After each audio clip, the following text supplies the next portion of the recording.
Hello everybody, welcome to another Monster Hunter stream. Hope you guys are doing well today. Tonight we're going to be playing some Monster Hunter Freedom for the PlayStation Portable. I had a pretty okay day. I was a little bit late to work, which is never fun. Y'all ever have days where your alarm clock just doesn't work?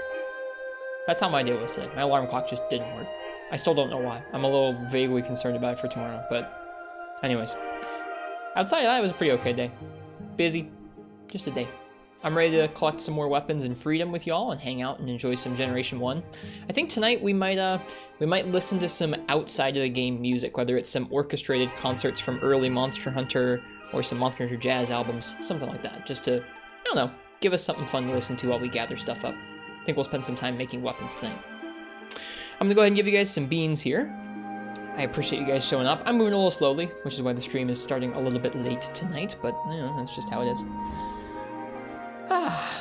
Let's go ahead and let's jump on over to the Vita here. Neat. I think I'm actually gonna go ahead and, first things first here, jump back into the game, but go ahead and quit so we can turn off the music. Neat. And while I do that, I'll go ahead and I'll say hello to you guys.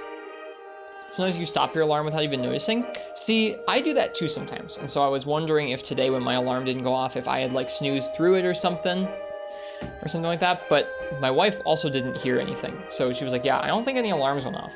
So we're not sure what happened there. See a new set, what's on that? I will show you in just a moment. I think that might be our gathering set, I forget.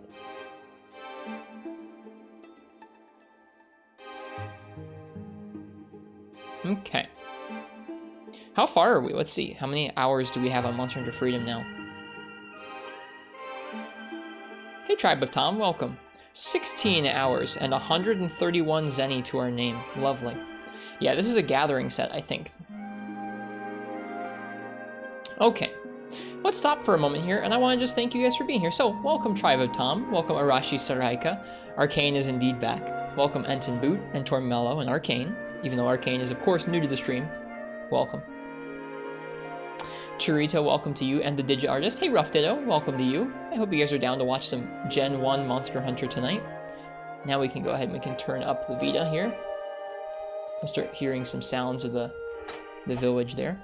All right, let's see. Who else is here? We on that Ultralight Beam. It's good to see you. Welcome. How you been? Welcome to Jakes and Cy N. I know Parsek's here. Welcome Parsec and Fog MP and Viotech. Props to Viotech. Viotech's been doing a bunch of Monster Hunter Freedom Night multiplayer with friends. So they've been fighting a bunch of Shen Galran, excuse me. Welcome to Alternate Alpha if you're still here. It was nice to catch your stream earlier. Yo, folks in chat, if you would like to... Let me make sure I'm spelling this right. MH United. If you want to watch someone play a whole bunch of freaking Monster Hunter DOS, then check out MHU Twitch. Alpha, our friend, is playing through the high rank of Monster Hunter 2 DOS. There's a new patch that lets you play through the high rank hub solo. Like you actually get to see the hub and you go through all the quests proper.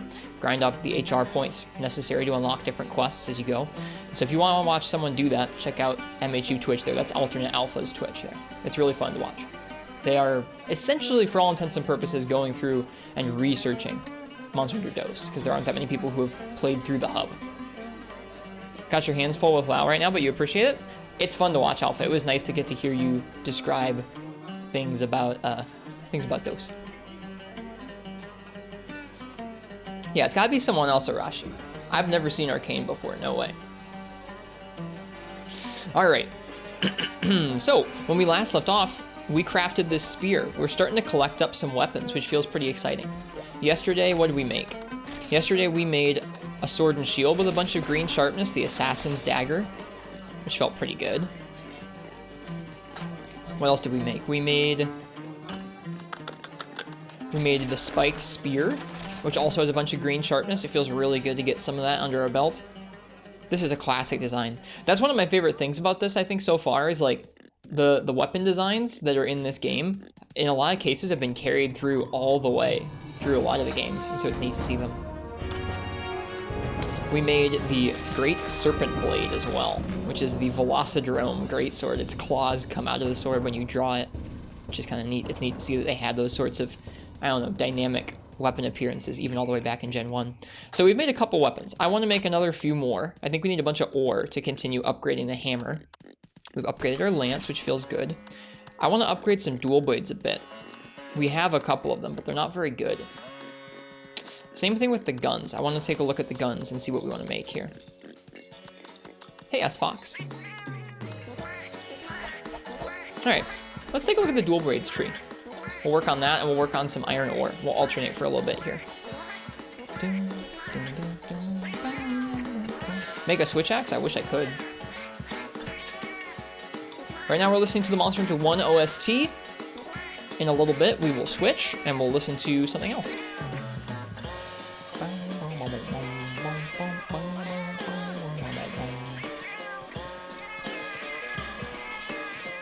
Alright. Monster Hunter Freedom dual swords. So it looks like the twin dagger with just a bunch of ore will eventually get to Hurricane. Is that Dragon? Dragon element dual blades from Laoshan stuff. I mean, we could get all the way up to Cyclone right now. It would just take an absolutely monumental amount of disc stones, earth crystals, and matchalite. That's absurd. So we could do that. It's got decent raw, decent green. I don't know, can you guys see my mouse very well? I don't know if you guys can see my mouse at all. What the heck, man? You guys see a mouse there? Anyways, all the way over there on the far right, you can see Cyclone. Let's turn down this music a little bit. This album is not all that well volume equalized. No mouse? Weird. Usually you can... Oh, there it is. I must have had to click on it. Right here, Cyclone. Lots of nice green there. Not looking at the Garuga ones. Okay, so the dual tomahawk are rare 4. They take Dragonite to make, so we probably couldn't make those. Hey, Fish Kebab. Hi to our man. Hey, Curse Blessing. Very intense weapon tree analysis. Oh, yes. Only the most intense music for our weapon tree analysis. Looks like the bone dual blades can get upgraded into a nice set of Gravios dual blades. Black Gravios crust, 3 Gravios shell, 5 poison sacks, but that's a while from now. Looks like Drome Claw, Serpent Bite. Oh, this looks great. Oh no, but it takes Rathalos webbing. This would be great. If you look at this, this is pretty early on. It upgrades from one of this early Sword and Shields, and it's got a bunch of green, but it takes Rathalos webbing to make. Bummer.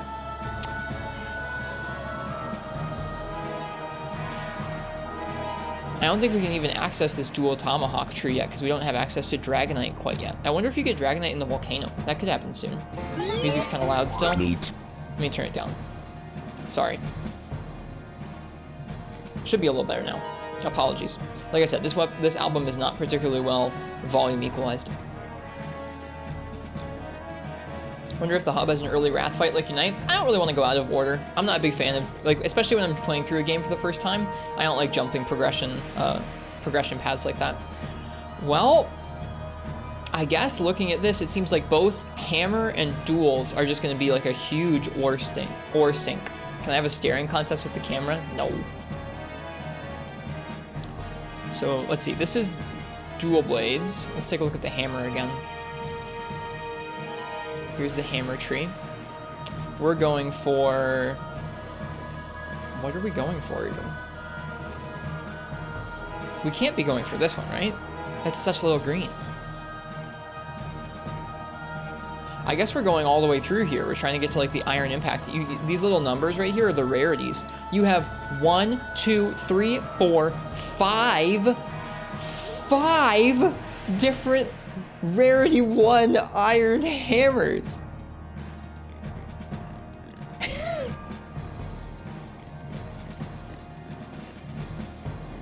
That's ridiculous. That is ridiculous. Okay. Like how the Bronex skips from 1 to 6? Yeah, let's not talk about that. Of course, that's also 40,000 Zenny, and it needs a Rathalos Brainstem, which is a G-Rank piece, but still, ridiculous. I don't even, like, I was gonna pull up the calculator, like the Windows calculator, to start adding these up and seeing how much iron ore we would need. I don't even want to know. I don't even want to know. Let's look at the frickin' bone line again. There's gotta be something better, right? How much iron is that? I don't want to know.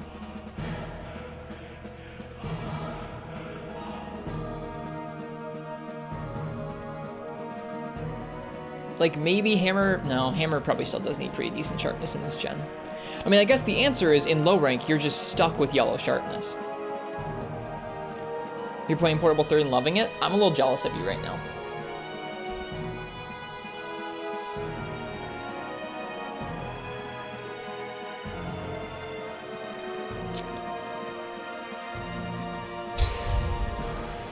Atlas Crusher seems pretty good.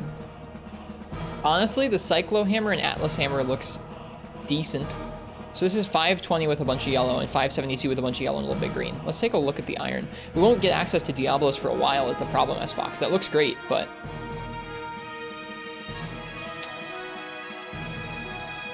So if we went all the way through, if we ground all that up, we would end up with 832 and green and a bunch of green sharpness, which is a lot. I think the answer is we're just gonna have to work on that gradually. Same with the duels. I think right now I want to try and get to the Cyclo Hammer, because that'll be a pretty big raw increase from where we're at right now. We'll have a lot more sharpness. Well, we have about the same amount of sharpness, to be honest, but we might be able to get to the Atlas Hammer, and that will be decently stronger raw. A little bit green.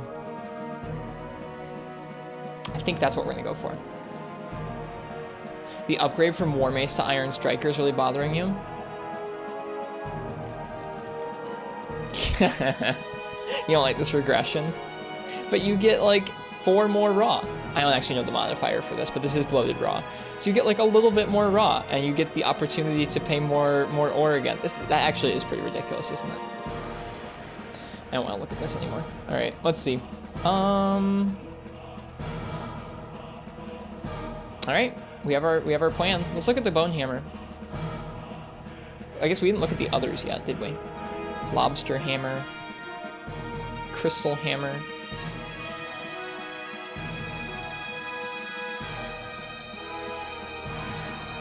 Honestly,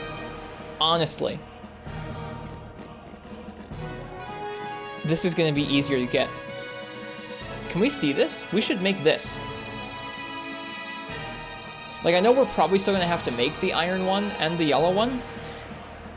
Or we're going to have to make the iron one and the bone one eventually if we want to make other cool weapons. But, like, we should probably just make this. A light crystal for that? I already have a light crystal. You get them from the farm. I think I have 1 or 2. And this is more raw than any of those other hammers we were looking at. And it also gets to the point where, it doesn't have much green, but 728 with yellow and green is better than, like, 500 with yellow and green, right? Look how much less ore that is. The jewel tickets are from an Easy Cat event, too. How close are we to that already?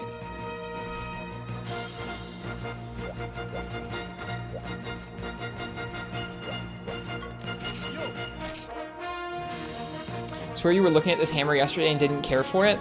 That's because I don't think I paid attention to just how many level rarity 1 iron hammer upgrades there were. I don't think I realized how much ore there was that you had to dump into that one frickin' hammer. It's not a great hammer. I guess we don't have a light crystal. I thought we did. That's a better... we're going to work on the bone one for now. But that's... What's the difference between the bone hammer and the bone club? Bone hammer. Where's the bone club? Hi, Zelda. We're coming to terms with how rough some of the upgrades in this game are. Oh, here it is. Oh, it turns into the hammer. 30 barbecue ticket, 10 raw meat.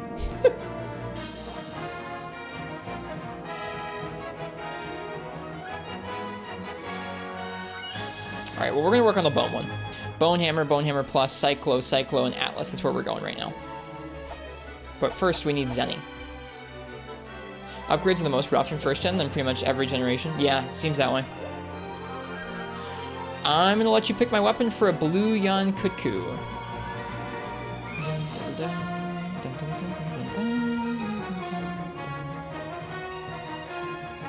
So, if you want to pick the weapon we warm up with tonight, go ahead and type !ticket in the chat.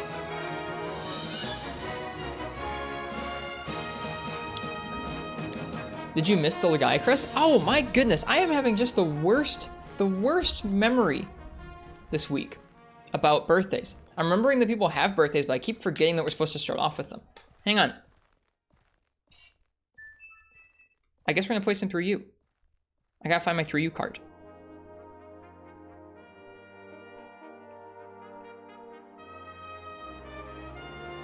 Okay. Yeah, we're gonna hunt a low-rank Lagiacrus with Greatsword and 3 ultimate for you. I'm gonna close this giveaway. Sorry, this giveaway is invalid. Don't worry about it. They didn't cost you any beans anyways. Man, I apologize for just being totally a scatterbrain about those birthday requests this week. I'll be right back. Enjoy this Gen 1 music while I'm away. I have to go find a 3U cartridge and set this up.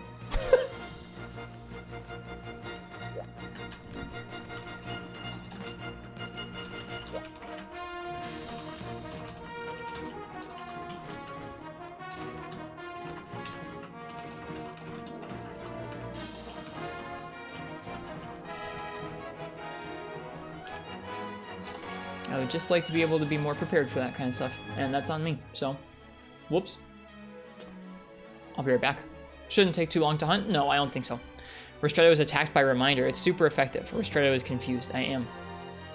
But, cheers to you guys. Your patience will be rewarded with 3 ultimate. Be right back. I have to dig it out of a closet. You might hear some thumps.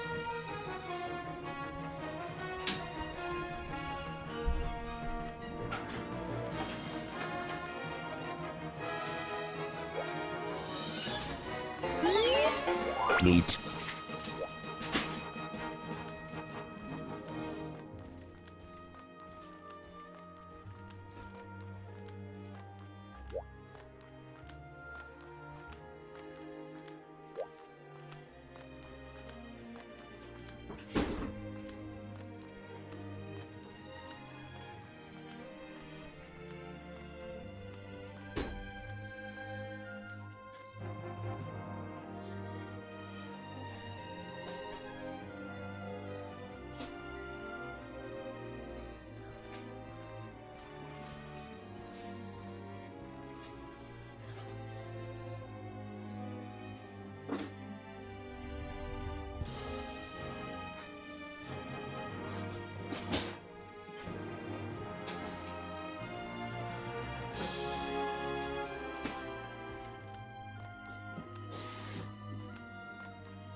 We're back.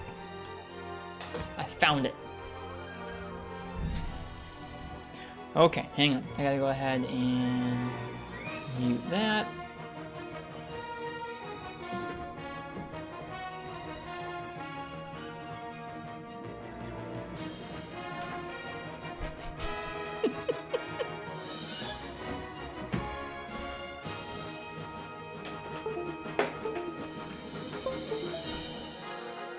Got 3DS. Hello, Jack.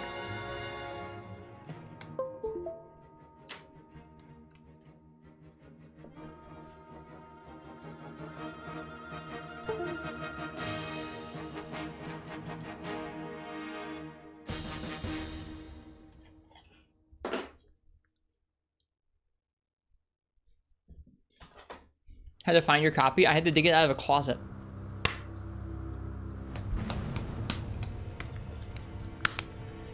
This is your cartridge ASMR. Here, you guys ready? You guys ready for this?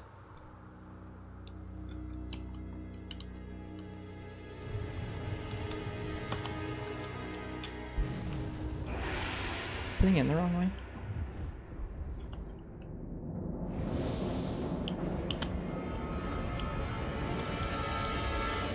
Hope you guys could hear that.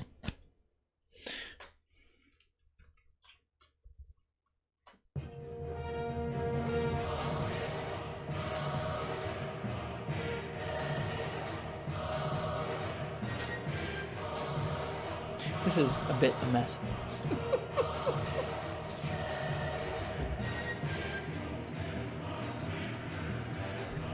Oh, you probably couldn't hear it over the frickin' Fatalis theme. Sorry, I could hear it.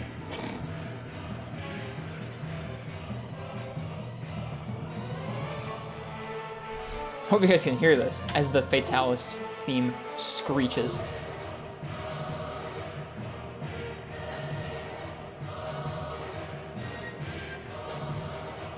What game is being plugged in right now? 3 Ultimate. It's someone's birthday. It's Zelda fan's birthday. And I forgot to set this up beforehand. So we're doing some 3 Ultimate here. All right. Thank you, Fatalis theme. That's enough of that. That's that.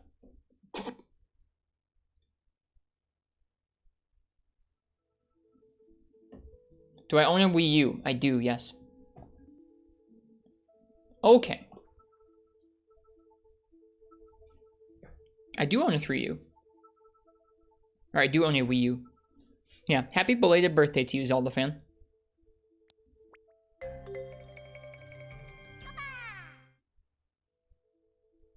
Who do you watch that doesn't have a Wii U? I don't know. But we have one. I don't like it, but I have it.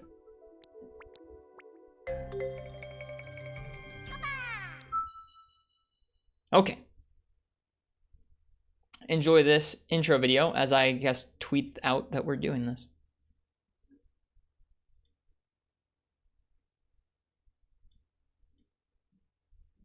This is cool. Good, I'm glad you like it. It's fun to get to play some 3 Ultimate.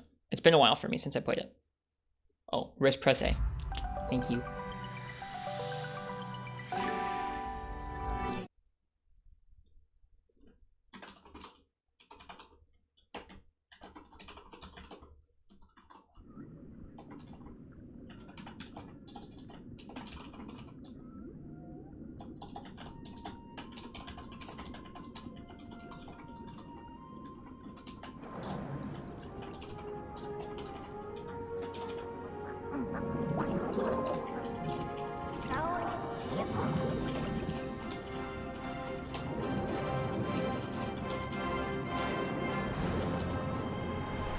Still one of the best game intros ever? I think so too. Let me know if the sound is too loud or anything.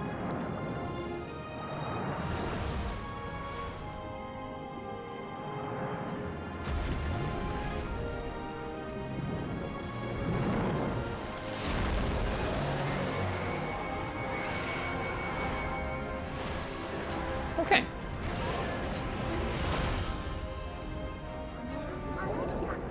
Was even up-res for the Wii U version? Yeah, it's beautiful on the Wii U. This is one of those Monster Hunter titles you missed. I haven't really properly played through this game fully either, but I've played through the village a few times.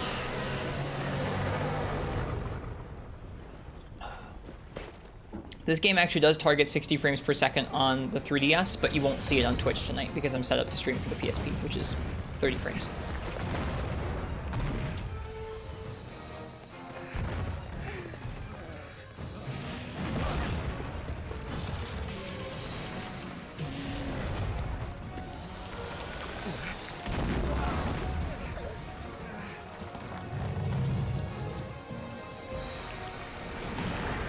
Let's see. In the last week, we've done Monster Hunter 1, we've done some Monster Hunter Rise, we've done Monster Hunter 4 Ultimate, we've done Monster Hunter 3 Ultimate. We haven't done Freemium Night recently, but like a couple weeks ago we did. It's quite a few games.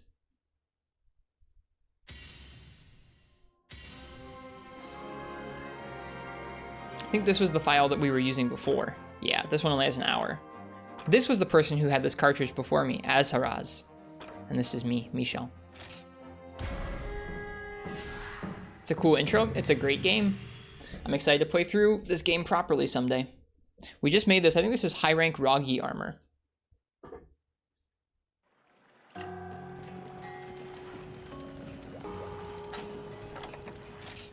Yep. We had just begun to do a little bit of high rank. I forget why we were playing this game. I think just to hang out one night. I think I was sick of another game or something. All right, what did we have in low rank? Do we have any equipment sets? Speed, sharpness, crit eye +1. And gathering. Okay. Do we have a greatsword? We don't. Well, let's see what we can make. Everything look okay? Sound okay? That was like the day or two before Rise came out. Maybe it was. Maybe we were just kind of like in anticipation for Monster Hunter Rise. Make the Bone Blade, or the Iron Sword. Dragonite Ore, Plaguicite Ore. Rathian Shell, Mega Demon Drug. What do you guys think? Could we get 3 Rathian Shells in one hunt? And make this Valkyrie Blade to take on Lagiacrus? It is Tormello. So on the new 3DS, it's like a really weird fast camera.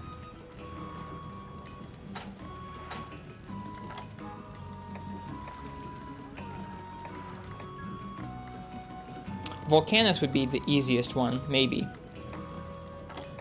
Yeah, what the hell? Let's make this a twofer. We'll try for the Valkyrie Blade. I'm gonna use this high-rank longsword, though. I'm gonna cheat. Sorry.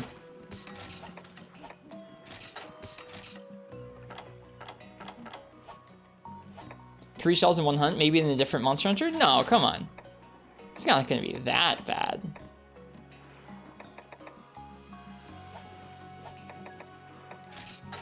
Do I not have any potions? I don't. Man, our inventory is dire. Probably we can buy some. Herbs.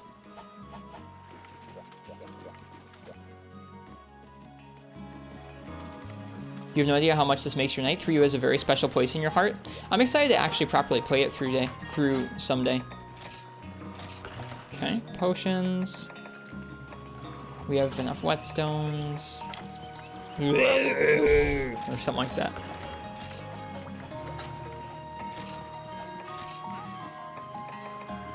Alright. Why is this not gemmed for anything? Do we have any decorations? Also, what talisman do we have? Whim +10. Okay. Do we have any decorations?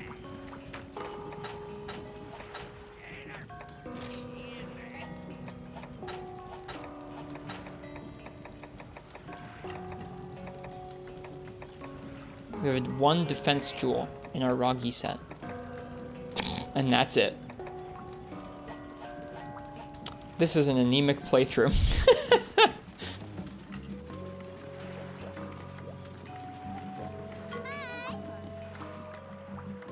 How many pitfall traps do I have?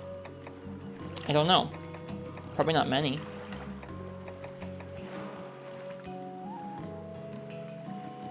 Yeah, they've redone the poke theme a lot of times. Oops.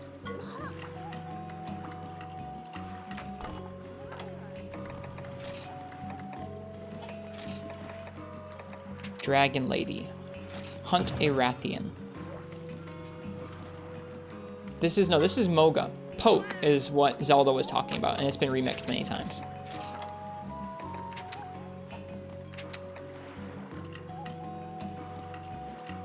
Feline Swimmer seems like a good bet.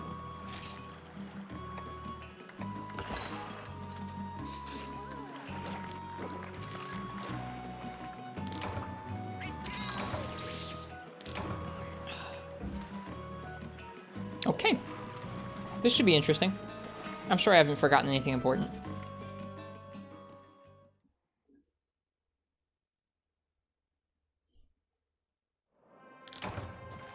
Oh gosh, look how fast that camera is.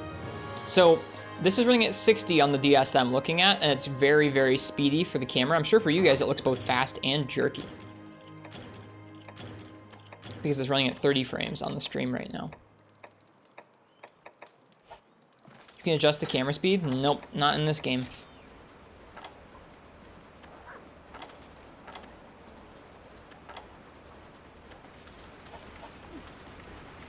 Fast but clean? Okay, at least it's clean.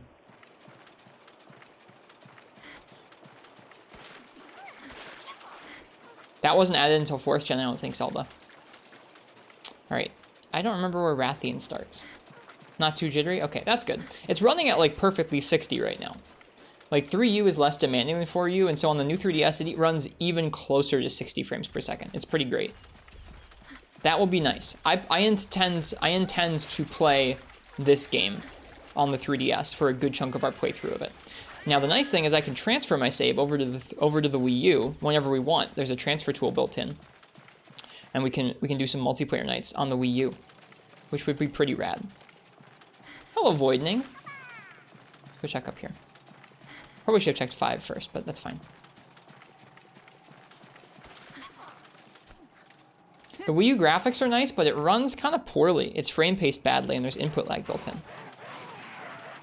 That port bothers me a lot. I've complained about it many, many times. There she is.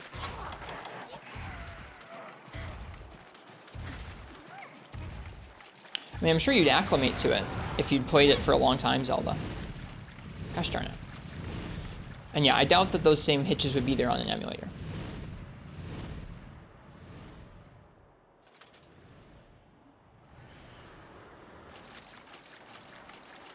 That looks like Area 2. Who the hell is Kayamba? Cha-Cha and Kayamba are your companions in this game. They're 2 shakalakas. They are more integral to the story than one might think. Here they are.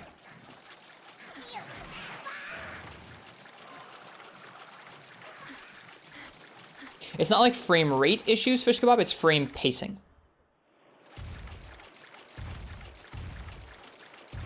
The Wii U is ridiculously weird when it comes to that stuff. We did some frame rate analysis on all the 3rd generation games a few years ago now. My mind just went, Foresight Slash, quick!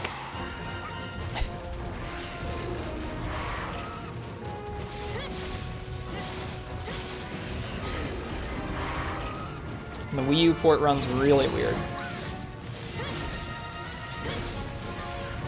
Oh god, that camera speed.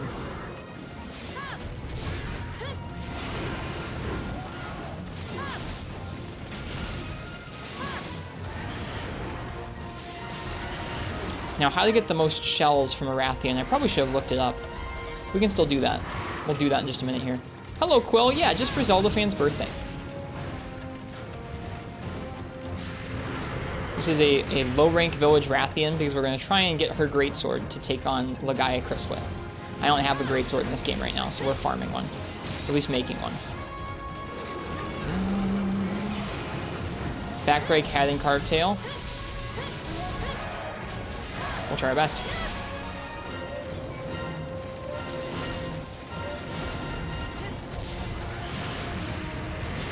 Does Kayamba have an intro cutscene like Cha-Cha? I think so. I actually forget how Kayamba is introduced. Kayamba was added in 3 Ultimate instead of Tri, clearly.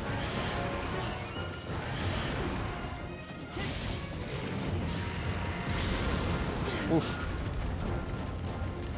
Can you break backs before 4th gen? I don't know. I think so.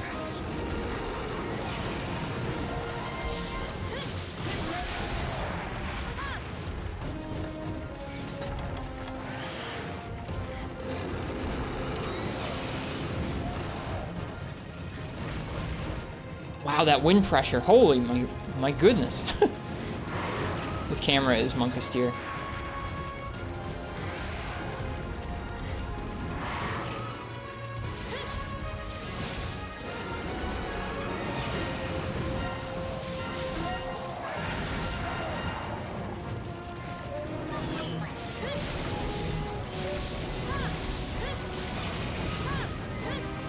Weird looking Lagiacrus. We need a greatsword. I don't have one right now, so I'm trying to make the Rathian greatsword to hunt Lagiacrus.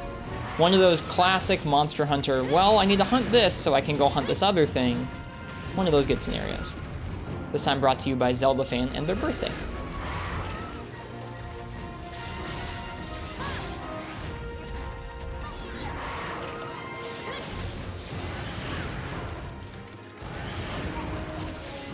Yeah, the wind pressure is really crazy. I don't know why it's doing that.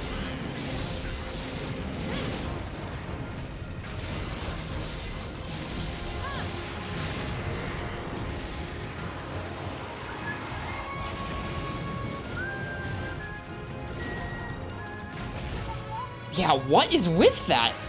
I mean, like, I guess I don't mind because I didn't get run over because of it, but my goodness, that's crazy. Hey, Rethunder. Is it the best Monster Hunter game? I actually haven't played all the way through 3 Ultimate before. I've played through a little bit, enough where I can do this birthday request for our friend Zelda. Right into the startup of that. Welcome back from GU. Hi, Katana. Is she leaving? Cool.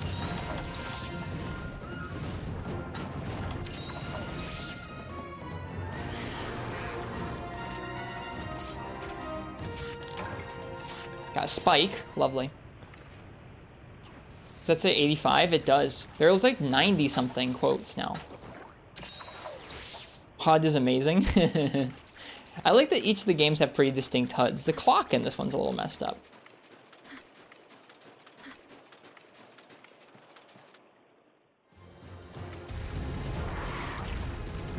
You remember when there were just 20? We've gone a little overboard with quotes recently, I think. There were some good ones in Rise.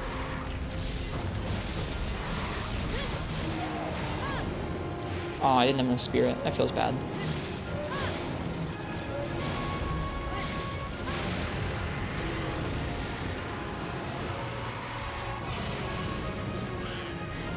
That's a good one, Crystal. I really like that one.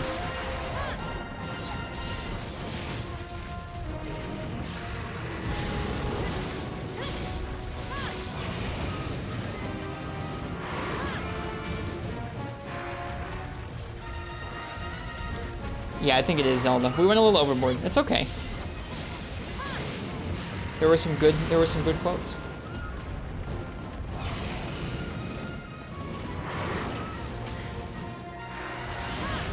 I didn't add that one, I don't think. Actually, there are some that I didn't add that I think are kind of funny, because now I don't even recognize them.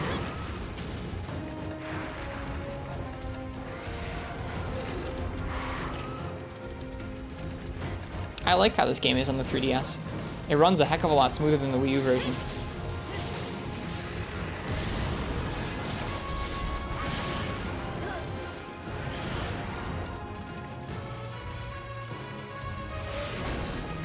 Honk. You added that Nox one? I figured somebody else did, Parsec.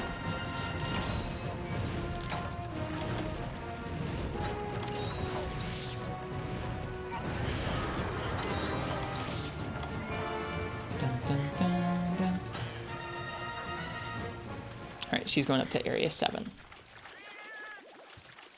It was too juicy to pass up. Sometimes you gotta leave the juicy ones lay in there. Not always, though.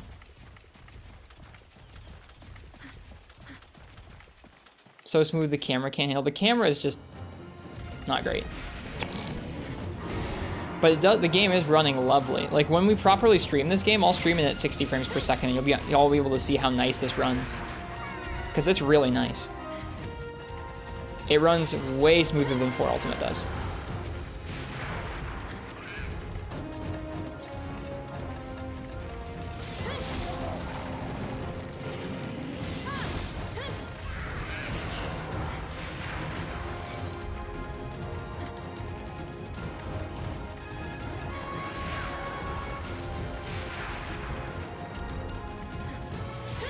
Rathian does look really nice in this game.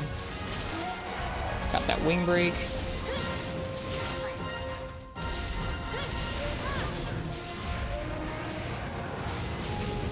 Probably going to the nest.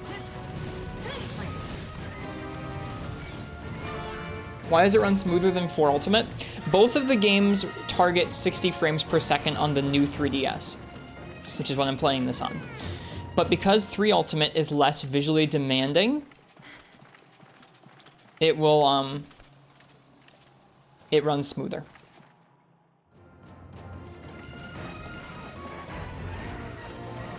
Is this high rank? This is low rank village. I have not gone very far through this game, Rethunder. I'm just visiting this game today to do a request for someone's birthday. Zelda fan's birthday.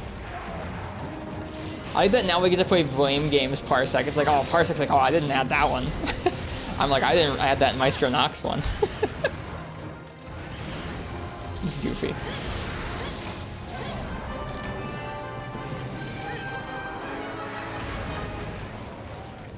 You're gonna go puke at 3U 3DS graphics? You can go do that, Katana. You can go do that all over your input-ridden your input lag ridden Wii Ultimate, Wii U. My goodness, that was not a great sentence. That was a poor put down. Hey, Jawline Kun, Jose, no way. Hi. It's good to see ya. Yeah, you can go puke about 3DS graphics all over your input lag ridden Wii U. That's what I meant to say.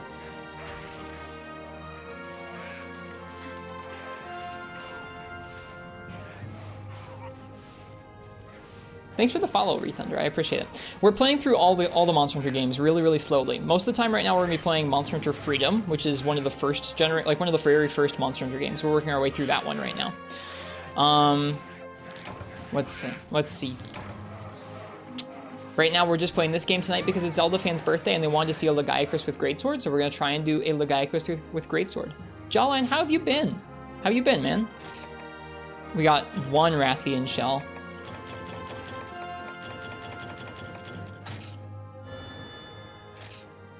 A Tremorez talisman with a slot. That's nice. Okay, send equipment, send to box. Done.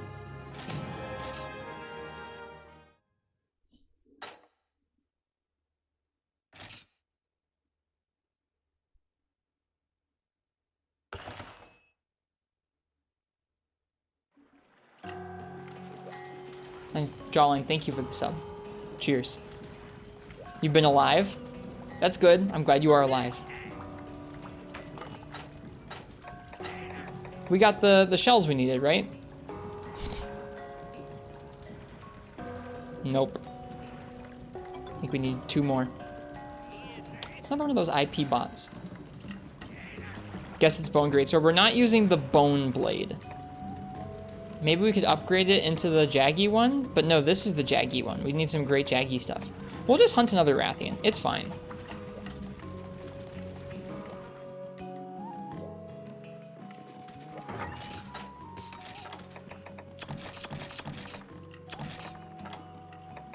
Yeah, you're right. It didn't count the one we had in our inventory. Oh, that's nutrients, not antidotes. Thanks, Parsec. I don't care to ban them that much. I mean, like, it's not great that they're there, but there's just lots of them, and I don't know every account that it follows if it's going to be one of those. But if you feel like doing it, that's excellent. Thanks. Yeah, what you do for those is you don't want to load up their channel pages because they have things that will display your IP address, which isn't a huge deal depending on what you do in life, but still isn't great.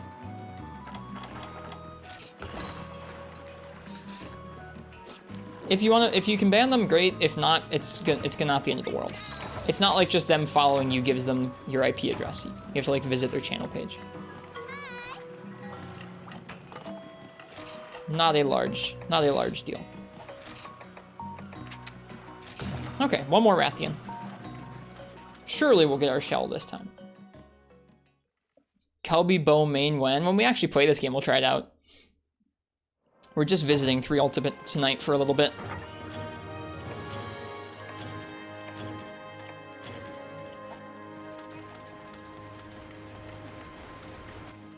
Yep, what Parsec just said is true as well. If you are worried about IP bots on Twitch, then there are extensions that will, well, there are tools that will block a bunch of malicious Twitch extensions, so you don't have to worry about them. I'm not too worried about it. Okay, no Rathian here yet. This map is so pretty.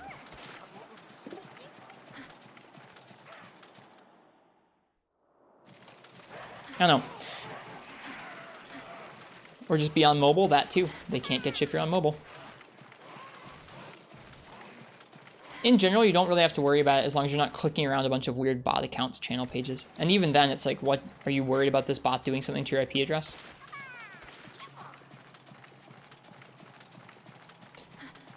Telling me you don't want to fight Lucent Narga? I do, but just, I want to take a long time getting to it and play through the whole game really slowly, and right now we're doing that with Monster Hunter 1 because we enjoy pain.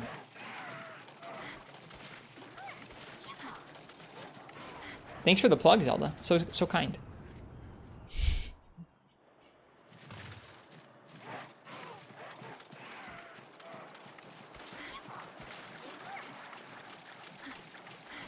Want to become mauled? Grind shells, plates, and honey. on twitch.tv/Ristretto Chronicles. It'll get me one of these days. It always gets me for a split second, believe me. What are you doing, Black Wolf Raven? Where is this Rathian? Is that her down there? No, it's just a plant. It's now spoilers, Zelda. Oh, I hear her. That quality sound effect. Yes, game, I know she's there. There we go.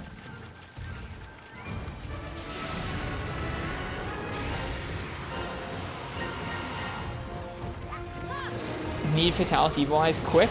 Want to make OP gear? Head on over to gogrindmatsyourself.noob. I like that domain. I should get a .noob account for myself. RistrettoChronicles.noob. Has a nice ring to it. Should be sure to place high in SEO.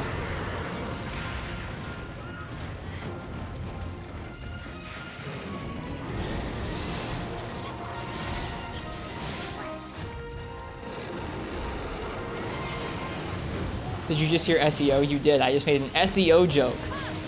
This streamer looks very nerd.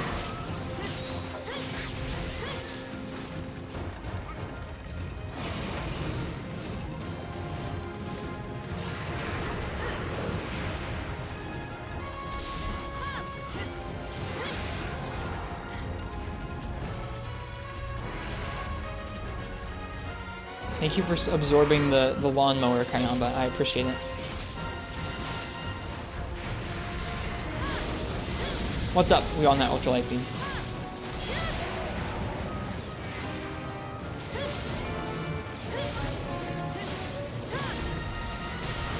Didn't expect that technical web dev term. I read about stuff. I couldn't tell you what you actually need to do to get proper SEO, but I know what SEO is. 3U, just for a bit tonight. We're playing some 3 Ultimate for Zelda fan's birthday.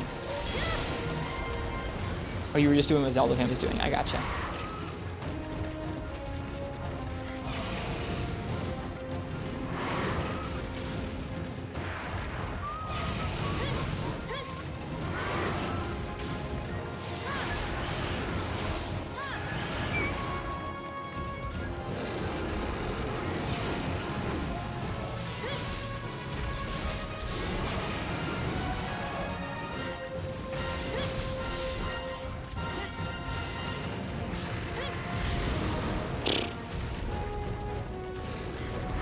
We get their whole armor set first. I think if that's something you feel strongly about, I think it's nice to do that. It definitely helps you learn a monster more when you're not dealing with the monster targeting like 4 people all at once. But if you just want to go through the game and you don't necessarily need to bear the brunt of the monster's aggression or feel like you want to learn all the way through the matchup, I think it's okay to just do the game with friends too. As long as your friends aren't carrying. Getting carried through fights is kind of lame. Easy to carry, hard to learn. What are you doing, Zelda? Just because it's your birthday doesn't mean you can spam copy pasta. That's not how this works.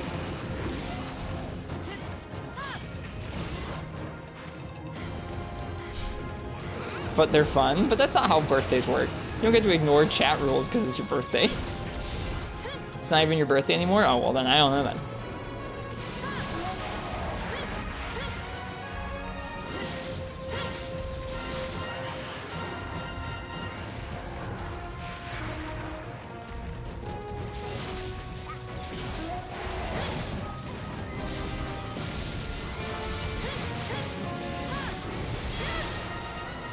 Actually got to red gauge this time.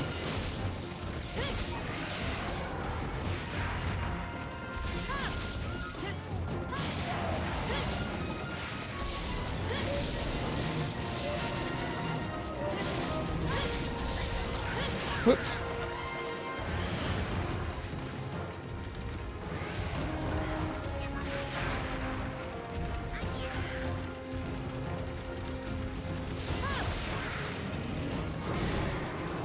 The pink gauge? Yes, the pink gauge.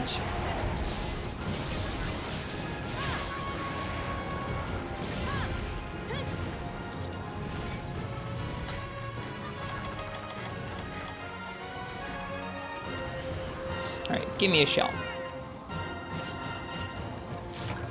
That's a scale.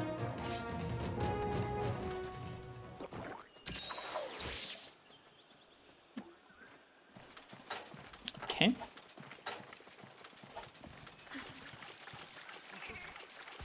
Tail can't give shells? Oh. I did not actually look up the carve rates for shells. I'm just brute forcing Rathians until we get the shell that we need. It shouldn't take that long. Then we need to make some Mega Demon Drugs. I hope I have the materials needed to craft Mega Demon Drugs.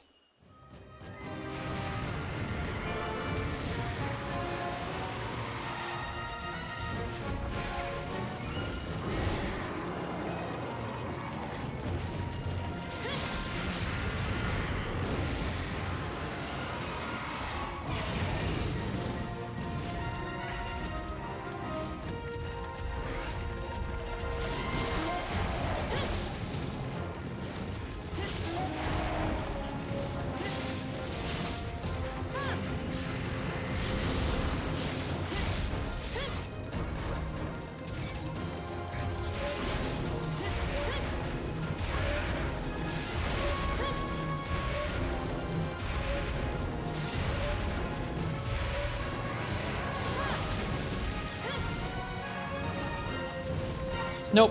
Poison sacks have never actually been a card from Rathian. You can get those things from Roggy and stuff like Gravios or Bizarrios, Gypsaros, that kind of thing. But not from Rathian. Iodrome has sometimes dropped them. Though not much. Actually, I might be wrong on that. Never mind.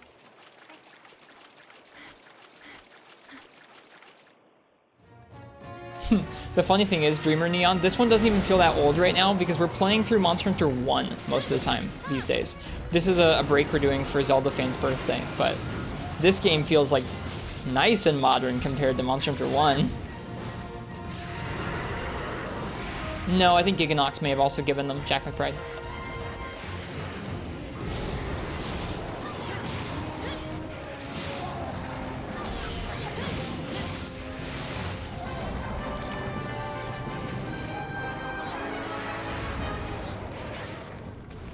But either way.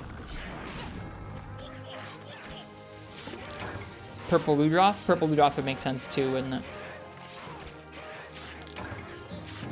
Come on, game. There we go. We got a couple.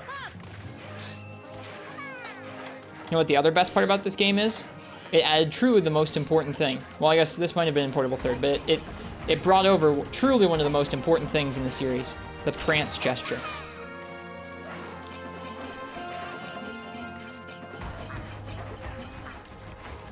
Watch me get 3 shells this time, because I needed 3 shells last time.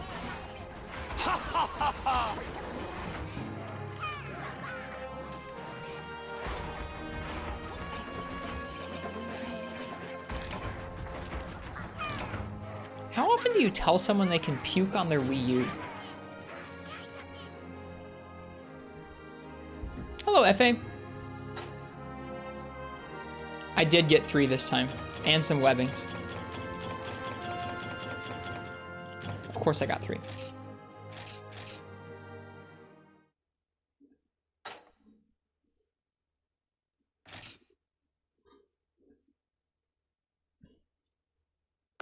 What on earth was that? What on earth was what, FPS?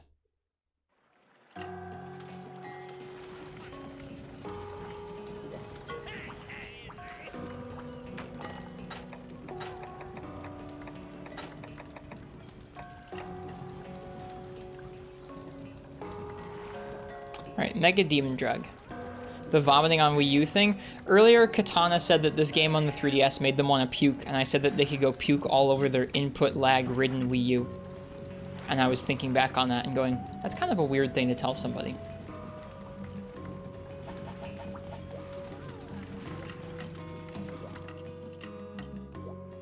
Isn't Bricadios like crazy hard in this game? I think so. I've fought him like once or twice in this game. I have not actually properly played through this game before.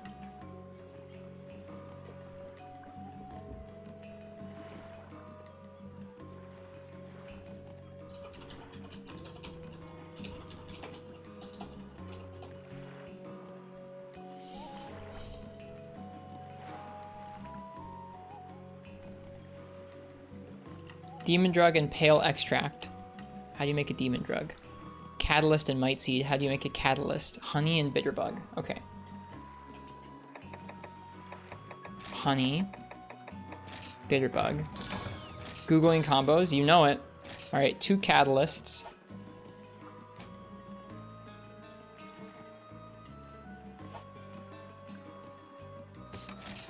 Alright, where'd the Catalyst go? There it is. Might Seed. I only have 1.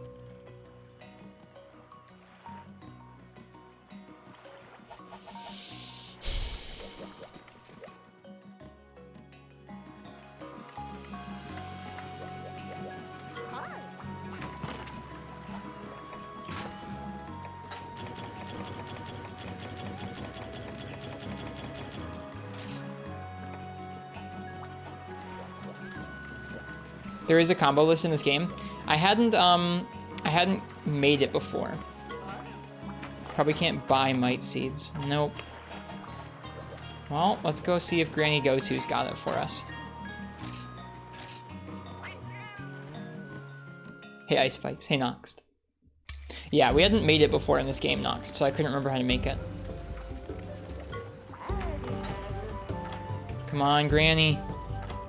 No, she doesn't have any Might Seeds. Alright.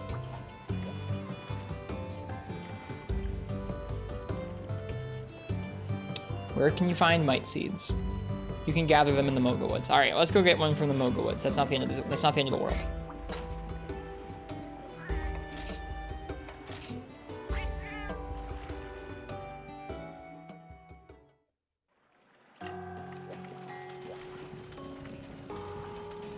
Let's see. Let me make sure I actually have the Pale Extract. If we don't have the Pale Extract, then this is all for naught. And we'll just have to make a different greatsword or something.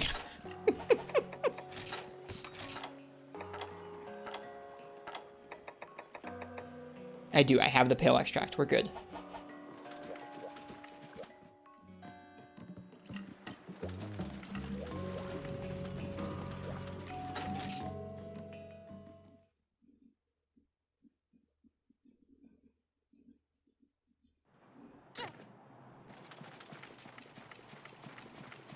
Alright, high rank, it's 1, 2, 9. So areas 1 and 2 and 9 can give Might Seeds. Bofango in area 1.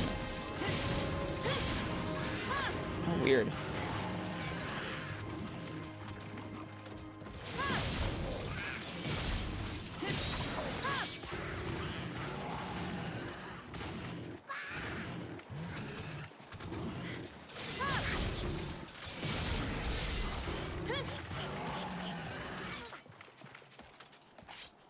I love the night sky in this area. It's so pretty. It's even prettier on the PSP, I think, but this game still looks really pretty at night. Just lovely looking night sky.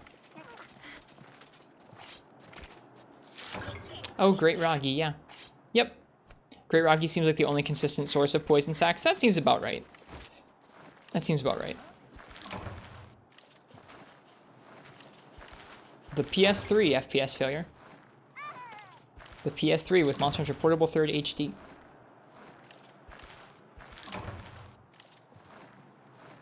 Good to see you doing well. Did not know about the frame pacing on the Wii U version of this game. That is sad because that's the version you have in your backlog. It's still definitely playable. It frustrates me a lot. And it frustrates me because the game does not tax the Wii U, or the game should not tax the Wii U, because it's just a port of a 3DS game. Honestly, don't know what frame pacing is. Okay, so your console's outputting 30 frames per second or 60 frames per second. Within a second, you have milliseconds, right? If the game puts out 30 frames a second, but one of them comes out 15 seconds early and the other one comes out, 15 milliseconds early, the other one comes out 15 milliseconds late, there's a large gap of time in between those. And so even though there are 30 frames a second, there are delays, and it becomes juddery and choppy.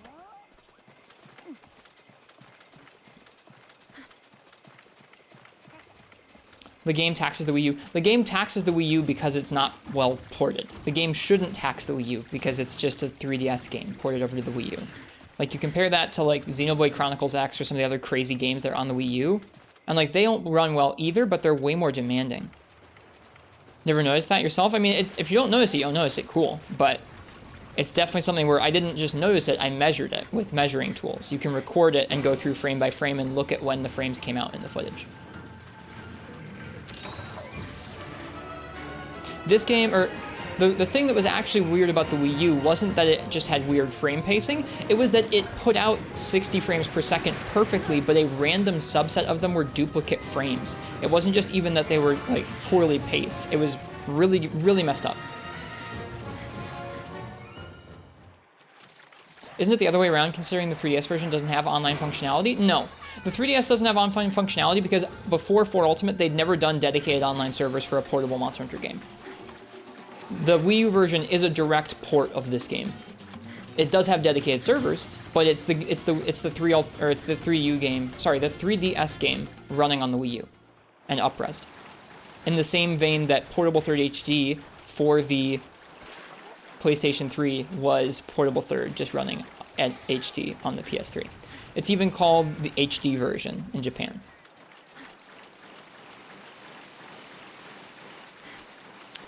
There's supposed to be a spot where we can gather mite seeds here. Sorry, I'm getting a little bit off track. Where would one gather mite seeds here?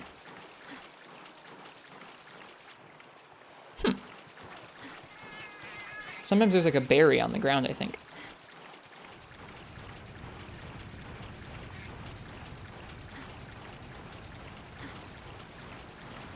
Yeah, the Wii U version, I mean, I think that it wouldn't matter to me that it was poorly frame paced if it also didn't have a bunch of input lag built in, but because it has both of those things, I notice it playing distinctly differently than most other Monster Hunter games.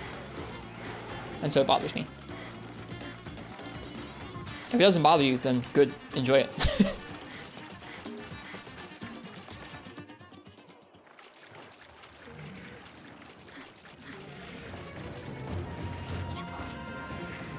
I think any game where you're trying to hit 6-frame windows or 7-frame windows fish kebab is a problem. Like, you can acclimate to it, but I don't know. To me, that's just not acceptable for playing a Monster Hunter game.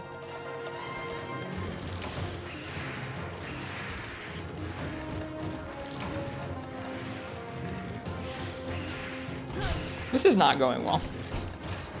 I did not find my mite seed gathering spots. Let's try daytime.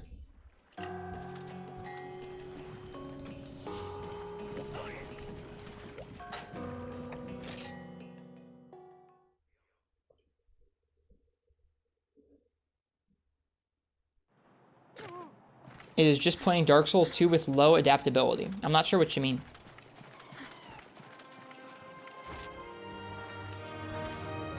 Zoned out a bit. Purple Ludroth. We're not fighting Purple Ludroth.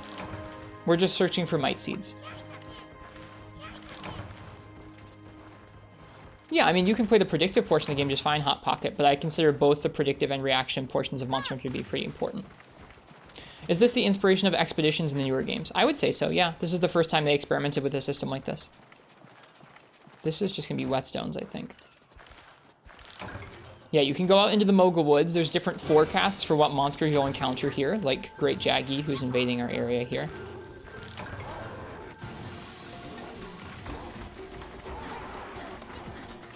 Having low adaptability in that game gave you less iframes. It's not just going to be... It's not just that it gave you less iframes, Nox. It's like if the input lag is there, I don't know. It just makes hitting iframes a lot more different. Hello Elephant, thank you for the raid. Welcome Dark Tyrna, welcome Hello Elephant, welcome Biodrone. How you guys doing tonight? We are walking around Moga Woods trying to find a frickin' mite seed right now. Hello Pat the Pat. Welcome everybody. Hello Elephant, how was your stream tonight?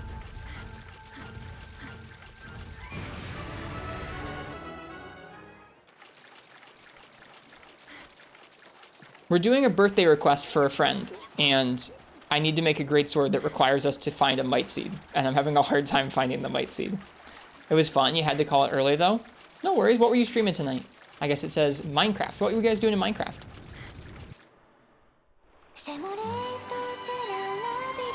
Thanks, Bio. Enjoy the sub, Hello Elephant. Yeah, thank you much. It says that you can... Okay, maybe this is where you gather the mite seed. Come on.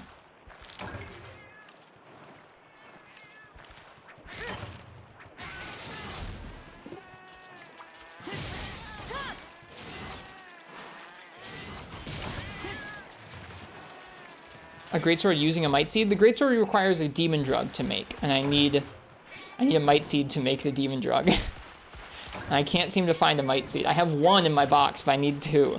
Normally I don't do birthday requests for games where I haven't played all the way through, because then we run into situations like this where I'm scrounging around trying to find a might seed in order to do someone's like request.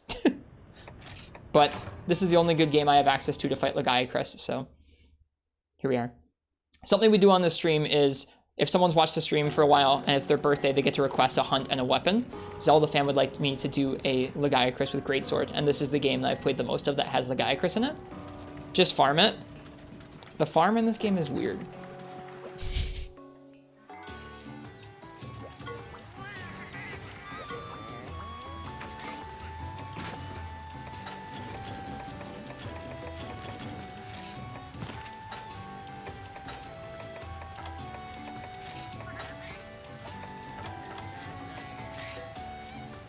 Alright, I gave them a might seed. That's it, they took it. Now we have to go do something else. Alright, everybody ready for a classic?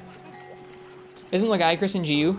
Lagiacrus is in GU, but I haven't played much of GU either. Like, out of the games I've played on stream, I've played a lot of Portable Third, 4 Ultimate, Free Me Night, World Iceborne, Rise, but I haven't actually played lots of GU or 3 Ultimate. I've played on my own time a little bit of those games, but not to the point where I want to do them on stream. Quick Liver of Legend? Ha! That's funny. Nope. Something much more classic than that. Alright, where are my classic items at here? Where are they? Where are the Kelby horns? Parsec knew where I was going with it.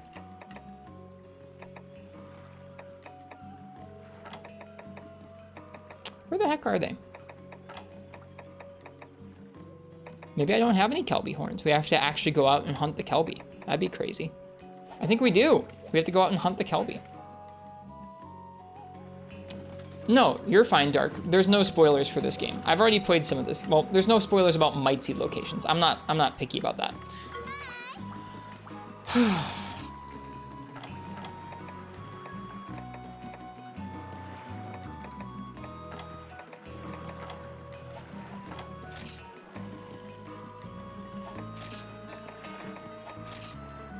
Is it this one? No. Where's the might seed? Or where's the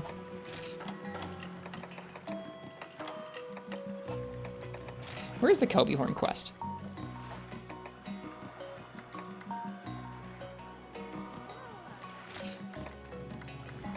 A prescription pickup. That's why I don't have any, is I haven't even done the quest. Yeah, see, like I said, this is why I generally don't do games that I haven't finished, because having to try and figure out where things are and stuff like that is a bit, I don't know, it's not what I'm looking to do for folks' birthdays a lot of the time. I saw your message about the impact damage, we'll be fine. Do all versions of 3U have input lag? No, it is the Wii U port when played on a Wii U. Emulating you should be fine. No, stop. No. I'm so mad. Everything is Emulators so might be different. I guess if it's an optimized emulator, there shouldn't be too much input lag. All emulation does add input lag of some sort, but it's up to the actual emulator you're using whether it's good or bad. Citra is not overly well optimized. CMU, it's supposed to run pretty well. I did see about the Rise Street Fighter collab. That's neat. I thought it was a creative way of integrating a Street Fighter character and its moves into the game. What with Sword and Shield's Street Fighter inspired moveset already.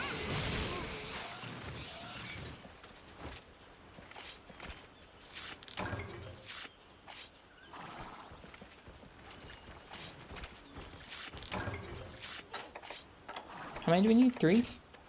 Nope, just 2. We're good.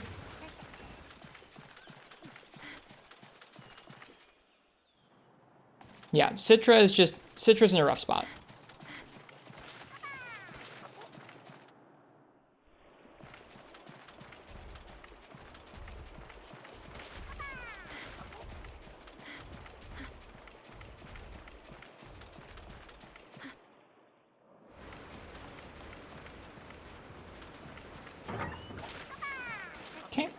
So we give them our Kelby horns. I think it gives us 2 Kelby horns in the rewards or something like that. We can just do this quest 3 times over and then we'll have our farm ready to go, I think, right? Scuffed.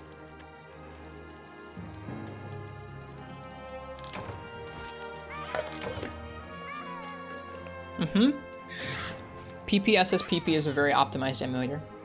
So is Dolphin.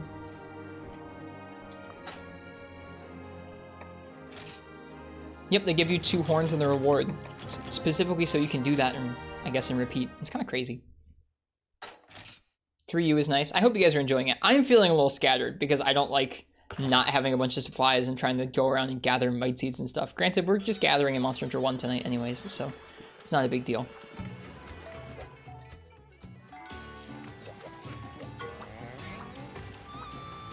What did I do to unlock another feline? That's weird. There, now we have 2 mite seeds, we're good.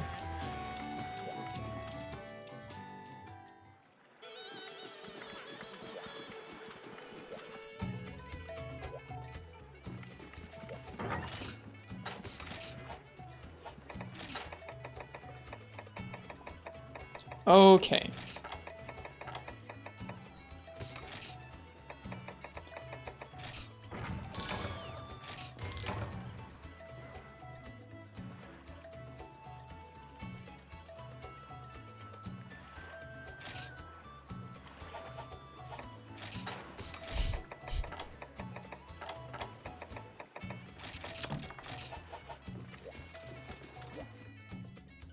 It's all your fault, JexB.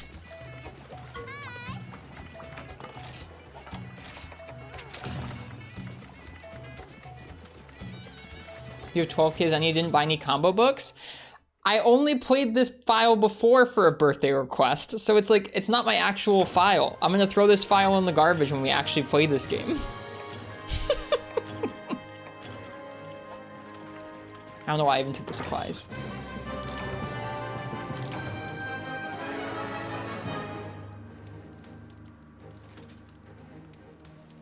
They buffed Rise Longsword. They fixed a couple input issues for Rise Longsword. They didn't actually buff it.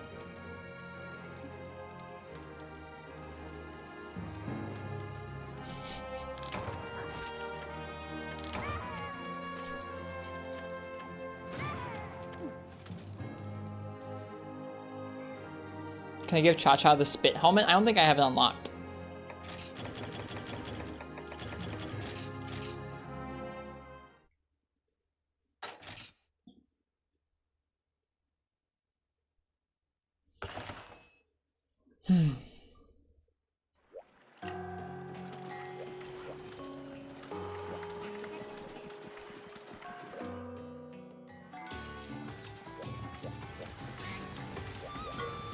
Over an hour to do a birthday hunt? It's okay. Like I said, we're just gathering in Monster Hunter 1 anyways. Nox, thanks for the sub. I hope you've been enjoying the streams here the last couple nights. Thanks for being around and talking about Monster Hunter.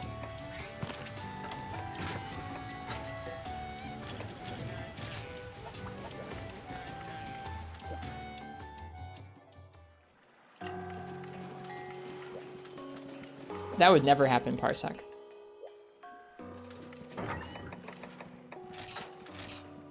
Alright. This might be dumb. Oh, I need to make another catalyst. Okay, the catalyst was honey and bitterbug. This is dumb of me, isn't it?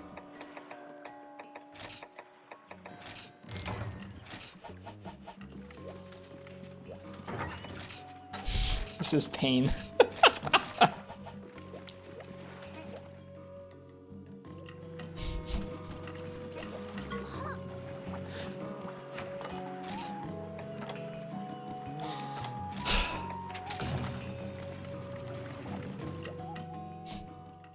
I just want to make a great sword. Maybe buy 1 combo book? Why? So it'll be a 75% chance I could still fail that?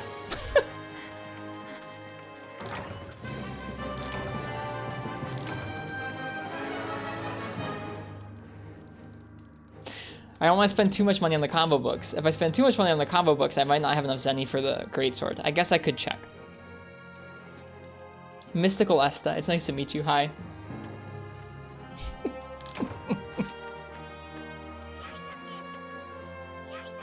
Did you miss it failing again? You did. It failed twice now.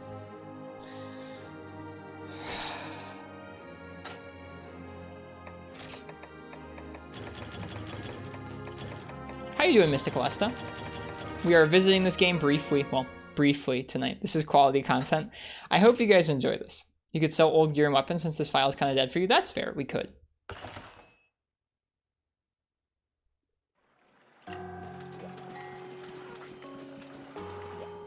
This is literally content. This is not the kind of content. I mean, like, this happens when you play Monster Hunter, but this is not something that I want to, like, aspire to. Like, I want to aspire to, like, make as many garbage combines in my item box as possible. That's what I want to do on stream.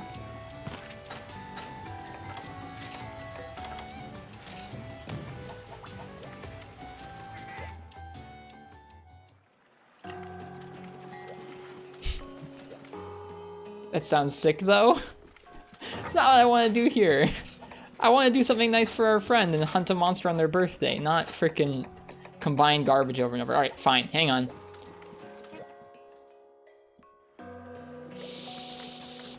How much does the Rathian Greatsword cost?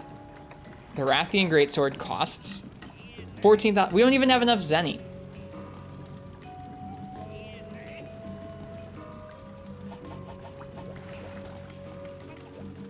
Walk on the sun and Zelda, chill on the spam. I know that your messages are just backwards, walk on the sun, but chill.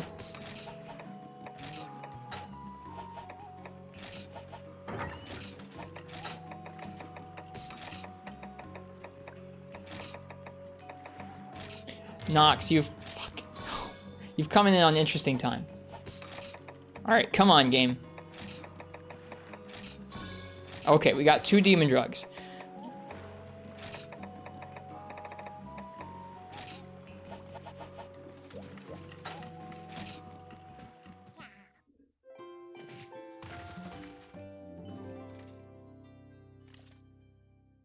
Just want to save. No particular reason why. No particular reason why we're saving.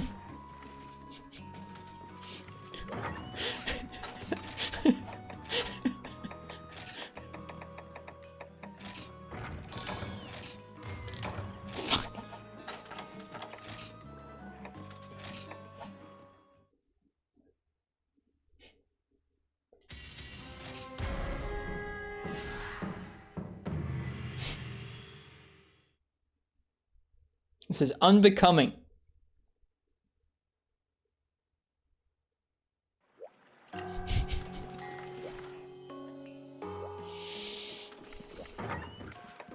I should save after making one. I probably should, you're right. Go buy books 1 through 5 and put them in the box. I don't have enough Zenny to buy the books and make my greatsword. You've come into a problem stream, Nox.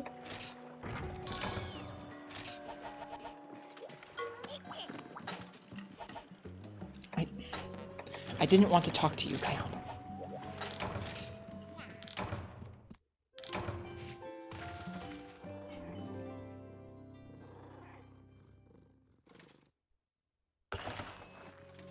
All right, we made one. This is reaching the level of super cursed hunt, but spread out over so much more. And happy birthday to you, Zelda fan.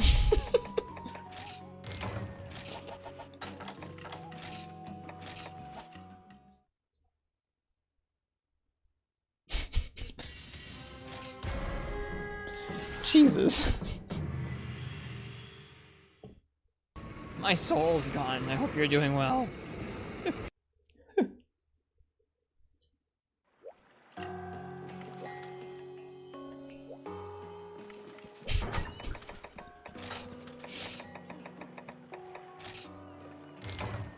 We're crafting a great sword. Okay, the whole thing, what we're trying to do, we lost it again. What we're trying to do is we're trying to hunt a village of Gaiacris with greatsword for Zelda fan's birthday. I don't have a greatsword, so we hunted Rathian twice to get the shells that we needed. Then to realize that we needed a might seed to make a demon drug so that we can make the demon drug to craft the greatsword. We don't have enough Zenny to make the combo books and craft the greatsword. We don't have enough money for the greatsword. We're gonna have to sell some stuff. But we don't have enough Zenny for that. I just want to make a greatsword so I can hunt the Legiacris, Yes, probably it's sick poorly, iframe. I might add, I framed it while he was stunned. for Zelda fans' It's birthday. crazy. God. Like I said, problem stream. Oh, thank God. Okay. Monster Hunter problems, for real. This is beans.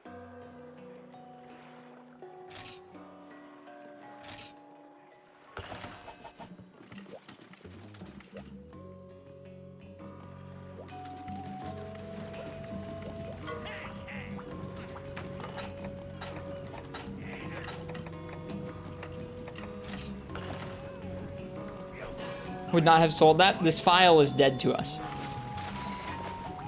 Okay.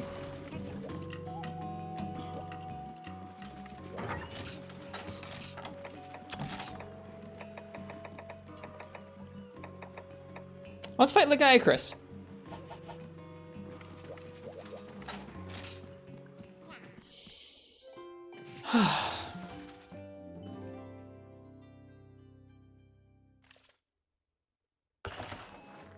Time for the first real hunt of the night. We hunted Rathian.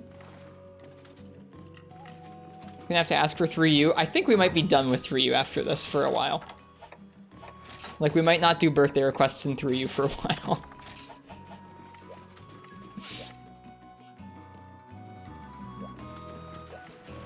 This is not the experience I want to do for folks' birthdays. This might be, I don't know, maybe you guys really like this. This is not how I want to play Monster Hunter on Twitch. All right, hunt a Legiacris. Hi, Ken.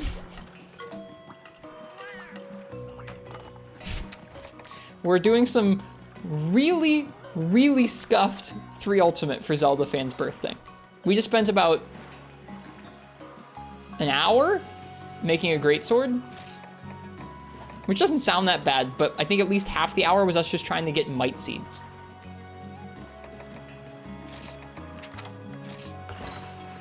How are you, Ken? Didn't I say you might do 3U after Freedom 1? Right now in my head, it's a toss-up between GU, World, and 3U after we're done with Freedom. Okay. Another Hoss, wow.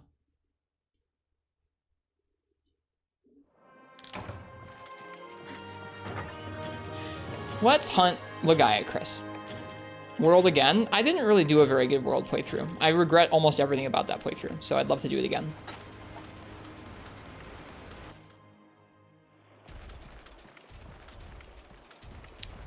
This is my first time using Greatsword in this game.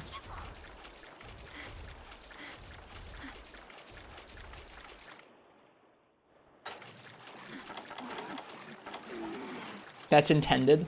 Okay, when I say that, what I mean is I didn't really explore all the game's mechanics. I didn't learn all the weapons. I didn't fight all the monsters. I didn't collect a lot of gear. I didn't spend a lot of time enjoying the game. I would like to enjoy that game, so I would like to spend more time with it.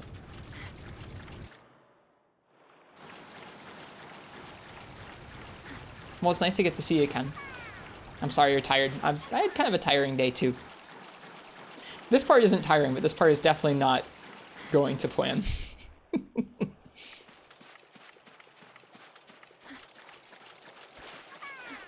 I don't know, fish.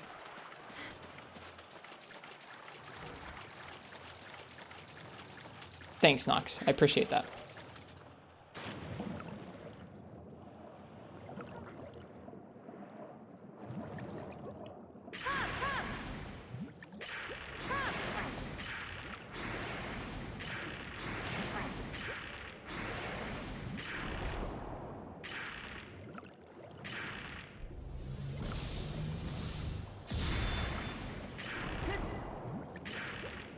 Can you do a strong charge underwater? You can do that. You can do a slap. Oh, yeah, you can. Hell yeah. That's cool. That's actually pretty hype. Bye, Nox.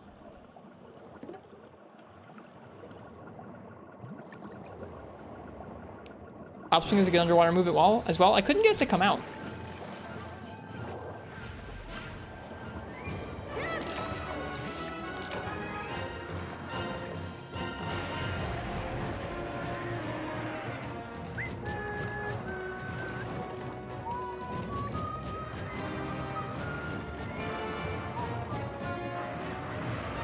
for context, I have fought very few of these.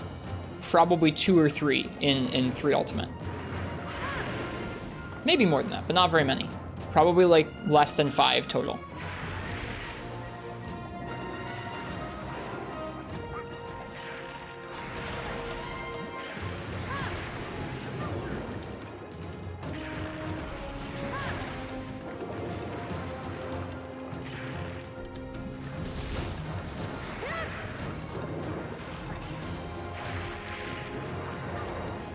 Whoops.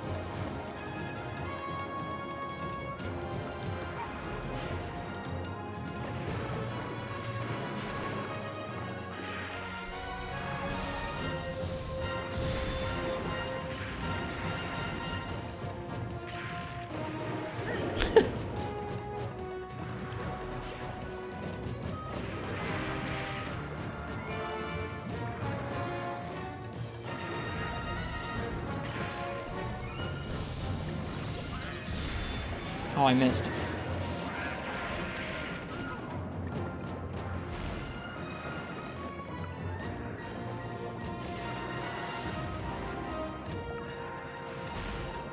Dude, the wind pressure and like water wind pressure, current pressure, whatever, are like so much stronger than I remember them being in this game. It feels broken. It's weird.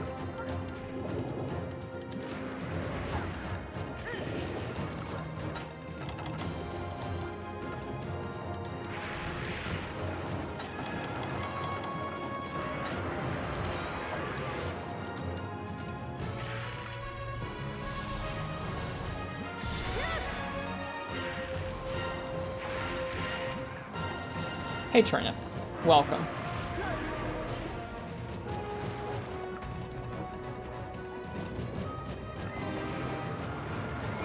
I can't tell if having companions with me is a good idea for this quest or not.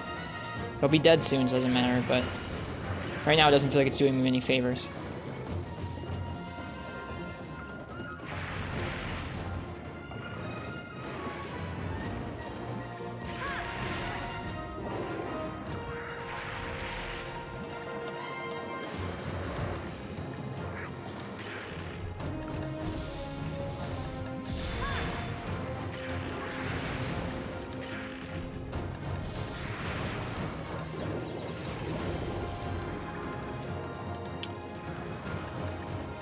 I haven't set the companions for anything because I haven't really properly played through this game.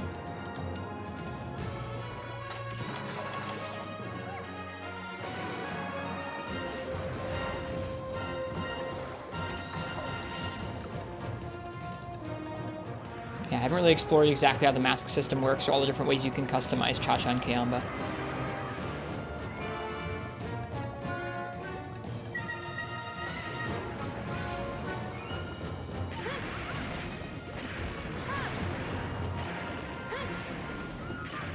The animations underwater are really pretty for Greatsword. Whoops.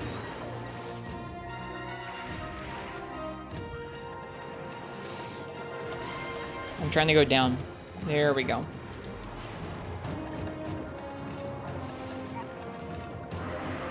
Oh. Couldn't tell where he was targeting there. The underwater animations are pretty good, period. Yeah, it seems that way. I have mine in a grip right now, renditioning. A viewer 3D printed it for us. But they sell lots of different grips for the 3DS.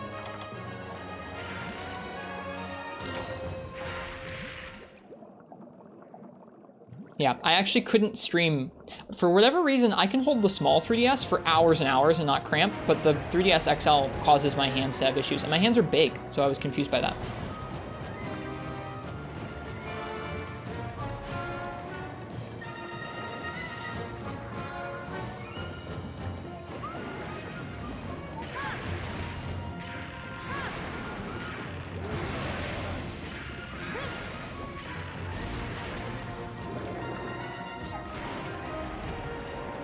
Could be the joints in my fingers. Oh yeah, something's the matter, but I don't know what it is.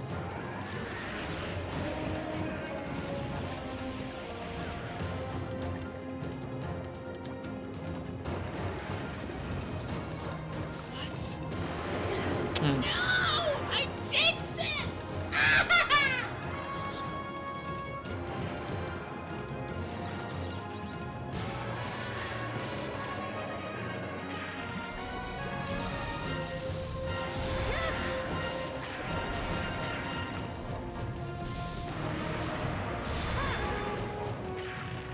How is Ethan nowadays? He's keeping pretty busy. Still love how Ethan gets a grin on his face every time he hears it, as he should. It's a pretty goofy soundbite. I talked with him on the phone just the other day. He's getting ready for another semester of college. Working hard in the meantime. I think him and I will actually be doing a remote duo stream sometime this fall if we can work it out for when Tetris Effect comes out on the Switch. We both really, really love that game, so when it comes out, we'll probably take a night to play some of that on stream. It's supposed to be just a regular draw attack. Did he give up on his drumming streams? He's just been busy with school and work.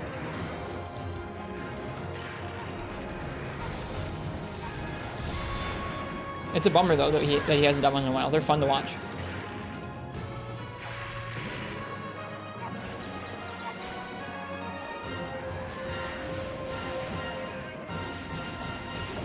Ooh, that attack lasts a long time. Did not realize.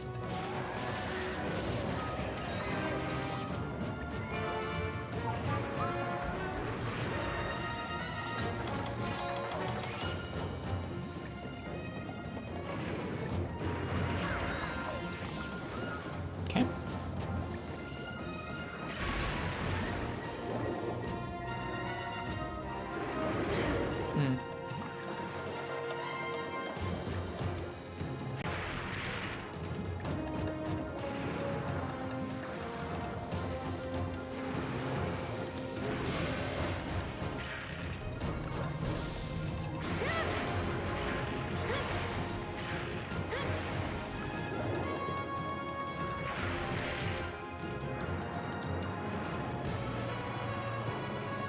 His head is usually still open during the electric attack. That's good to know.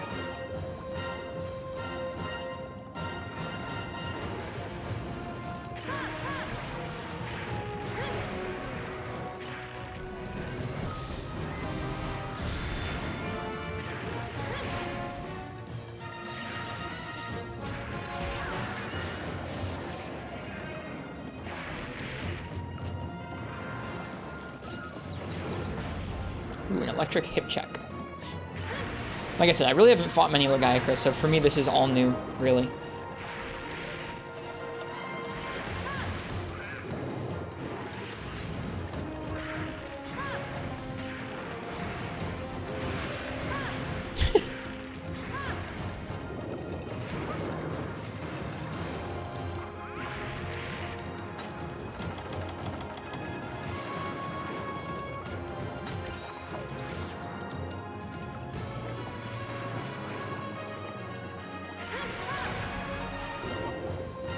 I think we have speed sharpening on the set.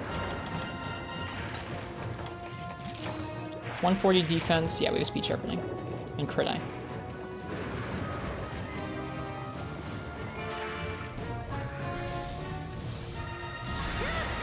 Hit him. Wow. Hiroku.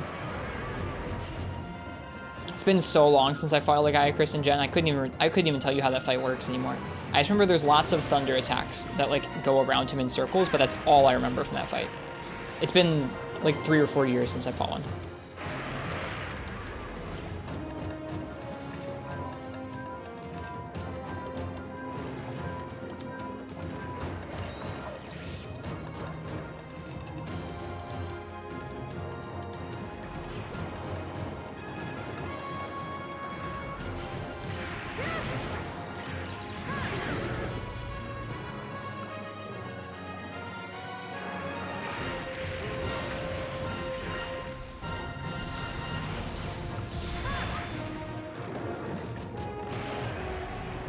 Angry laggy. Oh, okay, so he fires multiple. Have I actually just never... It feels like I've just never fought this thing.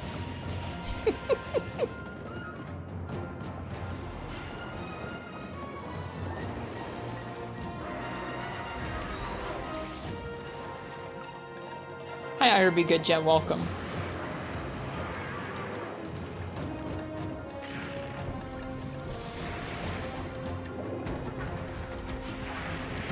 Going off that way. We're doing okay. Glad you didn't miss this. You missed me spending about an hour tracking down 2 Might Seeds and failing combinations in our box, probably 4 times, and saves coming.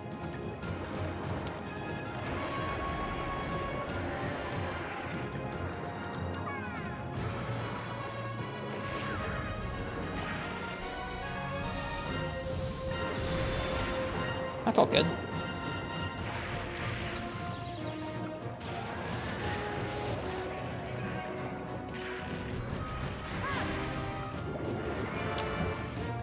Okay, so you can't dodge that way to get out of the way of that attack.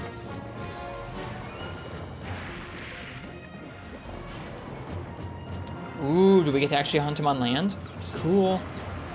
Or no, he was just attacking Kayamba. Never mind. That's not land. What am I talking about? That's just a wall.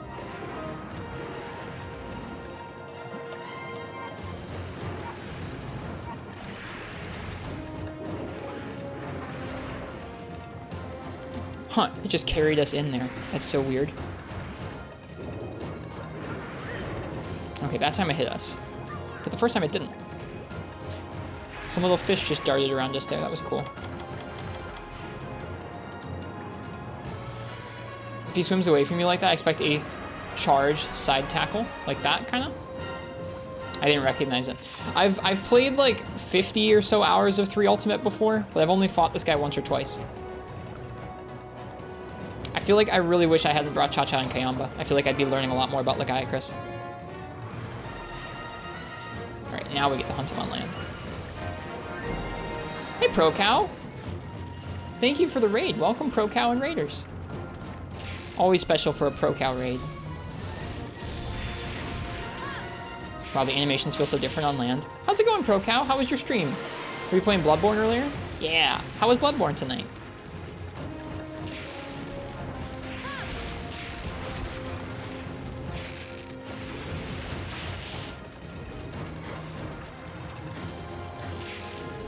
Pro Cow streams? Yeah, Pro Cow streams.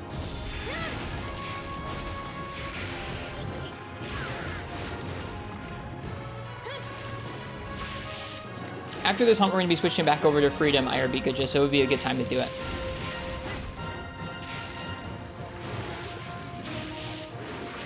Fought 5 bosses in one night? That sounds like a lot. I don't know if I even fight 5 monsters in a night sometimes.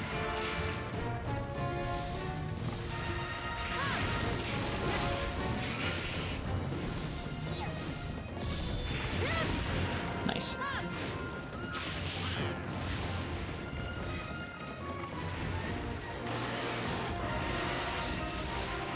I think Pro Cow is a fan of both FromSoft games, old and new. They're a fan of Armored Core and of some of the Souls games. So if you like any of the FromSoft series, give Pro Cow a follow. Check out their stream. I'm so bad at the inputs for the strong charges in this game. The cadence of it is just slightly different than 4 Ultimates. Is he limping? Hell yeah. We're not going to time out or fail. Feels good.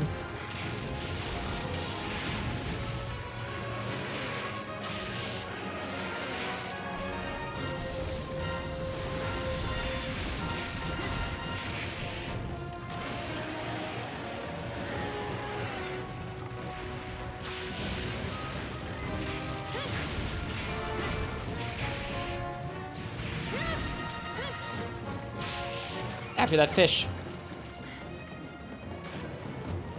I sure do love the Royal Ludroth theme. Such good music.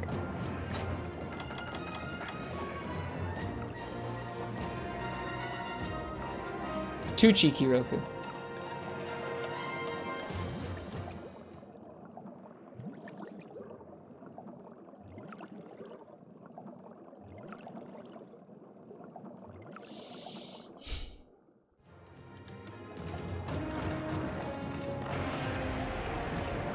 Yeah, this did not feel like a very good learning experience to me. When we played through 3 Ultimate proper, I'm really looking forward to learning some of these monsters and learning, like, underwater always feels so weird to me because I've only played it off and on every once in a while. I can't wait to spend a prolonged amount of time with this game and get more used to it with all the weapons.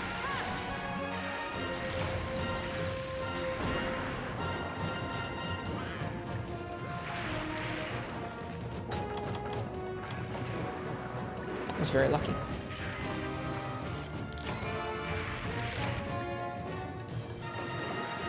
What'd you need the might seeds for? This great sword. This great sword required... I didn't have any great swords. Zelda wanted to see Legiacris with great sword. So I went and crafted this one, but it needed 2 might seeds, among other things. And the might seeds had like a really low combination chance for demon drug materials, and it was just a mess.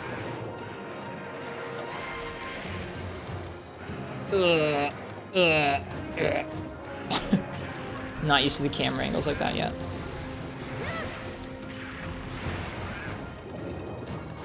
Hey, Gremlin Kicker. Oh, can you fight the worst fish, aka Plesioth? We're just fighting this one quest today. After this, we're gonna be going back to Monster Hunter Freedom, but someday we're gonna fight Plesioth in this game. He's actually pretty fun. I've done him in 3 Ultimate before.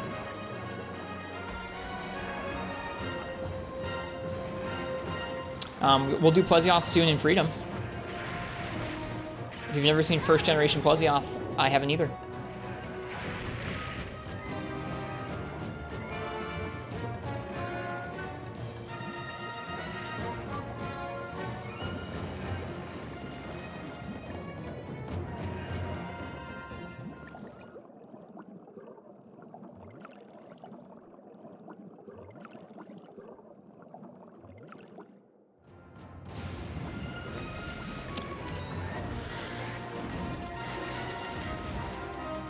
He seems so much less large on land.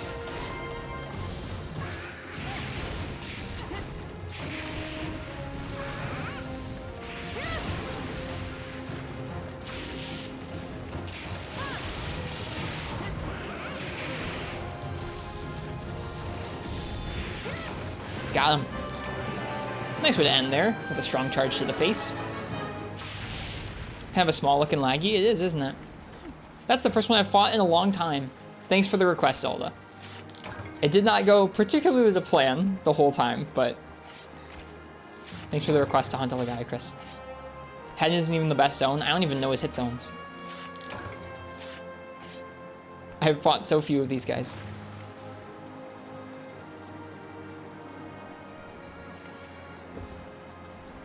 It was fun, though. Like I said, I want to get used to that underwater movement someday. Chest is best zone. We didn't even hit the chest once, I don't think. Somewhat pathetic. Oh well. Broke his head. You're fine, fish. You're fine. I fought one before.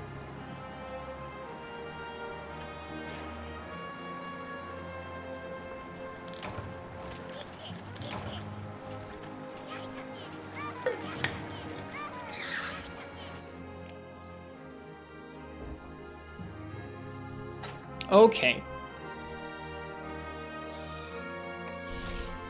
Some hide, a claw,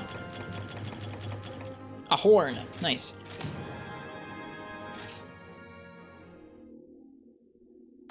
It's the light refraction that happens underwater. It makes them look bigger. Yeah, there you go.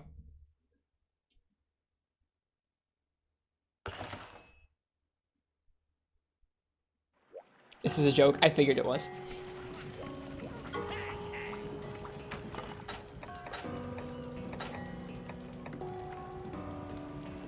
Well, in any case, this has been a visit to 3 Ultimate.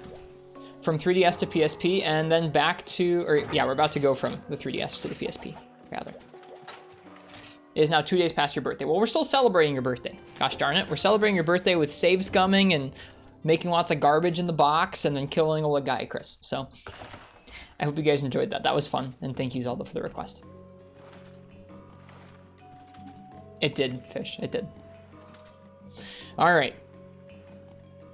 Sounds like a very me way to celebrate. It was a good time. Perfect birthday. I'm glad you liked it. Hang on, we're gonna go ahead and turn on some tunes.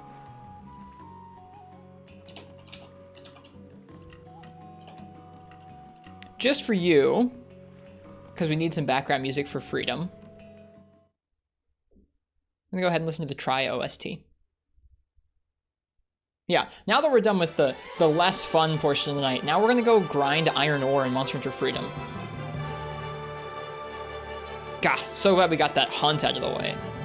Why would I hunt an interesting monster when I could just collect ore instead? All right. Also, here, have some, here, hang on. Have some beans on Zelda fam for their birthday. And good night, Ken. Cheers. Thanks for stopping by, and rest well. It's always good to get to see you and say hi. This is beans.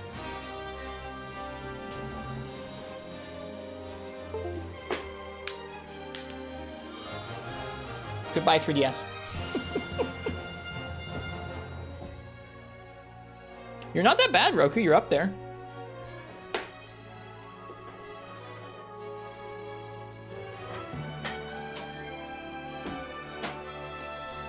Oh, what a mess.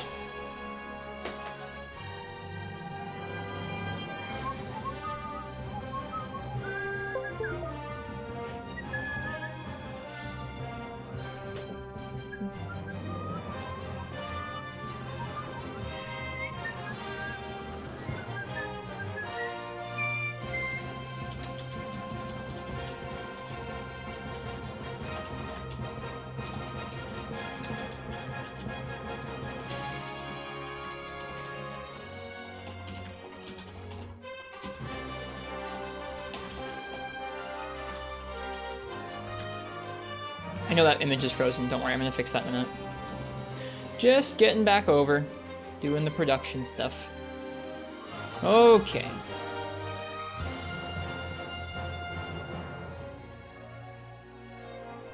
Here we go.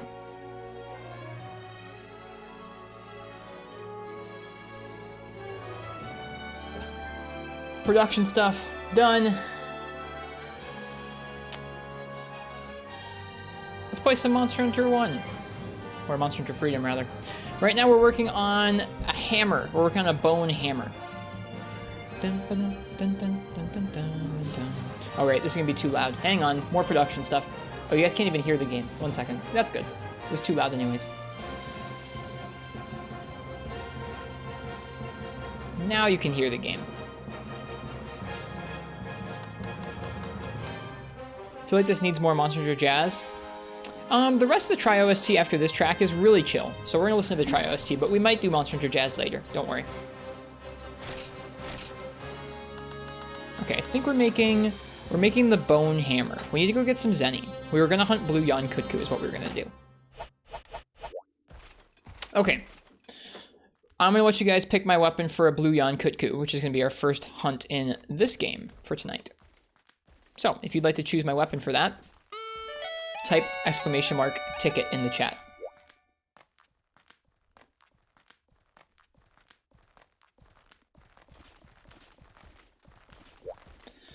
Ah, that was a good time. We've had some really good variety in Monster Hunter this week.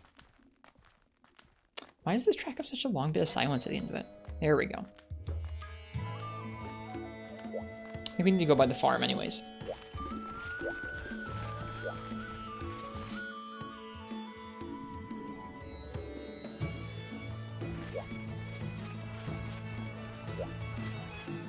Watch you get this in early. Rigged? It's not rigged.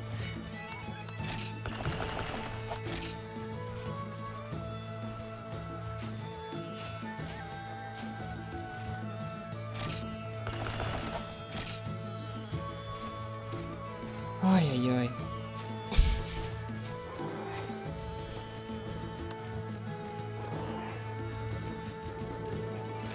Oh, shoot.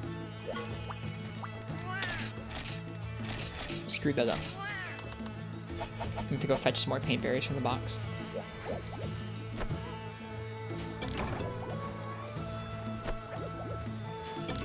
How's the game audio for you guys? Is that gathering sound pretty loud? It looks like it is. I'm gonna turn it down just a little bit more.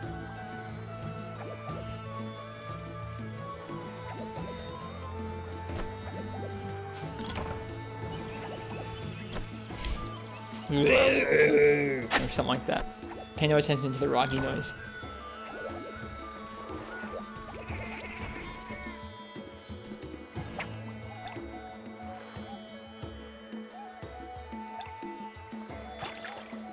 Oops. We lost our bait that quick. What a bummer.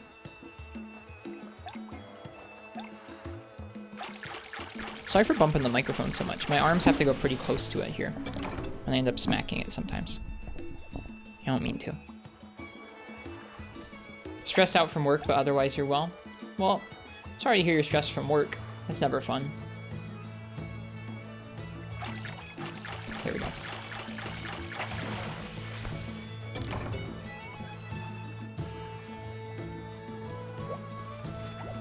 Yeah, I hope you get to rest and sleep up. Or sleep and rest up, I guess. Haven't heard a bump? Okay, that's good. It wouldn't be like a loud bump, it would be like a low, like bassy bump, I guess. Of me knocking the microphone and then some reverberation from it. Ah.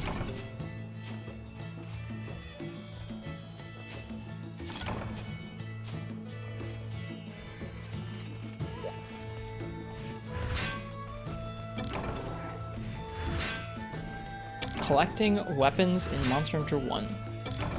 I feel like the more I stream this, the more I want to call it Monster Hunter 1, even though it's not really.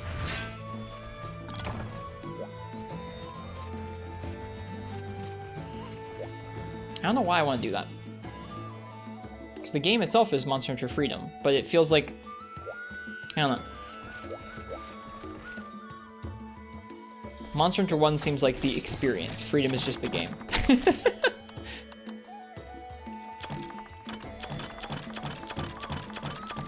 Whoops.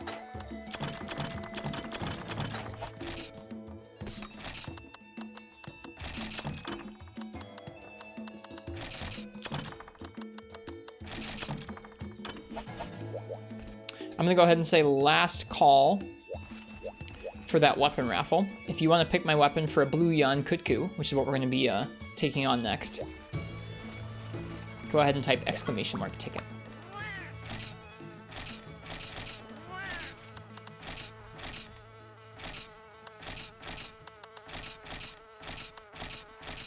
That lovely bee.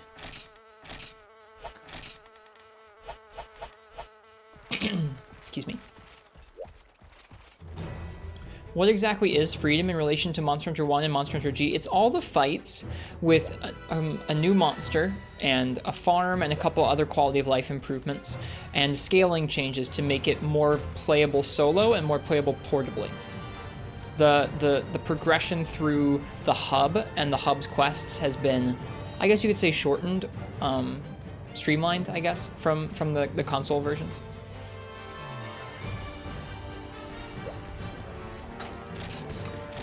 There used to be a lot bigger of a distinction in Monster Hunter between the portable games and the console games in terms of scaling. As they've gone, they've sort of consolidated the differences between those two. But they used to be a lot more distinct.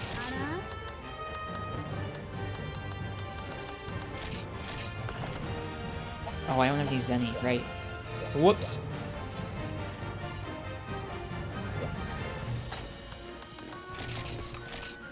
Do we have any golden fish we can sell? Nope. What can we sell?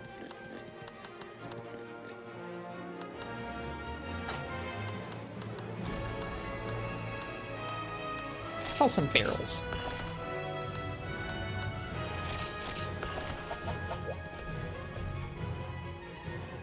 Does it have G rank? It does. Yep. It has G rank, but the G rank scaling is drastically different than Monster Hunter G, which was the G rank expansion that came out on the PS2. And it's pretty different G rank scaling from the portable games that came after. It's a little weird, like Zelda's saying. All right, let's see what I'm gonna use here. IRB Goodja, what would you like me to use for a blue Yan Kutku? I have Great Sword, Hammer, Lance, Sword and Shield, Dual Blades, Light Bowgun, and Heavy Bowgun. Light Bowgun. All right, this will be the first large monster hunt we do with the Light Bowgun, so let's figure that out real quick.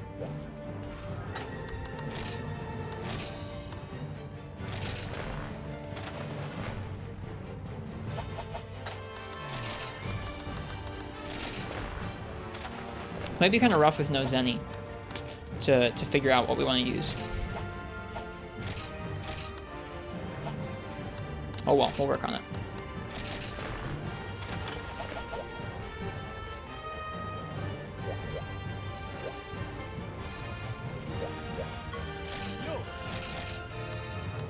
Okay. Oh, we got the blue Kutku cannon. That's cool.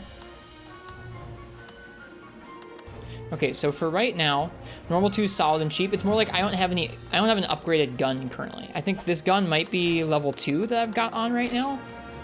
No, it's level 1. I haven't touched this light bowgun at all. So the light bowgun we have is still pretty weak, and Blue Kutku has quite a bit of HP compared to the other large monsters we've been taking on so far. Like compared to the base Kutku and like the Velocidrome and the Genprey or Gendrome, he's got a lot more HP. So I'm a little worried about it. About to fall asleep to the stream. I hope it's relaxing if you do. Did I touch the arena yet? Not yet. I want to do an arena quest sometime tonight. We do have the training school unlocked. State Farm Agent 1.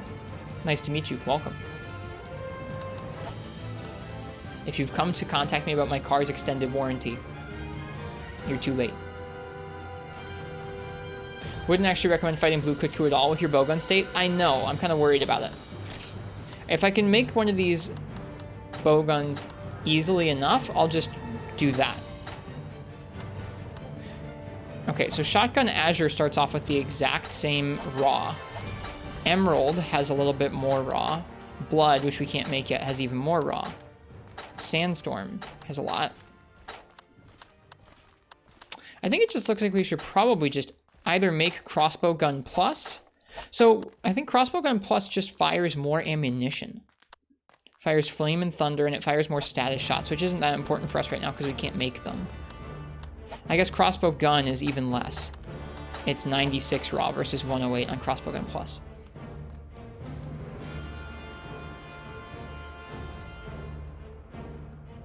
The shotguns aren't bad.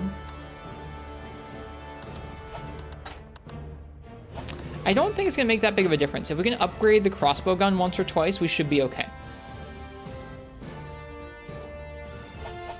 Let's try and do that. Let's see. I have a clip of normal 2. We're going to do a couple hunts with light bowgun. We're going to work up to this. Is Pellet any good in Monster Hunter 1? Probably not amazing, but I'll try it sometime. All right, so I've got normal 2 in the box.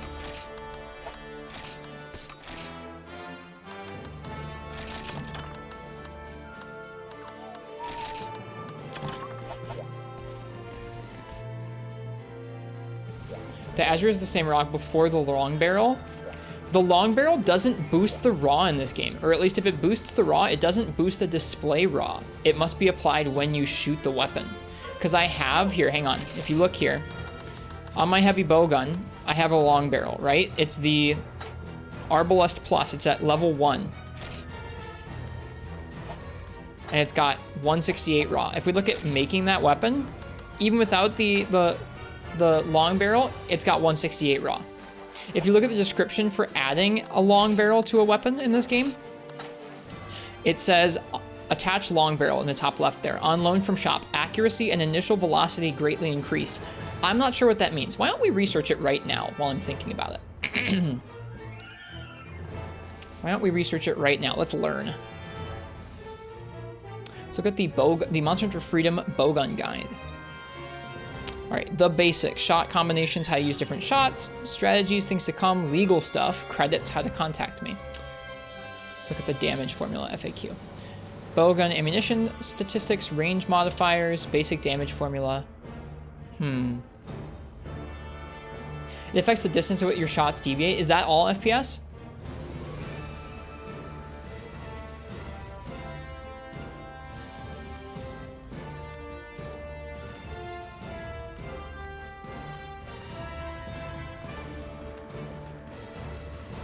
The range modifier functions in almost the exact same way as sharpness for melee weapons. There is 2 separate types of range modifiers, one for pierce type shot and one for normal type shot. Normal type shot does more damage when you're firing closer to the monster. About the long barrel. Attaching a long barrel to your bowgun adds neither range or damage. A long barrel decreases the amount of drift, thus increasing the range at which a bowgun is accurate. Without the attachment, a long-range shot can drift wildly, sometimes missing a target that is dead center within the crosshairs. So indeed, it's just about deviation. Interesting. That changed a lot over the games, didn't it? All right, now what about zoom? Okay, what about silencer? On loan from shop. Quiets your weapon, but increases aim difficulty. Why does it matter if your weapon is quiet?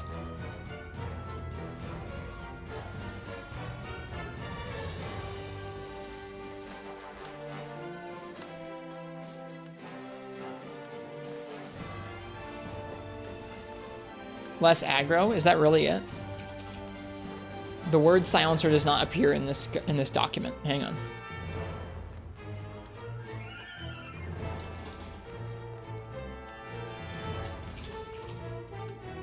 The word silencer does not appear in the bowgun guide either. Okay. Maybe for small monsters, less aggro and multi. That seems pretty obscure. But I guess this game has some pretty obscure things. Whatever. Well, we learned about the long barrel at least.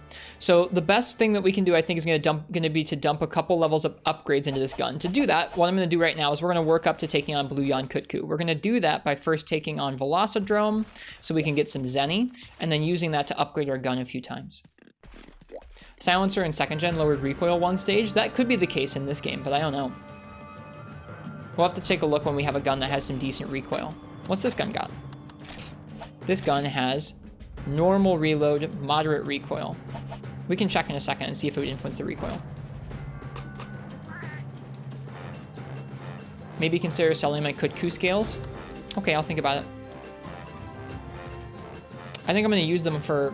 I guess I might not use them for that much stuff, but I want to make more Kutku armor. I'm not happy that this music's overlapping.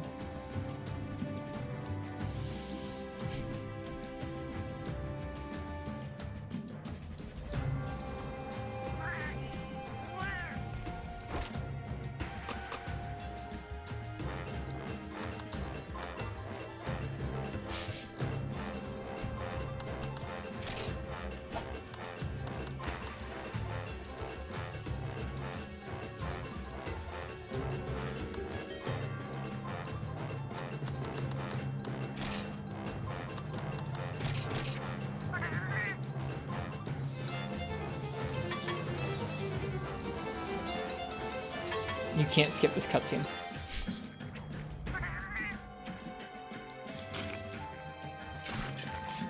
I don't normally want to skip it, but I don't like how the music overlaps with our music that we're playing.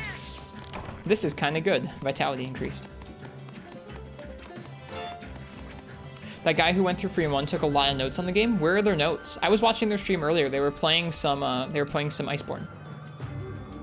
I'm guessing you're talking about the 8xB2 guy, right?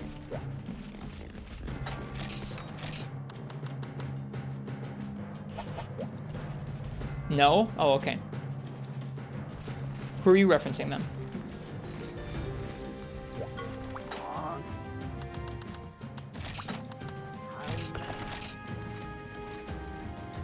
Muldrere? Okay, I've never heard of them. Mazirian? Probably not the same thing. Okay. So that's our plan right now. Is use this as a jumping off point to upgrade our bowgun, and then use the upgraded bowgun on Blue Yon Kutku. Go from there. So many things to get us off the ground in this game. I like it. It's not just like, oh, one night we spend some time clawing our way out of the item, like the item poorness, and then one night we spend on our light bowgun and stuff like that. It's like, no, we're just clawing our way out of poverty in every aspect of the game right now. Like, oh, our bowgun situation's abysmal. Did I bring the barbecue spit? I didn't. It's probably not a big deal. Muldrere is his name. I've never heard of them.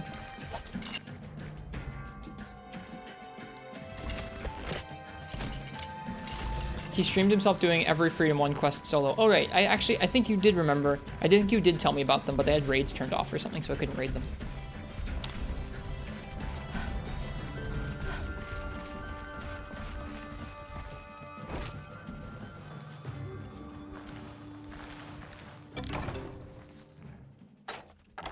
We're gonna do a little bit of mining because we need to. This game seems like the definition of poverty. A little bit, yeah. 2 Kutku scales. Nice. Hey, Freak Moth.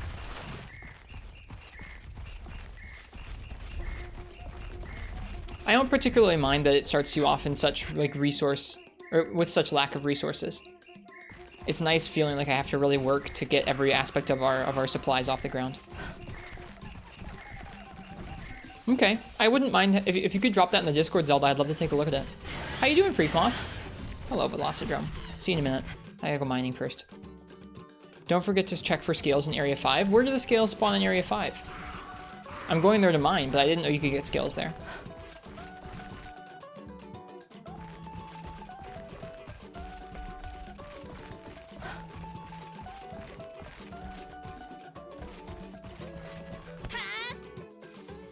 On top of the ledge where the eggs are? Oh, interesting. You can get scales from the bone gathering spot in the center. Okay. That's 2 different answers, but I'll try them both.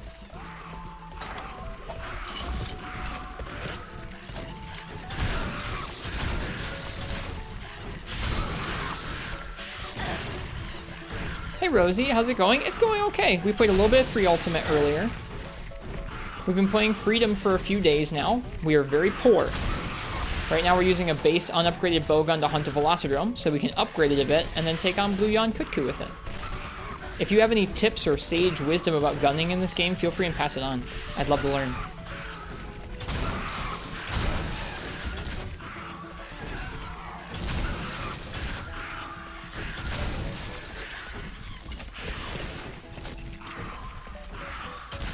Whoops.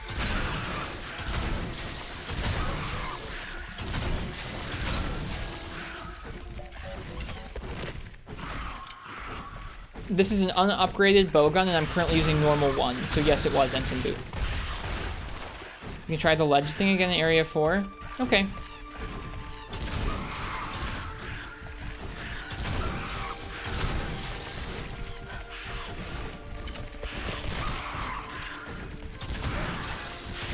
They're not infinitely respawning. I just haven't killed them very quickly, I guess. I don't want to waste the ammo we might need for Velocidrome.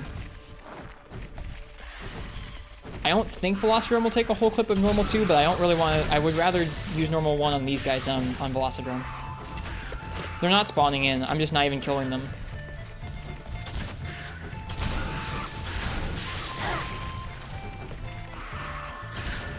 Ugh.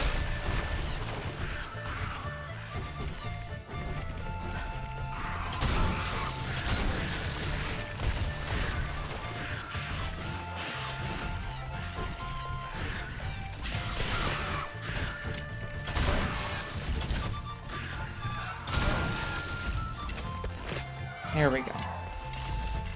Jeez.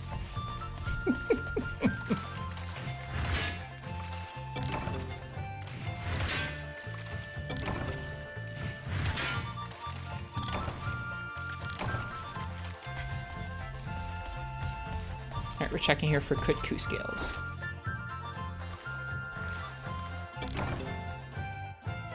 Hey, there you go. That's a good tip.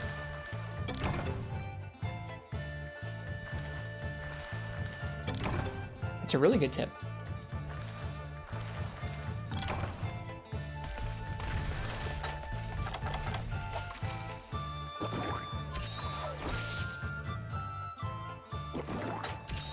That's exactly what we're looking for, Skiffy. Is iron ore. We need so much iron ore, man. Both dual blades and hammer are such an ore sink to get to a like there are 5 rarity 1 iron hammer upgrades in this game before you get to a rarity 2 one. It's absurd. If you're looking for scales, there's a spot in Area 2 if you weren't aware. In Area 2 as well? Really? I knew about the one in 1. Let's go down to 2 and check that out. Where is it in 2?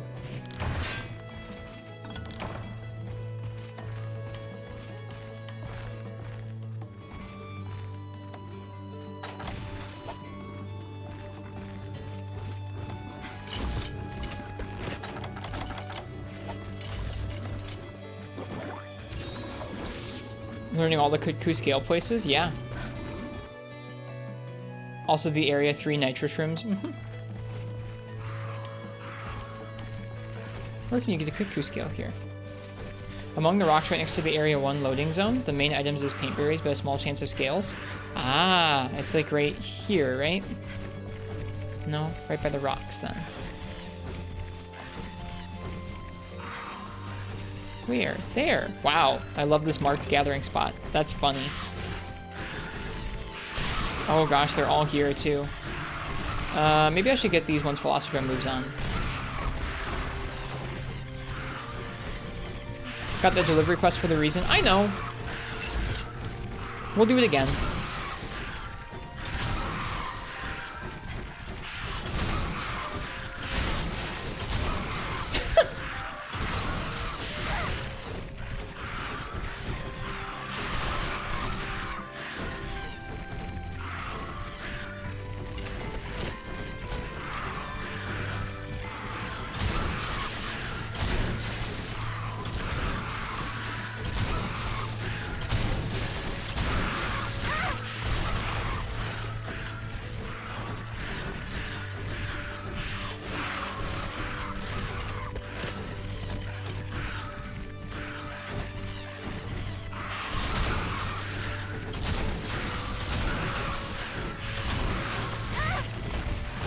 This looks like hell. It's not that bad.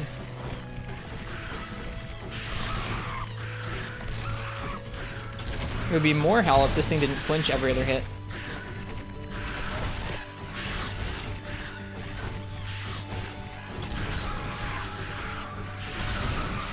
Should probably wait for it to get into the area.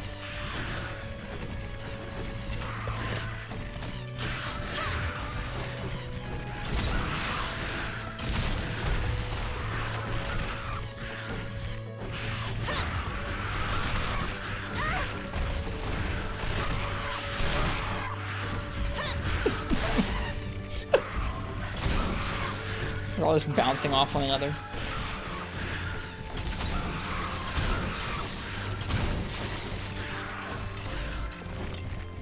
Okay, there he goes. Some of them are gonna go with him.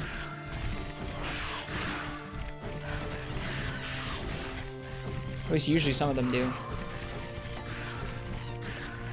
Here, we're gonna zone real quick. See if that despawns some of them. Probably won't. We'll see. I still want to gather the rest of the times at that spot if I can. May just need to kill them. We'll be okay.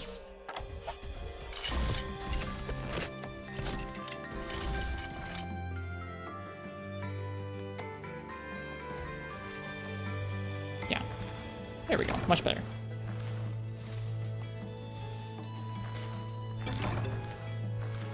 Yeah, I didn't even know this gathering spot existed. I love learning new things about Monster Hunter.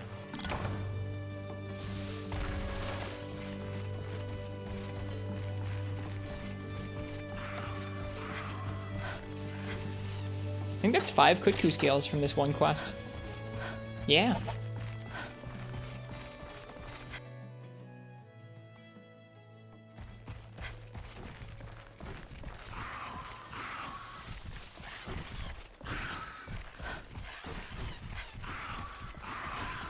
Can Greatsword block in this game? Yes. There's also a guaranteed scale spot in the jungle, which is a strange one. I'm trying to think if I've encountered that one before. I don't know.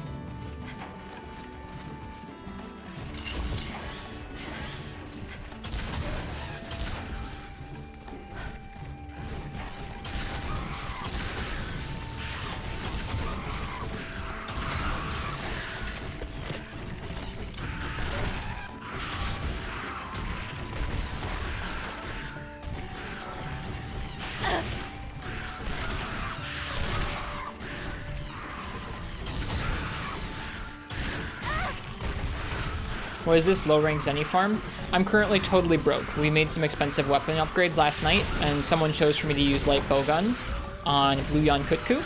So I needed to kill this Velocidrome with light bowgun so I could upgrade the bowgun enough to take on Blue Yon Kutku. Right now we don't have a good enough bowgun for it. Yep.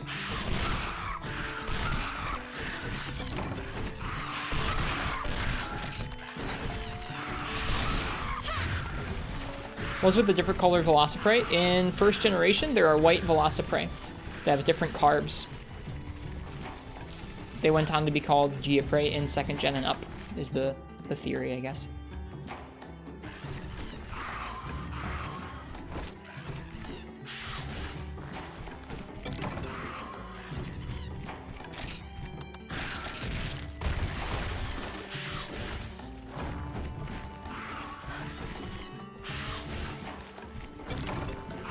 I think they're specific to Freedom 1. Oh, are they not in the PS2 entries? Interesting.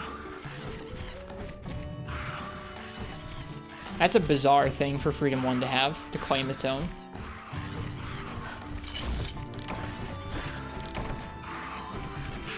Yeah, they have their own carve. It's called White Velociprey Scale Part, I think, or plate.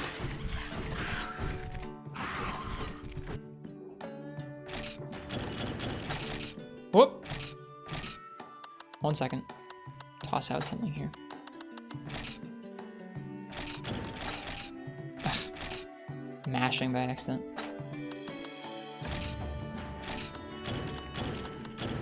There.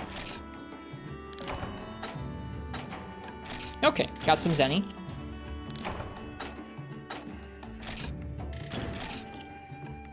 Oh, Freemanite does say that Giaprey are recently reclassified White Velociprey. Interesting. Where does it say that? I would love to see.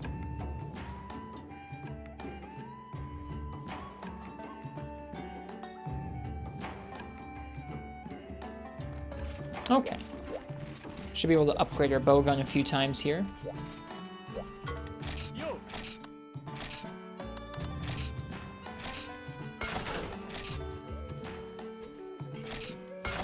A couple times there. A low-priced light bowgun, produced in large numbers, perfect for novices. That's us.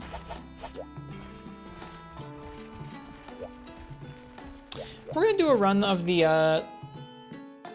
Sootstone quest.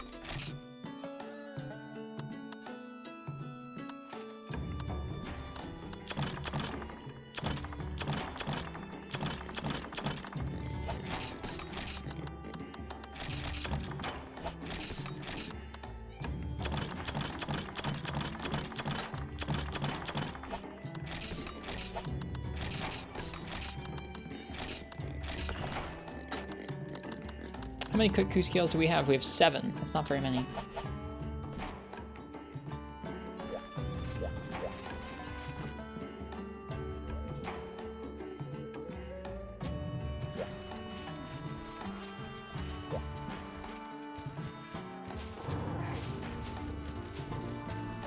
You know what? I think I've actually read that part of Hunter's Life magazine recently, Black Wolf Raven. I think it's in Freedom 2.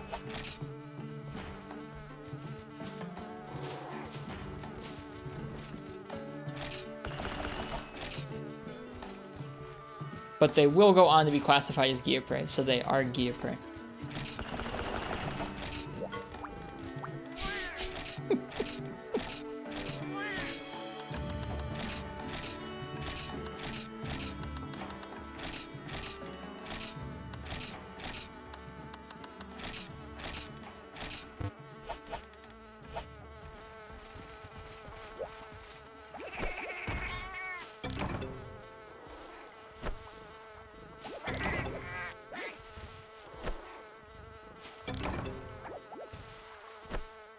Maybe they just don't feel like spitting ice, Skiffy. I think the Veggie Elder whispered that to me. It's some secret lore. He said these Giaprey are Giaprey, but they don't feel like spitting ice because they're not in the snowy mountains. No shit, he really told me that.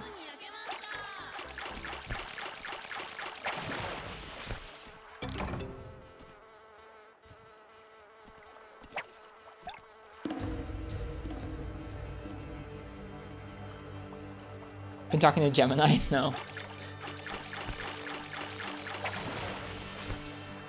Gemini would have some dank Monster Hunter lore, though.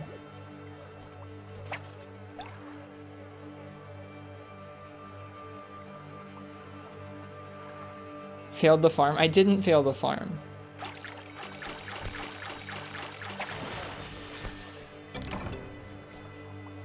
I actually got all 3 fish.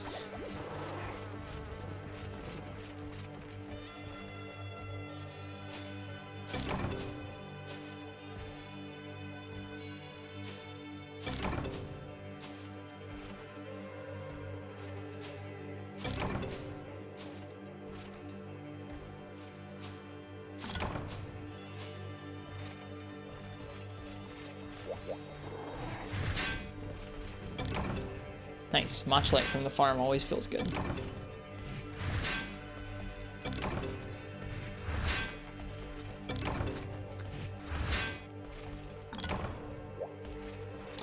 Alright, that's enough of the sad bagpipe song.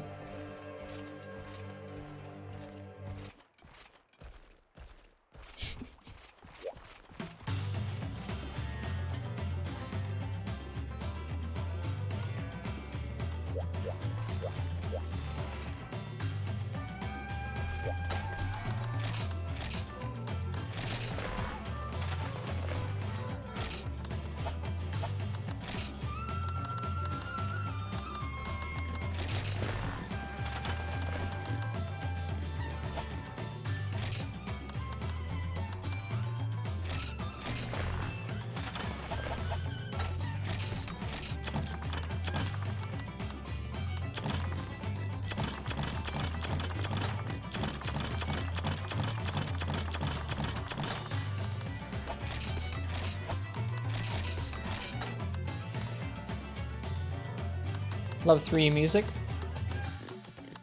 3rd gen music is pretty good, isn't it?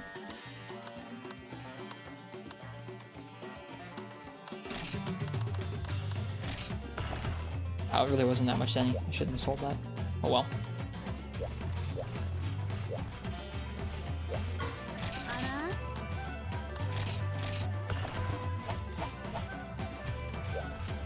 Shoutouts to the Tiny Uragon theme. Dude, it's so good.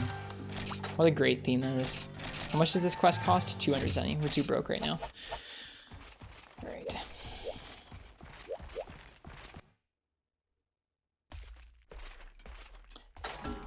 Well, I can prove to you that White Velociprey exists right here, because we have White Velociprey scale PC. White Velociprey sculptures. Swamp mining. We're doing a swamp sootstone ore. We're also mining. We're also getting Gendrome parts. So don't really have that many Gendrome parts yet.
That would be funny, Skiffy. That was well timed, musically.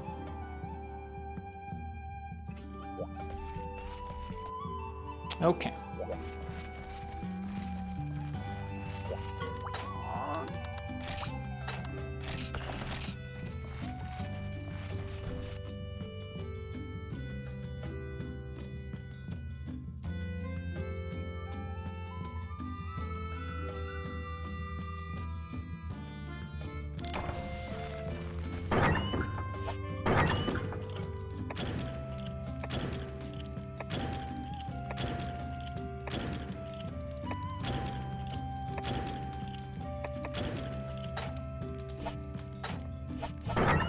Whoops.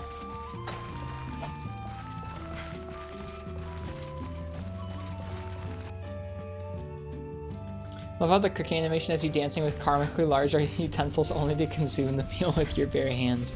I'd never noticed that, but that is pretty funny.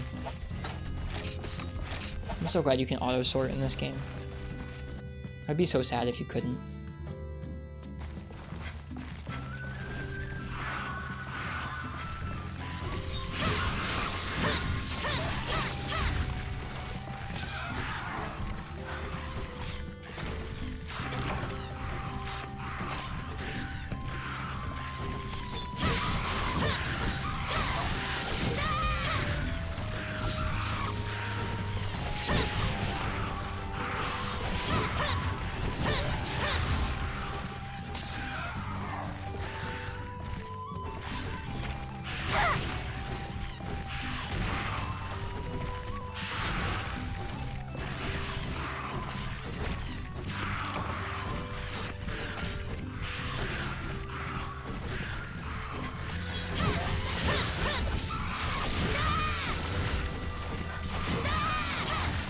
We cut that Genfrey clean in half. Dude, that was a good view of that, too.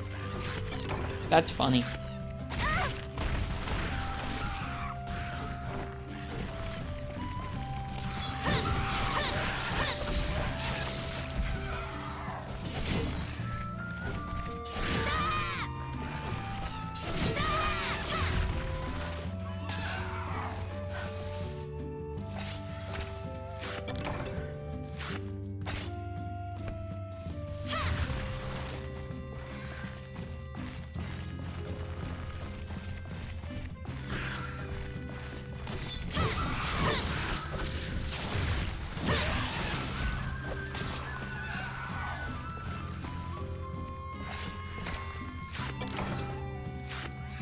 Looks like they respawn infinitely in this area.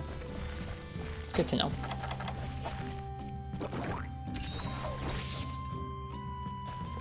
Okay. Yeah, hopefully some Genprey materials will let us start upgrading into some para weapons at some point here. We just haven't seen them in that many areas thus far. We saw them a little bit in the desert, and we've seen them in this particular swamp quest, but that's about it.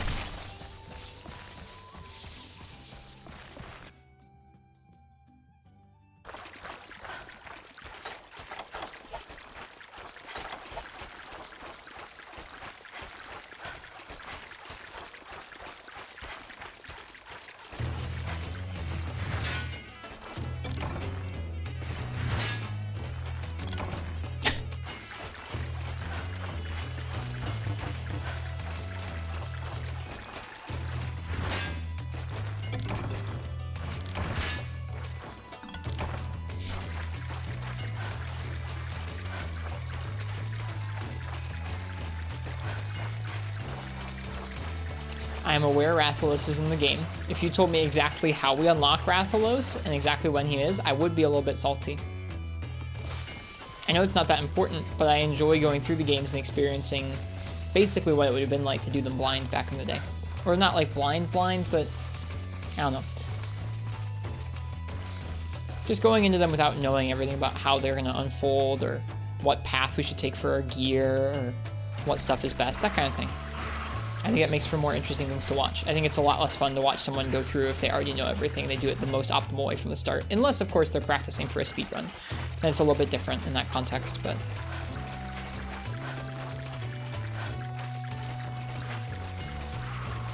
I don't know. I have a hard time describing exactly how I feel about spoilers. I think at the end of the day, I don't care about them that badly, but... I think the less I know about things, the better. It's more fun.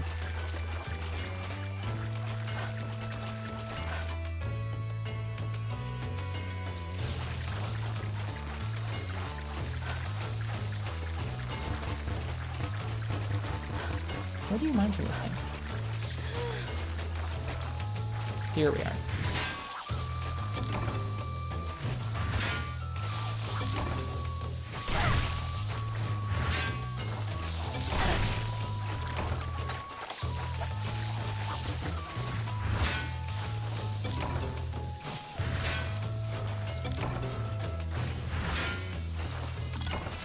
Okay, that's that. Let's get out of here. No reflection in the water. Yeah, they didn't add those until... I don't even know if you have a reflection in the water in World or Rise. I don't think you do, to be completely honest with you.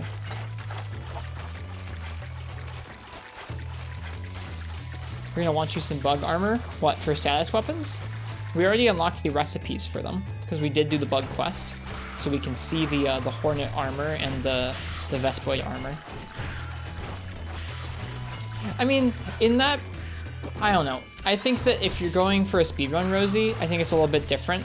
But if it's just someone playing through the game and going, I don't have a particular goal, but I'm just going to play through it the most optimal way without doing anything differently, just cuz, I don't think that's super interesting. I don't know.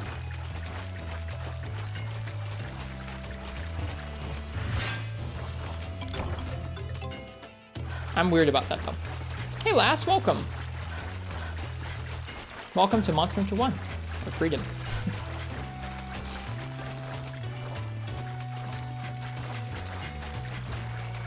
For portable, I don't think Silver Rathalos is on any box art.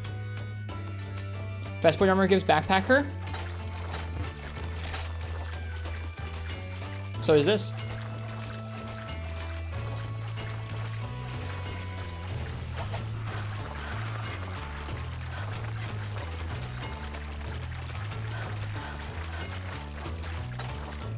You gotta love that torso up, dude.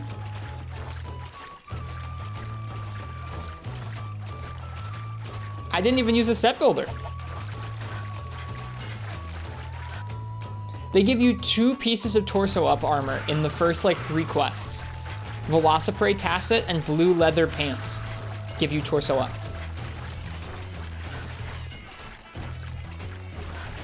I mean, that gives me, I'll show you my 3 sets so far, Zelda. They're all because of torso up. It feels cheesy.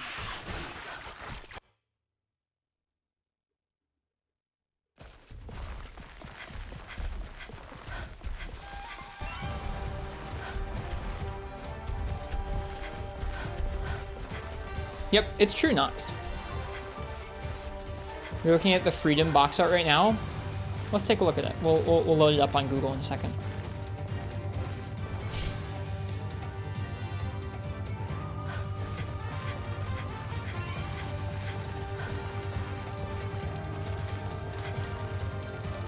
That sounds pretty cool, Zelda.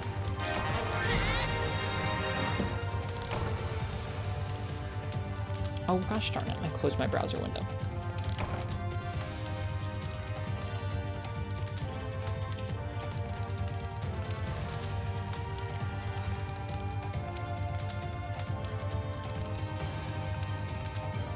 Okay. So here is Monster Hunter Portable. This is the Japanese release. That's clearly red.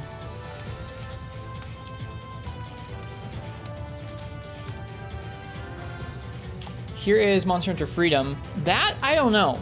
To me, I always read that as Azure, but maybe that's just because of the blue background. You think this is Silverlos? Does that make Silverlos the flagship of this game? I always thought it was Garuga, but people have told me recently that I am wrong about that. I am mistaken.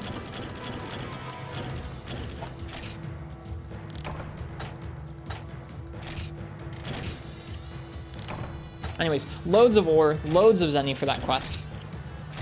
Sootstone quest is going to be a favorite of ours, I think. I don't know, I guess I'd never considered it.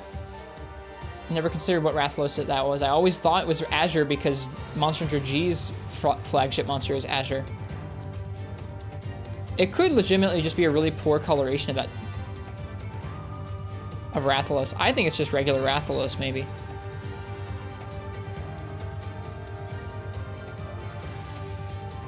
Weird.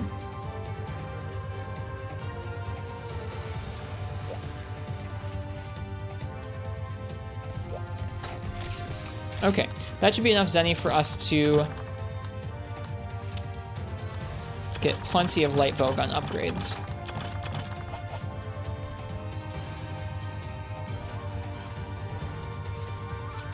Where do you decide what the flagship of Freedom 1 is? Who says? What's going on now? We're upgrading a bowgun so we can take on Blue Yon Kutku.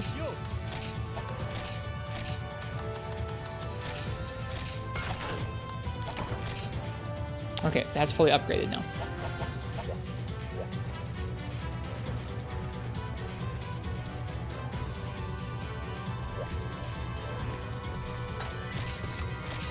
Okay, Zelda fans. So far our sets are this backpacking set, which literally doesn't even have a helmet. This set, which is a gathering set that also gives defense plus 15 and health plus 20.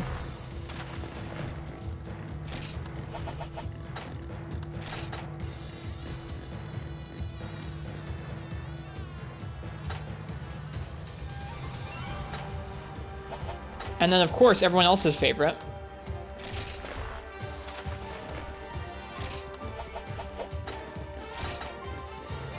Attack up medium health plus 10. Yeah, it's Torso Ink.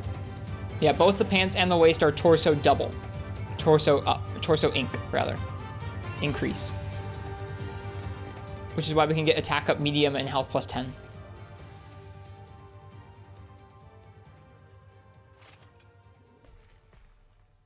That's a Freedom 1 specific skill. Gotcha. Attack up here takes 25 points. Attack up large, you mean?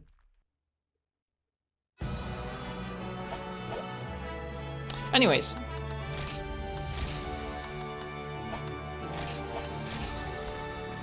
Blue Yon Kutku with light bowgun is what we're going to be doing. Let's see if we can make some of the Kutku armor for that.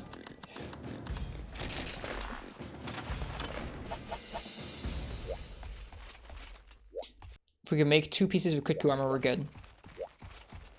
Torso Ink was only seen in Freedom 1, never again in the series. I've used Torso Ink in multiple games. I think Torso Up, as it exists in this game, in the old games, has been changed to always work like in Torso Increase. After this game, there's no skill that just boosts them by a few points, it's always just it doubles it. Like what Torso Increase does here. You're making you want to finish the game with those backpacking armor sets. I wish you the best of luck.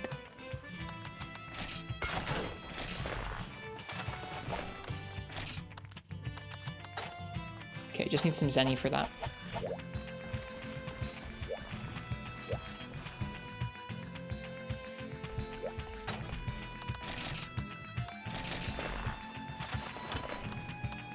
It absolutely does, Zelda. Totally.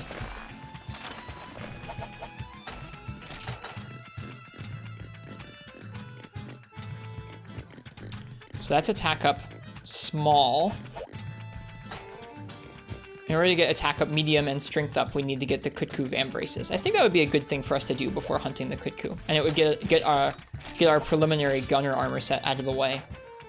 Let's go ahead and should we do the Sootstone quest again? Let's do another Velocid. I don't know. Hey, Black Doc. Caught one stream this month. Welcome.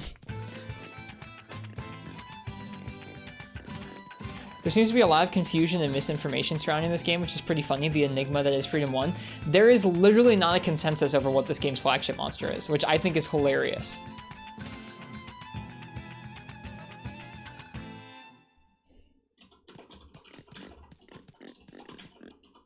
In my mind, it's always been Garuga, because that's literally the only new monster in this game. To say that 4 games, like you have Monster Hunter 1, Monster Hunter G, Monster Hunter Freedom, and Monster Hunter G Wii, to say that all those games' flagship of is Rathalos is silly.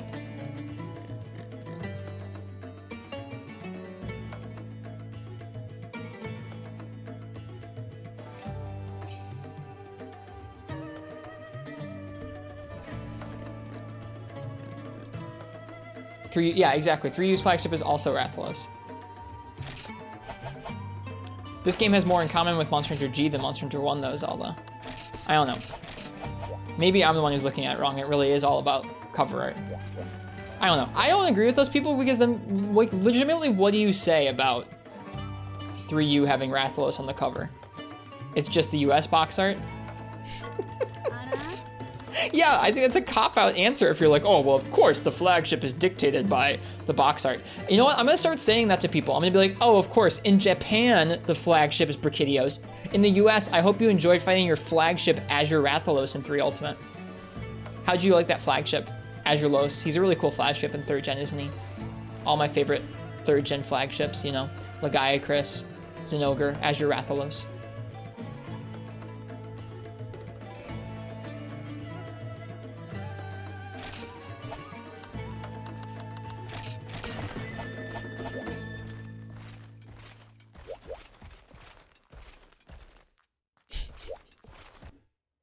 Let's go by the farm.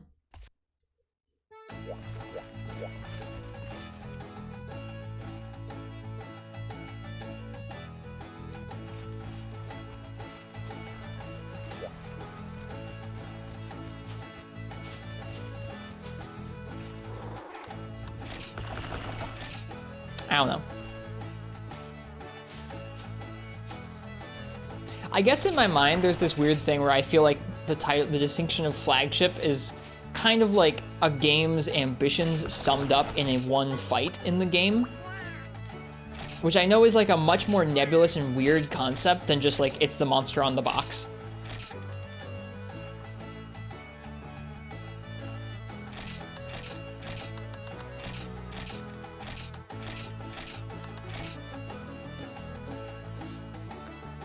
Yeah, there you go, Zelda fan. Freaking Rathalos dominating the flagship spot.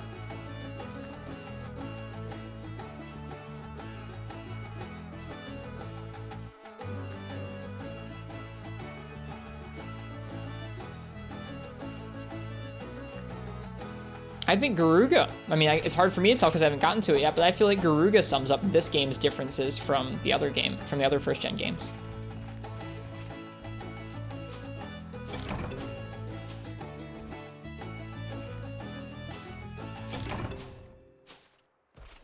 Me too, Nox. I feel like it should be a new monster that sums up the I don't know, the overall essence of the game. I feel like in this game that's Garuga, or Azure Los in G, or Rathalos in 1, or Brachydios in 3U, or Nergigante in World. To me, that makes a lot more logical sense than, well, excuse me, it's actually Rathalos again because he's on the box. Like,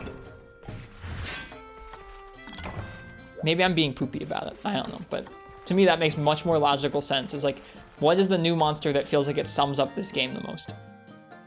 For most games, it's pretty obvious because it's both on the box and it's thematically like consistent. Like, oh, it's Magnum Mallow. This game has some like confusion around it, but I still think it's Garuga.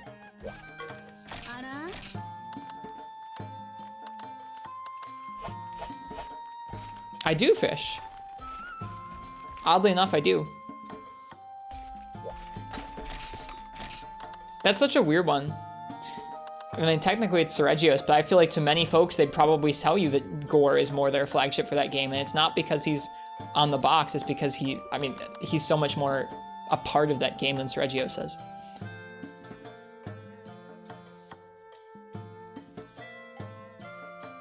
Well, they're gonna hide their cooler monsters? What, like twice in the series they're gonna hide their cooler monsters and then the rest of the time it's the box art monster? I don't know.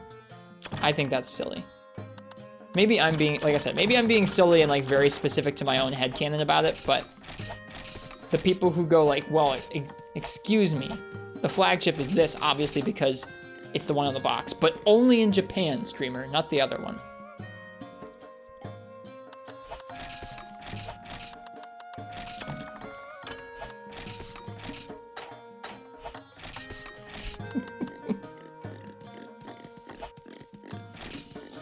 All right, what are we doing? Let's on to Sergio's. I want to make the blue Yankutku, or the Yankutku Van braces. I guess we could. No, we probably can't sell the scales. We probably need them.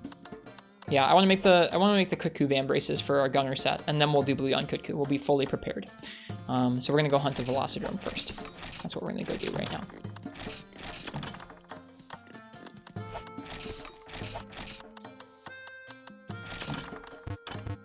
I already have herbs. Cool.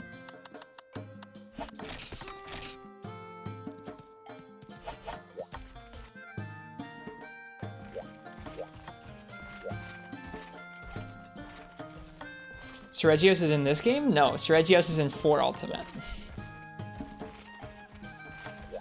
Wait, did I say Sergio's? I didn't mean to do that. Velocidrome is what I meant to say. My mouth doesn't function right, folks. Stop. No. I'm so mad. So scuffed. Everything is so scuffed.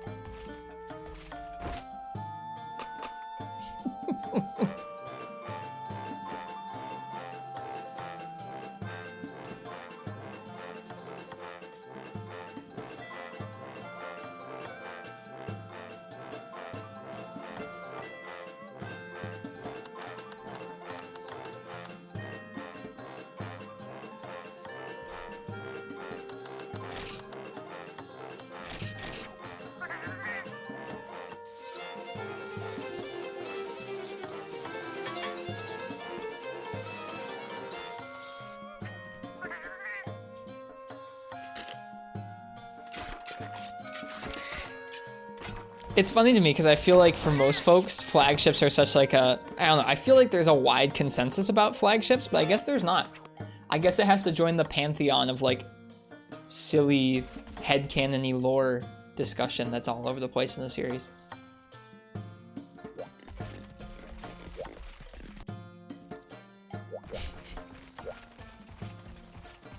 Just like the Royal Ludroth theme. It's just like the Royal Ludroth theme.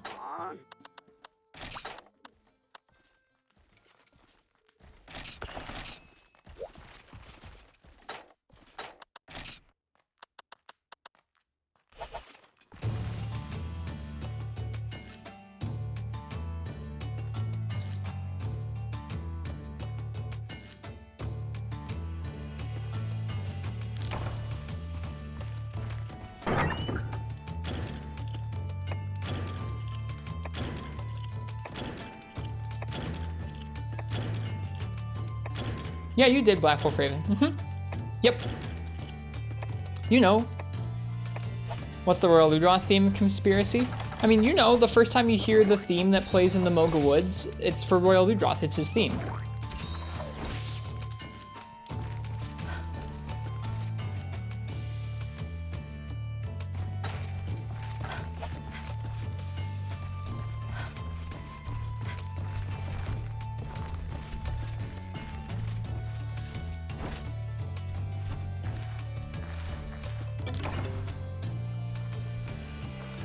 Thought it was Pecco? Mm-mm. You encounter Ludroth before you encounter Pekko and try.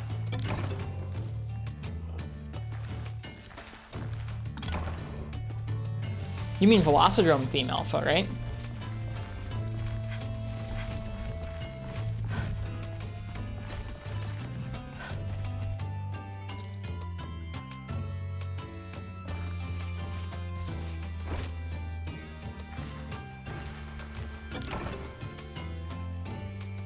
We debunked it. Royal Ludroth is officially the flagship of Tri. To be fair, you encounter Rathalos in game before you fight Velocidrome? I don't think that's true.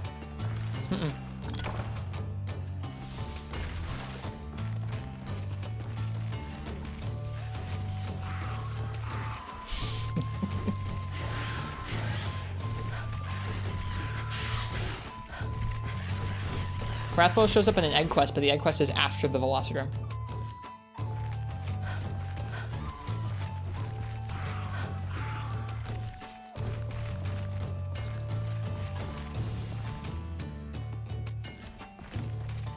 At least I think that's the case. I'm purposely being like a shitter about it. I'm sorry. Someone was telling me that if you spam circle hard enough, you can just climb up this instantly.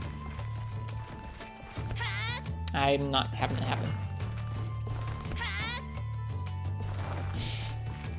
Yeah, but who translated that from Japanese, Black Wolf Raven? If we're arguing that Japanese is the canonical version, who knows what it really says in Japanese? It probably says Velocidrome, the fearsome bird wyvern.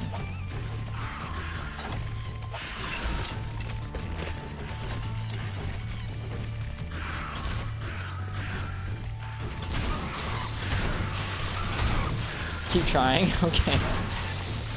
Only the little ledge, not the big one. You have to tuck yourself into the corner holding up left. That is some descriptive instructions for that.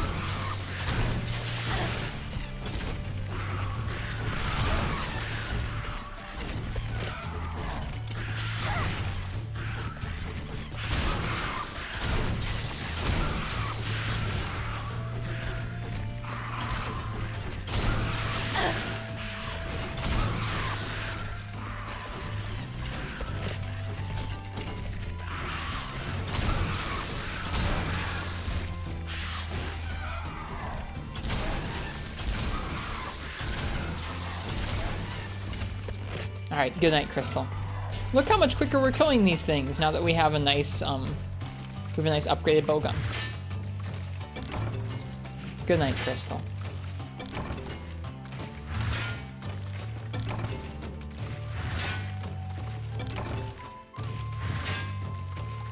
You assume Velociprey can be kind of whitish with their scales. That is a white Velociprey, Black Duck. You can carve a white Velociprey scale from it.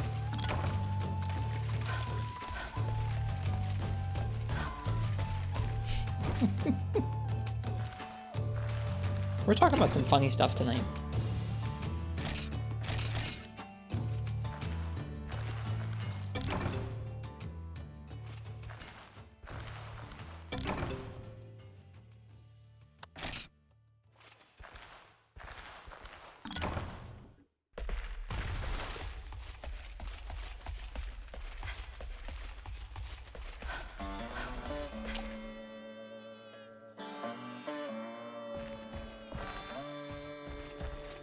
Best theme.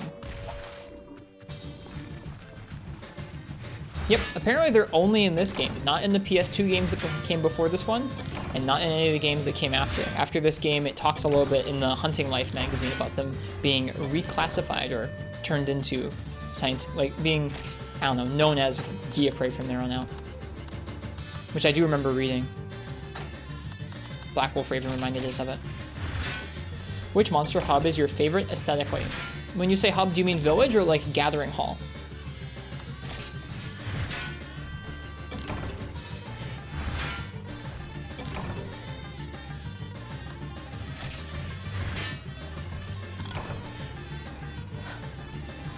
As a whole? Okay, let me think about that. That's actually a pretty difficult question for me. I think for me, it's kind of a toss-up between... I have a really hard time with that question. I think I am most personally nostalgic for Generations and Burna and the Burna Town Hub. because that was my first Monster Hunter game, and I did a lot of random multiplayer in that game, more than I have since then. Like, more multiplayer in that game probably than I've played in the 5 years since then. So I have a lot of fond memories of that hub.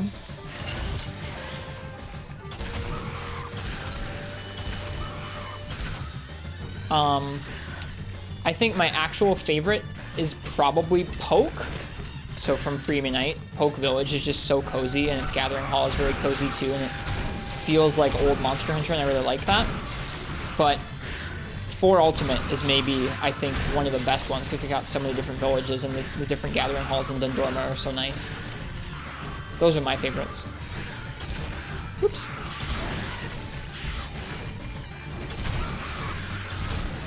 Portable Third's nice too, it's just not my favorite. It's so lovely though. It's a hard question. I didn't know Portable Third was your first Symphonia, that's cool. How'd you end up having Portable Third as your first? I feel like it's one that's really hard to start off with, because you kind of have to know about Monster Hunter to know about Portable Third. At least in the West.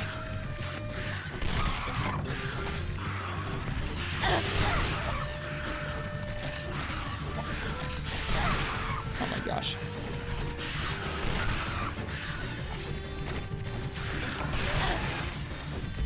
Your brother saw PPSSPP and Portable Third and was like, want to play? Nice. Lucky you.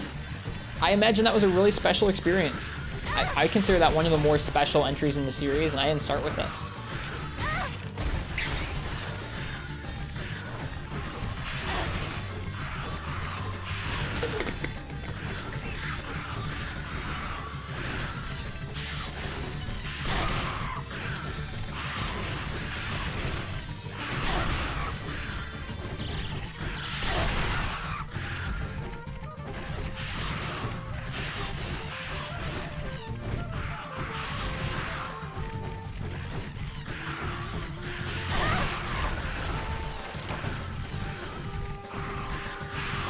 This is just chaos. Fits the music well.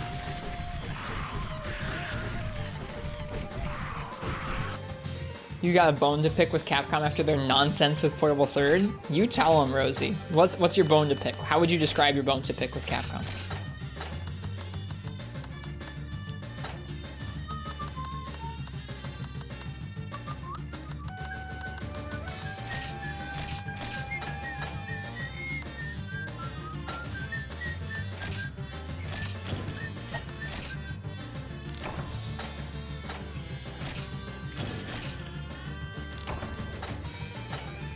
How dare they not bring it to the West and leave us dry with Triware for so long.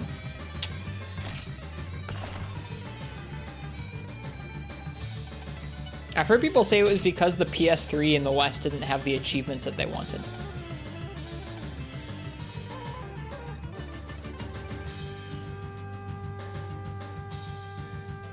It didn't have the ability to put the achievements in the way they wanted or something like that. I've heard that rumor spread around. Which seems like a silly reason.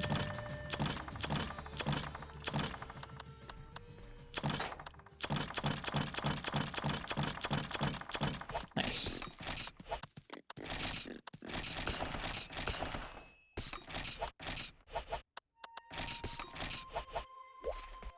Oh, this seems so good.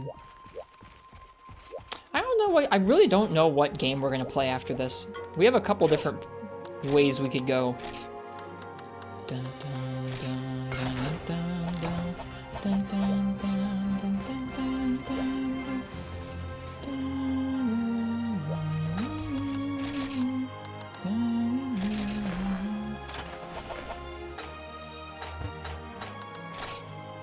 There you go. Attack up medium, health plus 10, water res 3, but for guns. Wait a second. There we go. Cool. We have 4 sets. Feels good.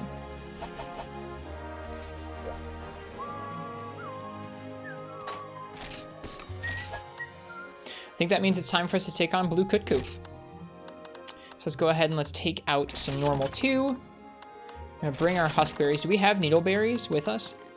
We have 16. That's not enough to want to bring some to combine. We'll bring the huskberries. Maybe we could gather needleberries. Probably not a useful amount. Bring herbs. We already have the herbs. Okay. Bring paintballs. We will bring our barbecue spit if we already have it. Don't already have it with us. Do we have enough zenny for this?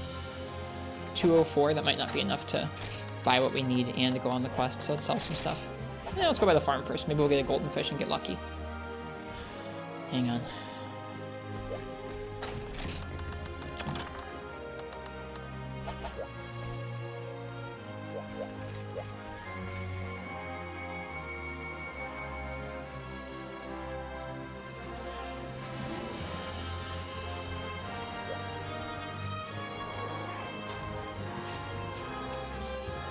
Yeah, up until, I mean, truly up until World, Monster Hunter was never like a guaranteed hit here. Like they always were kind of like, okay sales, right? Totally possible that, like, I mean, if we go and look up the numbers, it's totally possible the numbers go up and down a bit, and there always could have been one where it's like, oh, that really didn't sell well. Like it was always not a sure bet. I mean, once you get to like 4 Ultimate in Generations, I feel like it's you're seeing an uptick there, but even still. Especially by the time Portable Third was around, I feel like they were probably a little wary. Especially with the PSP selling like so much more in Japan than in the West. Can you find weapon trees in Portable Third? Yeah. I think they're on GameFAQs. Let me get you a link.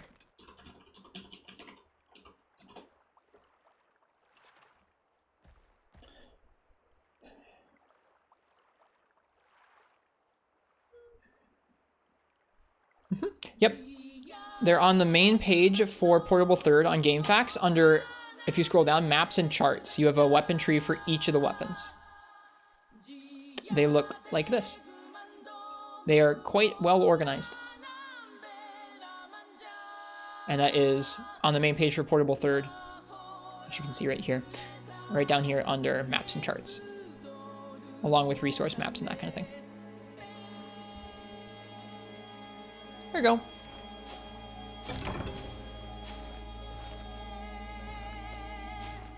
Anything pre-3U you want to use GameFAQs for. That and like the really obscure stuff will be on an AT wiki somewhere. Which is like the Japanese wikis. I don't have a good time searching through those, but I've used them once or twice.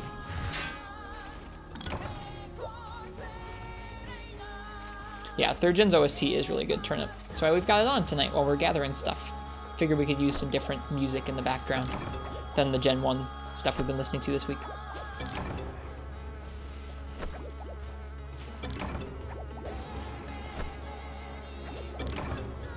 What did they call it, Churrito?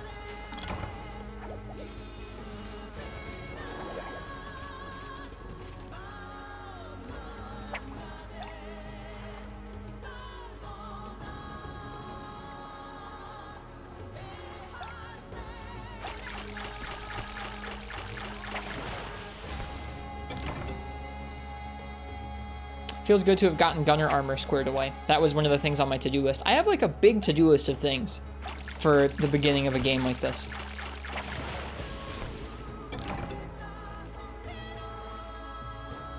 They just thought it sounded funny? Ah.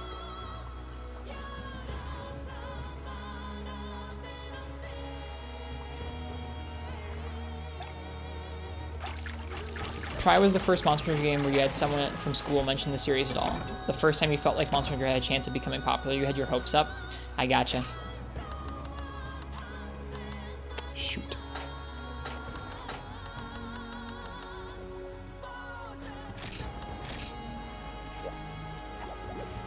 I can understand feeling real crushed about that. With 3U taking so long to arrive.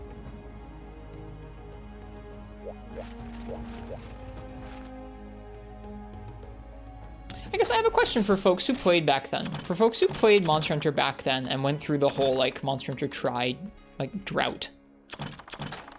It seems like nowadays people look back on Monster Hunter Tri and its online as like a very special time. Do you think that's partially because y'all had so much time to sit there and just enjoy it and like find different ways of playing the game and enjoying your time there? Or is that because it really was just that much more special of an online hub and an experience than the other games at the time?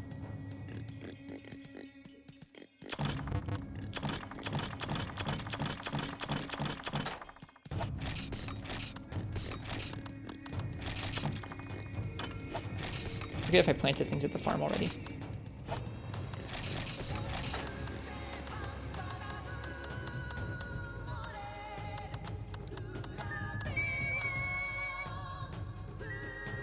I think the event rotation and hunter rank point systems really helped out.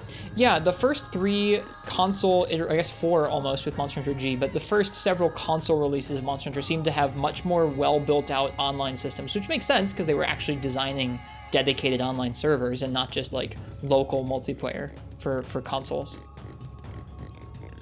Just took longer to do things and try than what other game than in Freebie Night. Wow, Unknown Skull is worth a lot of Zenny, jeez. That's nice.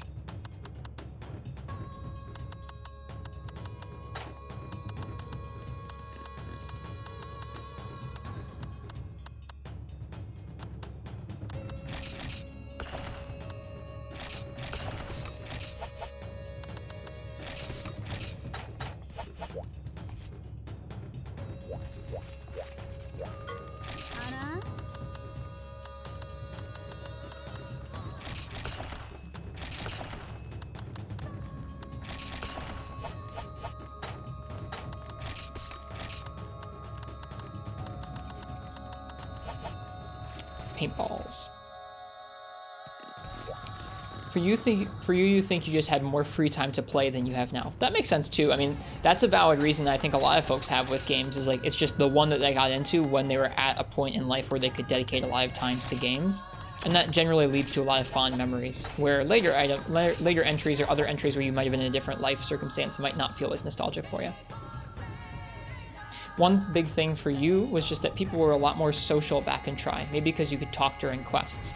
Now, I know the We Speak was like a big thing. I think you had to pay for it in Japan even, but you could speak over the Wii microphone while you were hunting. I know that was a big deal for that. Did people also type via the keyboard like they could with the PS2 during quests, or was it just voice?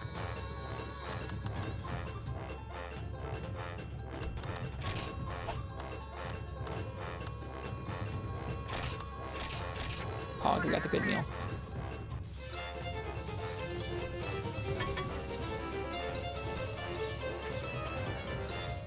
You had a USB keyboard? Gotcha, you could. Neat. Could you use the GameCube keyboard controller? I know you probably couldn't. Well, actually, did the GameCube keyboard controller have a USB? Because if so, you probably could use the GameCube keyboard controller. Hang on. You meant the text chat? Gotcha.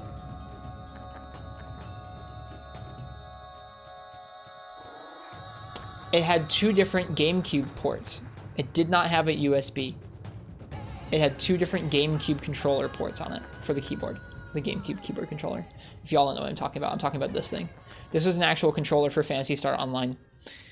And I was wondering if it had a USB, if you could have plugged it into your Wii and used it for Monster Hunter Tri, because Tri did not accept a GameCube controller as far as I know. Anyways. Wish the Switch had voice chat. That is kind of crazy, right? That their flagship console from the Wii generation had voice chat as a service, and their current one doesn't so many years later. Kind of gnarly.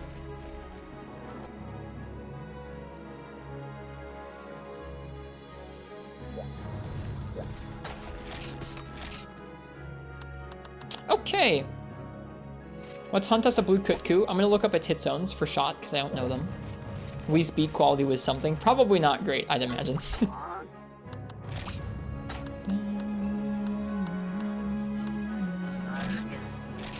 It costs 300 Zenny. We need 8 more Zenny.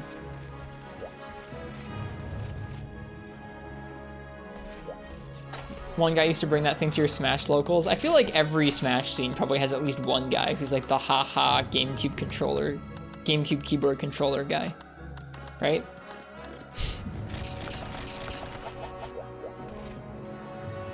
That too, Schmeg. I don't really like voice chat personally. There are really only a few people who I've ever had voice chatted with. I don't know.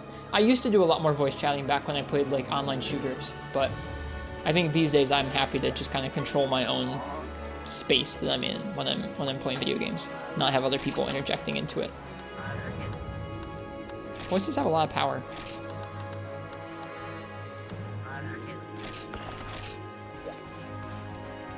I did schmeg, it's true. I think what made Try so special for me personally was the feeling of discovery that could finally be shared with others. Guides weren't massively looked into, most people went in blind, and I would go in blind with them. I never had online during Monster Hunter 1, so it was 5 years for you to finally experience Monster Hunter online like the way you dreamed. That does sound extremely special. You enjoyed the ad hoc party era? That also sounds pretty special. Kind of like I imagine it would feel kind of like how folks now band together around Hunterverse. Probably not exactly the same, but I bet it felt kind of scrappy. Like we're all using our computers or our PS3s to get this weird network to work and let us play this game far away.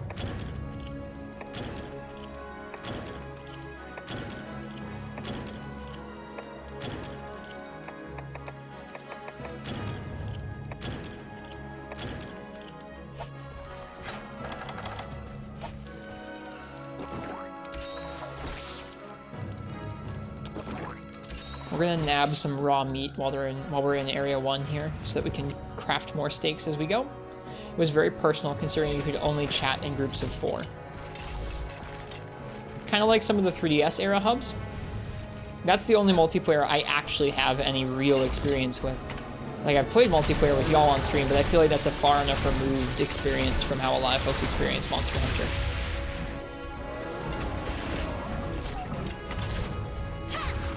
It's still fun though, and it's still better than me not playing multiplayer at all. I think it's probably good for me to get to experience how some of the games play on multi.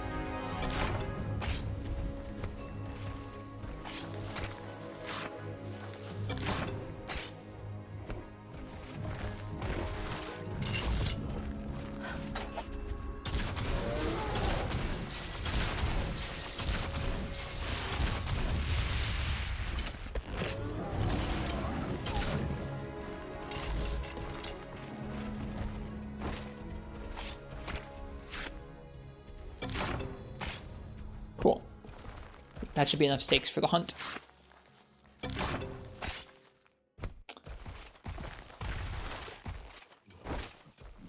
Well, it only took us like another little while of prep, but we can finally take on the blue Yon Cuckoo with light bowgun. Oh, I forgot to look up its hit zones. Excuse me. Sorry.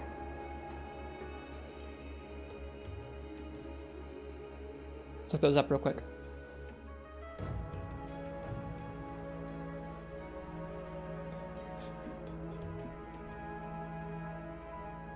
Okay, here we are in the bowgun damage guide. Cephadrome, Yon Cuckoo, regular, and blue. Head is an 100 shot type hit zone. Stomach is 80, wings are 70. So head followed by wings. I guess we did gun one with heavy bowgun. We gunned a regular Cuckoo, but I'd forgotten. 100, man, that's nuts. So shoot the head.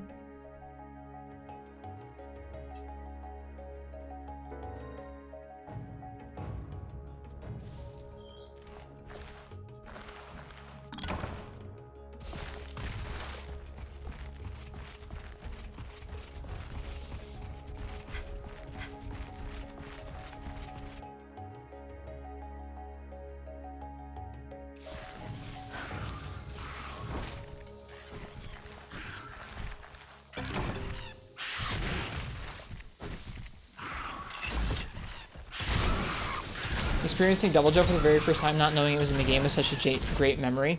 Was it kind of a secret? I mean, I guess a lot of monsters would probably be secrets. Back before a bunch of pre-release coverage and online stuff and everything, leaks and everything.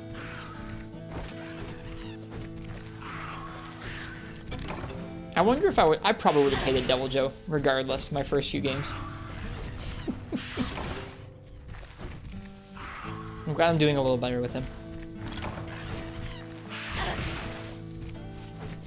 It was kind of terrifying, I bet.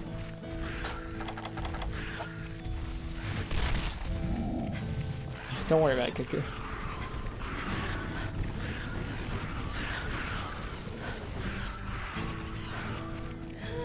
Didn't know Devil Joe was in try. Sorry to spoil you.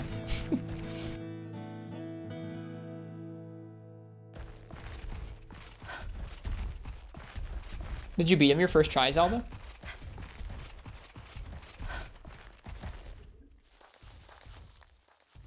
Nice. I avoided him for multiple games. He was in Generations, but I totally avoided him. I avoided him and a lot of other Brute Wyverns. Oh! There you go.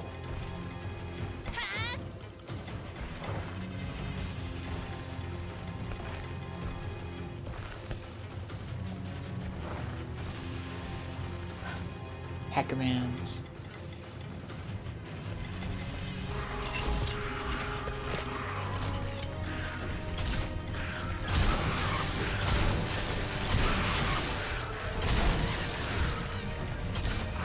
Nice.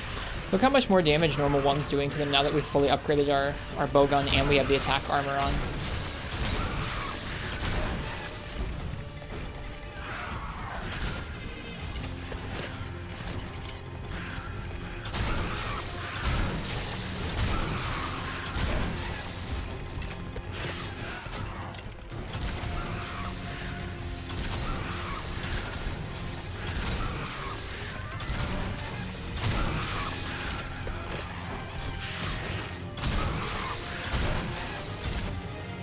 How to knock off Barroth's face. I believe it takes impact damage.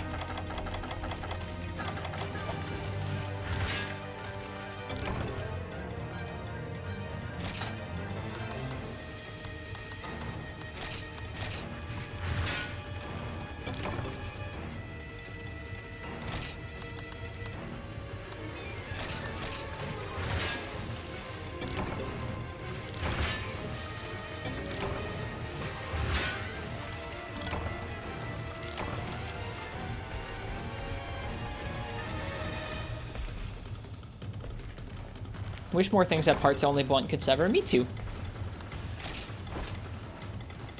I would like elemental breaks to make a return.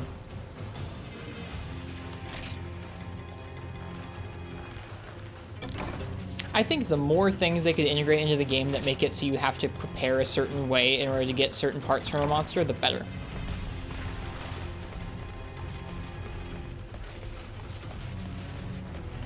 Like in Freeman Knight, if you needed to get Blangongo's fangs, you needed to bring a fire setup so that you could get them.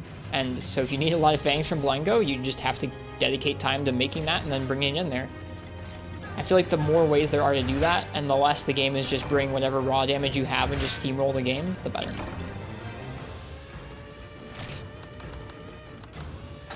Just is going to add more things for you to do over time throughout the game, the more things there are like that.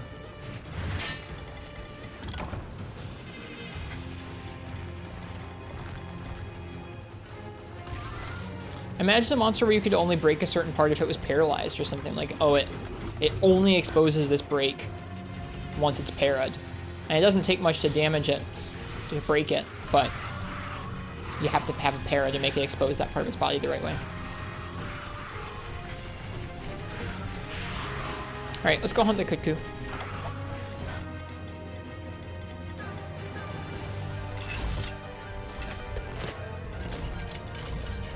Yeah. That's what I'm thinking, Rosie.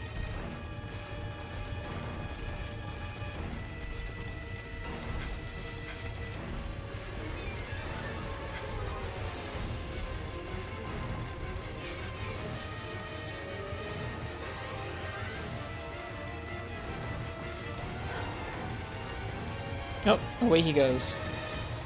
I missed him.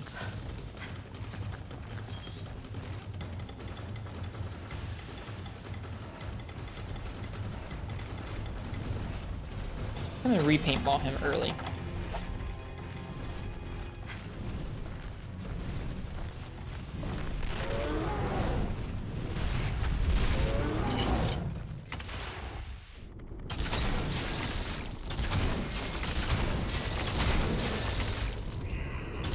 Whoops. Really?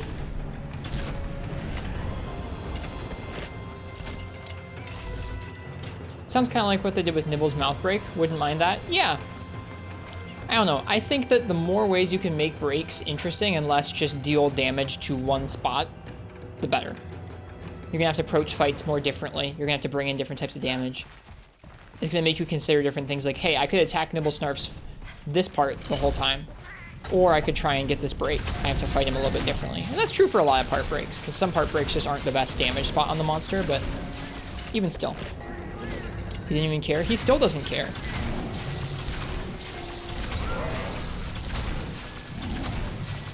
That stagger was pretty early, too. Can't believe they didn't hit.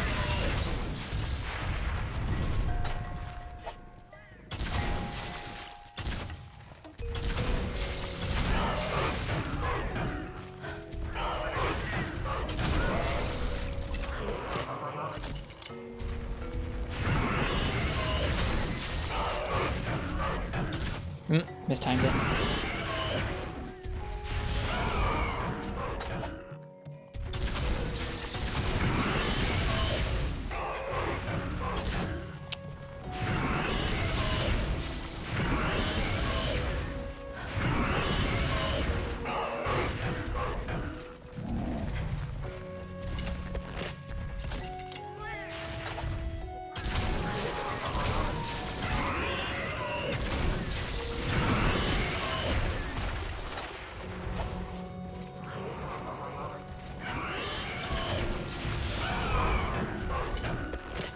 This is going pretty well so far.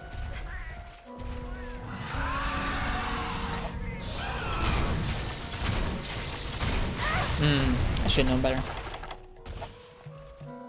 Tail whip? Nope. Oop. The bite.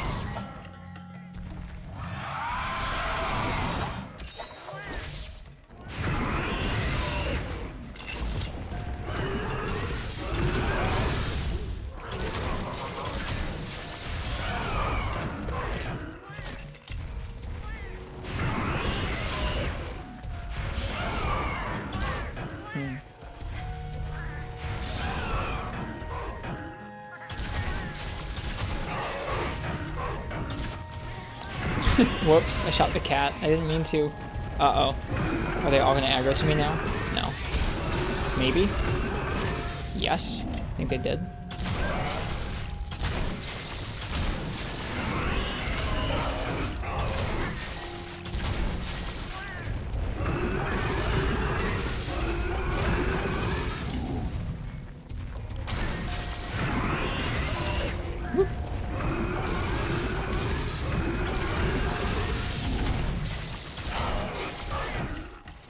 He gets pretty fast when raged.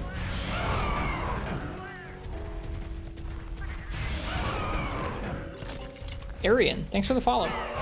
Nice to meet you. Hope you're enjoying the Monster Hunter we're playing so far. Slowly getting our start in Monster Hunter Freedom.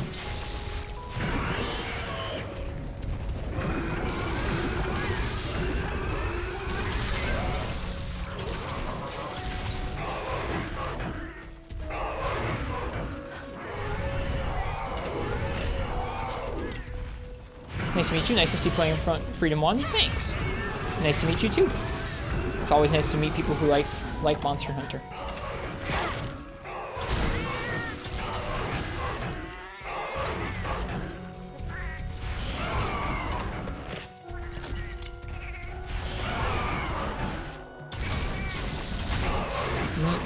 Yeah, I was gonna say that's gonna get us.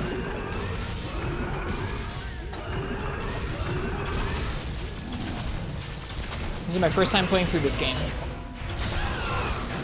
I was lucky.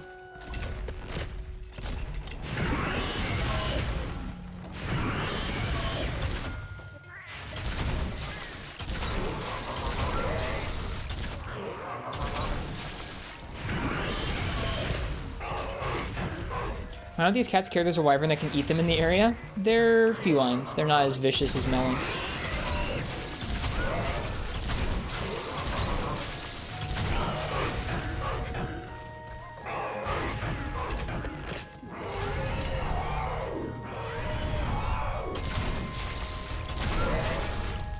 He's weak.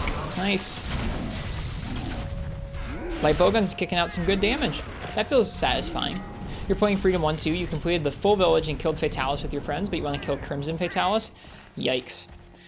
I just started this like 3 or 4 nights ago. We're soloing through. I want to try and do all the quests in the game solo if I can. I've had experiences with Fatalis in the past in Freedom Unite that were really bad, so I'm kind of apprehensive about Fatalis in this game. Did you like doing it with friends? Is that area 9? No, he's got to be going to the cave, right? Right? No, he is going to 9. He's at the pool right now. I can see him.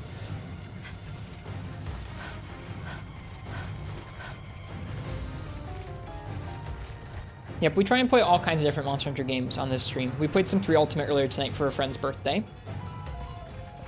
Playing on PSP. We're playing on a PlayStation Vita, which has good backwards compatibility with PSP games. It has a built-in PSP CPU, but it has better homebrew for video capture.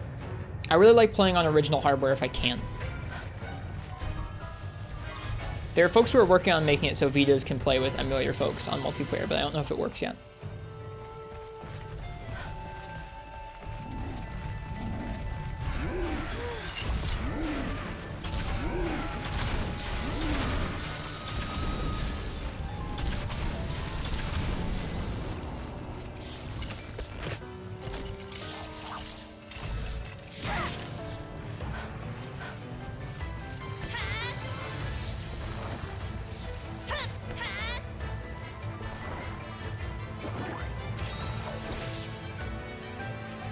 Yeah, when we play through the games, we try and use all the weapons, we try and complete all the quests, we try and collect a lot of gear, and a lot of the time I'll let chat pick what weapon I'm using. So, about an hour ago, maybe a little more than, IRB Goodjet chose light bowgun for a blue Kutku quest tonight, and so I spent some time making some better light bowgun equipment, because we didn't have any bowgun attack armor, and we didn't have a good light bowgun upgraded for the beginning of Village yet. Alright, we're down to normal 1. I don't know the last time I played a game where I ran down to normal 1 with a bowgun. Granted, we didn't really bring a whole lot of types of ammunition. I think this gunfire is poison 1. I probably should have brought poison 1, honestly.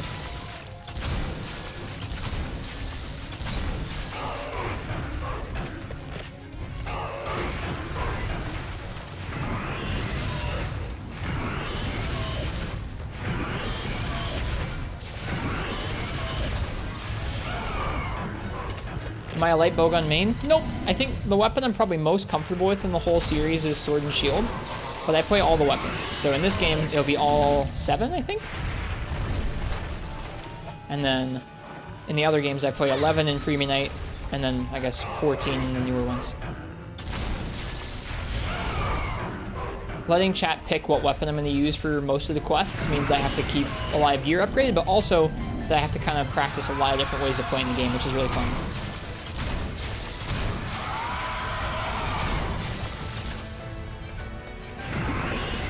If you play through World again, you're going to use defender weapons? No. I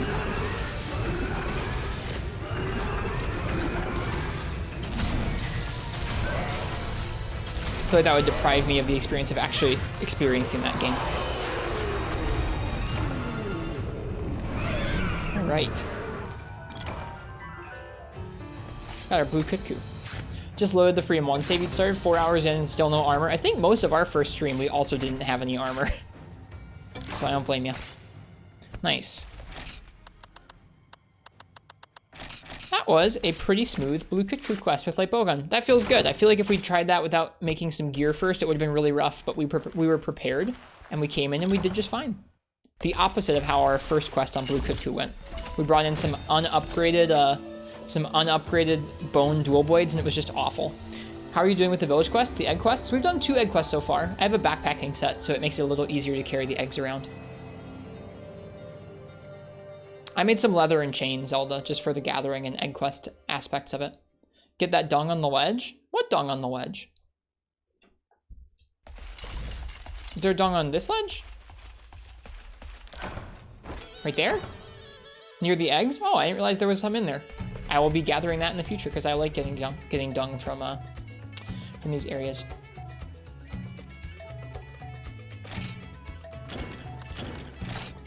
Medium monster bone, nice. That was a good quest. We will get some good Zenny for it as well. Which is good, because we're totally broke.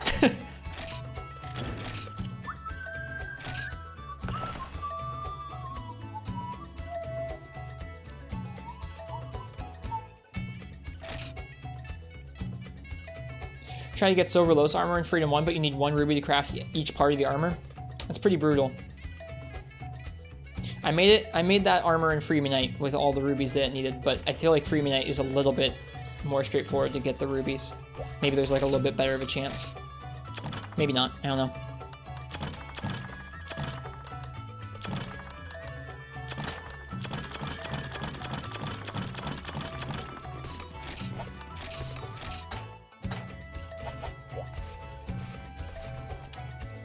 Should be just a regular Rathalos ruby to craft those, Zelda, or at least it is in Free Midnight. If it's a Silver Los ruby, then that's just mean. Oh, in this game it's a Silver Rathalos ruby? I don't think Silver Rathalos even has a ruby in games after this. He has a mantle, but...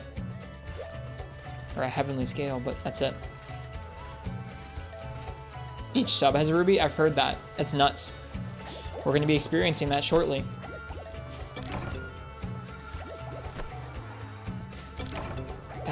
That's crazy.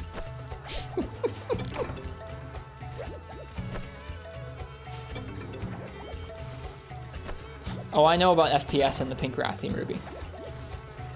It took them a long time to get theirs.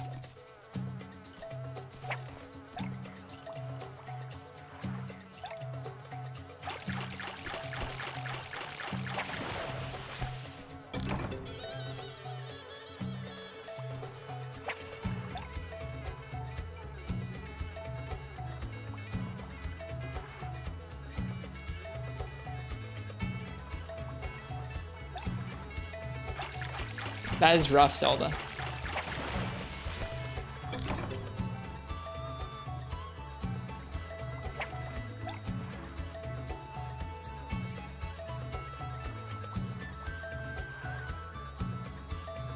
You got 2, but you crafted helmet and gloves. Well, you're 2/5 of the way there. That's pretty awesome. Props to you.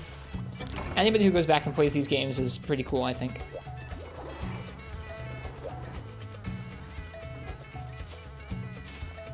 It doesn't seem to feel like that in this game so far. I'm surprised to see the difference in this game compared to what you're describing in Monster Hunter G. Also, LOL, that's just the opposite balance of Monster Hunter Rise, Zelda. Oh, you probably don't want to know that. Don't read into that too much. I don't know what I'm talking about.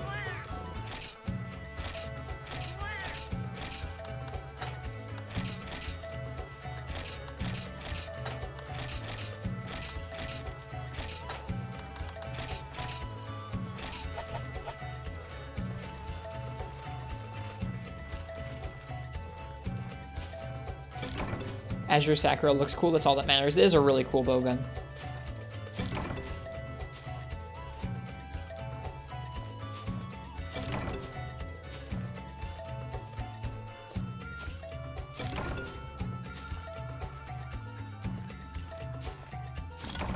Nice.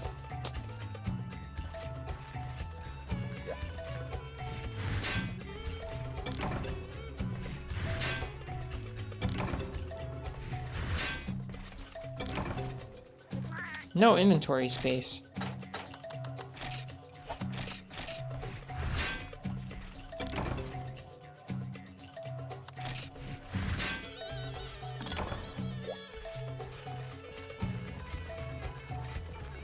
That felt nice to me to get a little bit more bowgun equipment gathered up. Didn't end up being too difficult. That's the nice thing about bowguns, I guess, is they make up for the cost you're going to spend on your armor by only having you upgrade them with Zenny and not with a bunch of materials. I'm pretty appreciative of that. That's cool. I didn't know that existed. I'll have to keep my eye out for that area. Okay. Before we started doing that Blue Yon Kutku, we were looking at making a bone hammer.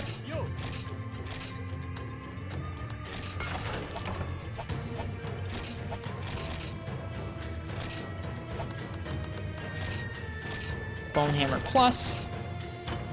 We were gonna go Cyclo Hammer, but it needs more medium monster bones. So that means we should hunt some more Kutku. This theme is so good when underwater. I've probably heard it before, but it's been a while. Okay. I think we're also gonna improve the Iron Hammer or the Iron Dual Blades.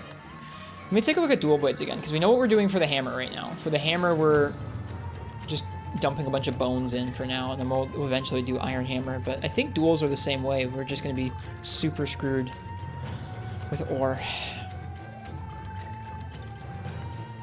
Me too. This is like, I definitely think of Gobble the most with this Black Duck. Yeah. I think we're just spamming ore to get to like Hurricane Plus, and then maybe Cyclone.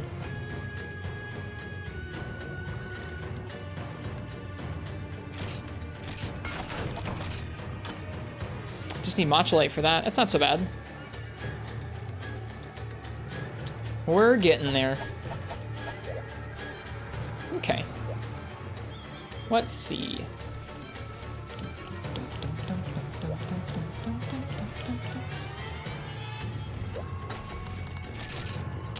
Let's go ahead and do a round of gathering. Let's actually take a look at some armor. Trying to think, I feel like we're not really running out of pickaxes and bug nets. We're breaking some, and we're like losing money when that happens, but I think it's more important to get more gatherers at a spot than it is to not break your pickaxes at the point in the game we're at right now. It was nice to meet everyone, but I gotta go. Well, see you, Arian. Cheers, happy hunting to you too. Nice to meet you. So I think we're gonna go with our gathering set.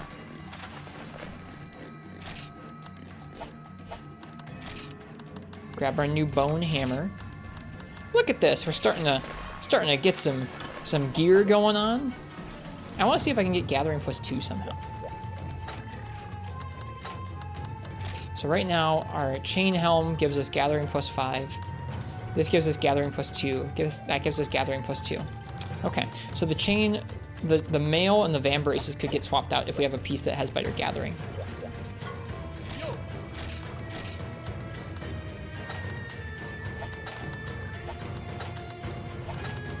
Right now we're looking to beat gathering +2. This has been a minute since I've checked.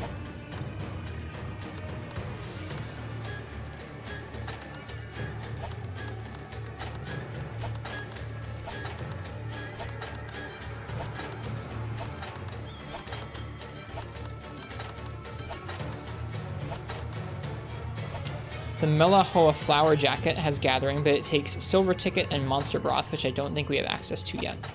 That would give us a bit more gathering, though.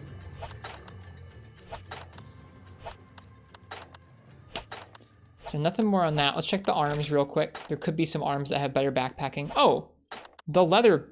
Wait, no, sorry. We're not looking for backpacking. We're looking for gathering. My bad. Right now we have gathering +2.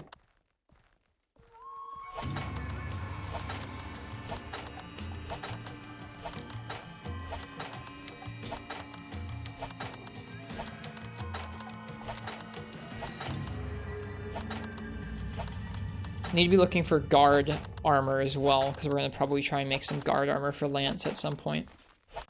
That'll probably be important at some point here.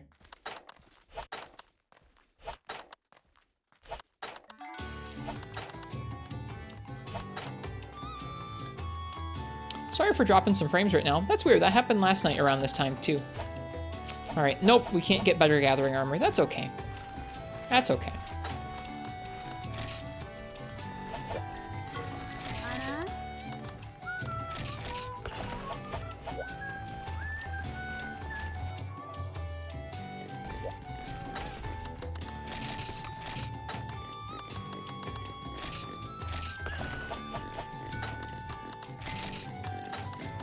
Thank you for tipping me off on the Kutku scales. That's something I can sell as Zelda fan. They're decent zenny.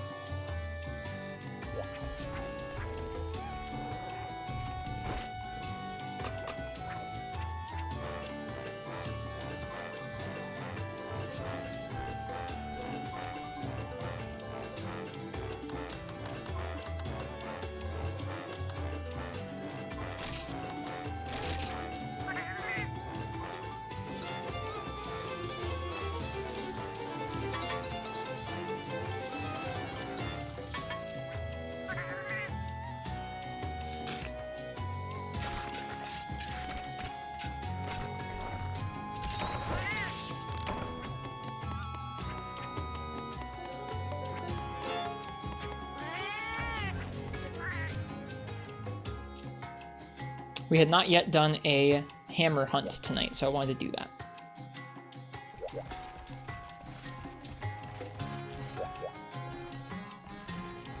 And get some gathering done with it as well.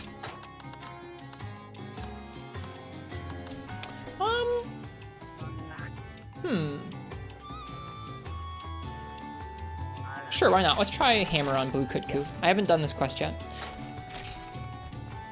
I'll probably want actually different supplies with me if I'm going to do the Blue Kutku. We need medium monster bones, so it makes more sense for me to gather and then do the Blue Kutku than gather and do the Velocidrome. This isn't necessarily the strongest hammer. I probably should switch back out to our attack set. Yeah, let's do that.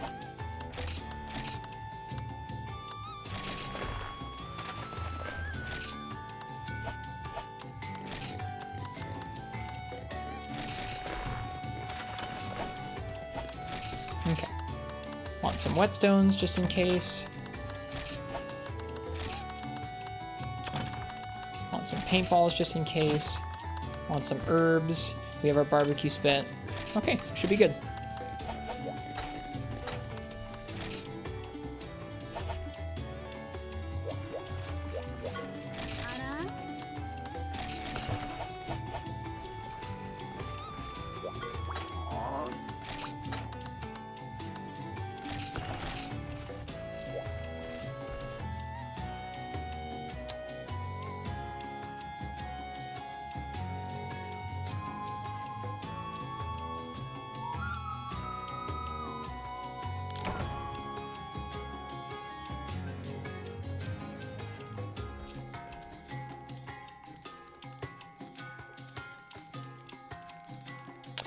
Yon Kutku is weakest on its head to impact damage, which makes some sense.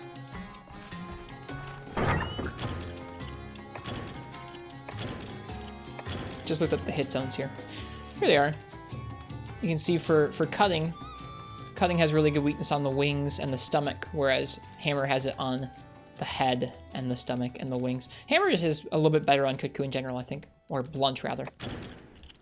Does anything in this game deal blunt damage except for hammer? Probably not.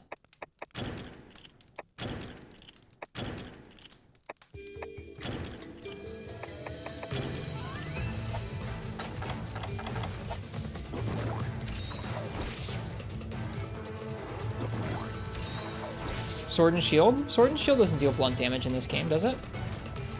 Maybe Lance and Bowgun? How would Bowgun deal like with Crag?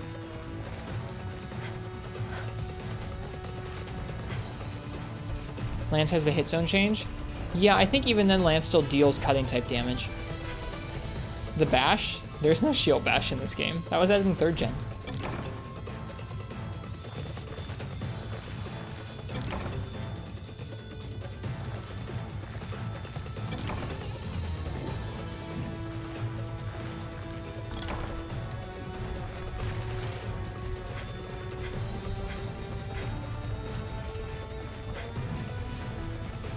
Yep. In 1st and 2nd gen, you just have cutting attacks.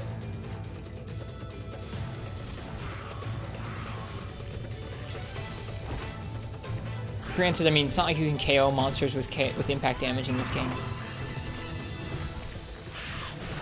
What would the Bowgun have? Maybe Crag? I feel like Crag doesn't necessarily deal impact damage, it just deals KO status in 2nd gen and onwards. Kind of like, Charge Blade's files that deal true damage scaled on your raw, but they deal some KO status. Yeah, Crag's explosive damage, but it has some KO status affixed to it. So I don't know if anything does besides hammer.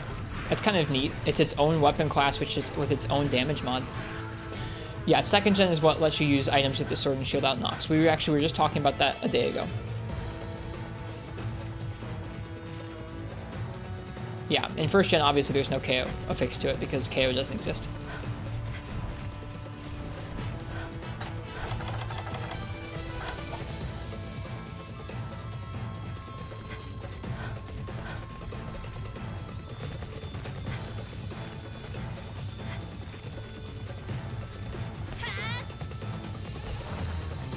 Yep, Lance doesn't have its shield bash either. Both Lance and Sword and Shield got that in 3rd generation.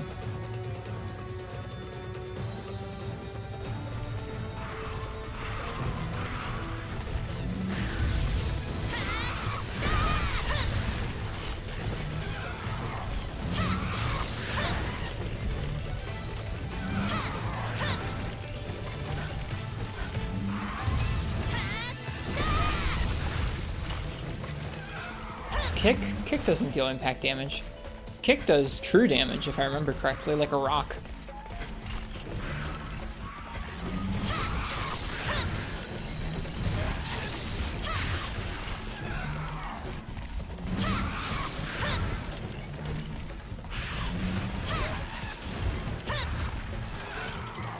I have no idea what kind of damage kick does. I guess I don't truly either, but I'm assuming it does true damage.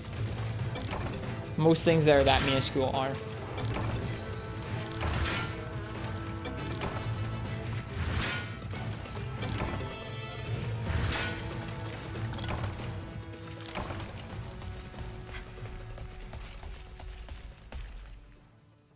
Kick can crit though. That's true. Most true damage can't crit. Interesting. Trank bombs sleep monsters for real in Gen 1. I remember you telling us about that. You can only get them as supply items. Right? Wait, is that true? What does Sword and Shield do when you do 3 triangles in this game? It does that same attack animation, but it's just 2 cutting hits.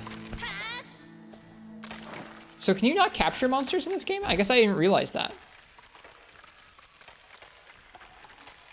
Someone was telling us there's a dung pile up here? I don't think there's a dung pile up here.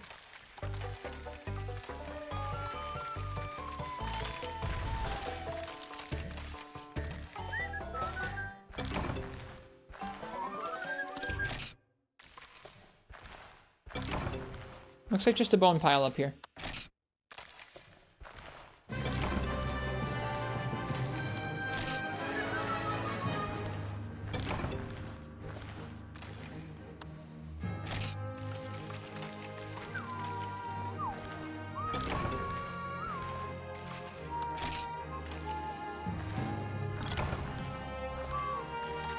Nope, no dung in here. Maybe is there dung somewhere else in here? Ah, here's the dung. It's not on the ledge. It's across from the ledge. We'll take it.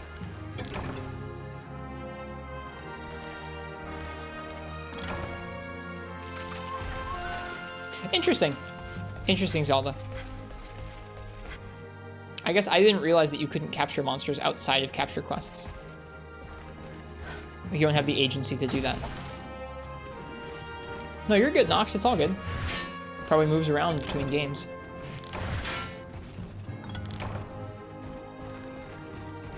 Great.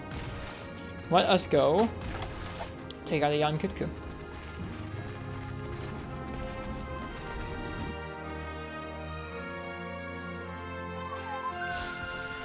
8x6 tested that a while ago. That sleep does have the damage modifier for wake-ups. How many, do you know how many trank bombs are you generally given in a capture quest? 2? 4? 8?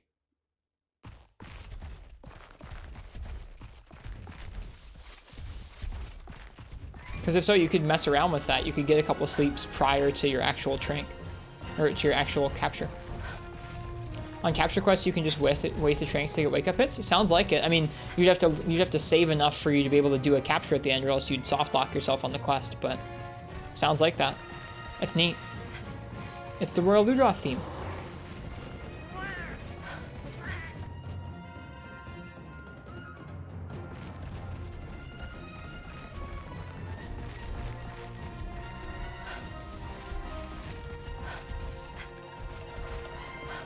If you're using bowgun, they also give you trank shots. You have even more opportunities with bowgun. Sounds pretty valuable.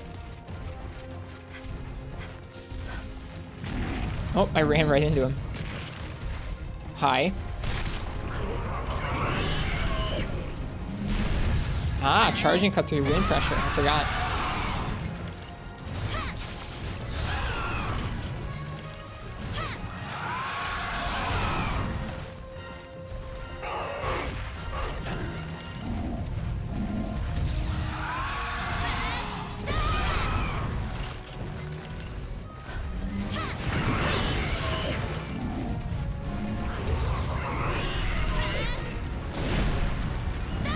Aw.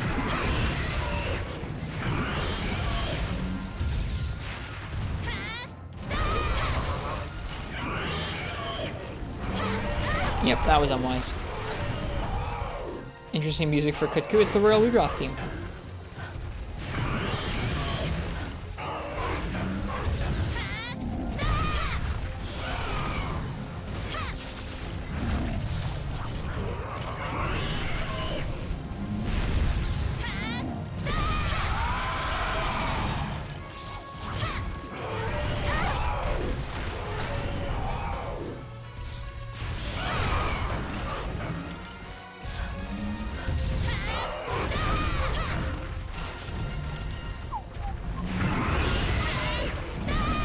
Standing on the dumb side of him, I shouldn't be doing that. This hammer makes like a creaking noise when you sheath it.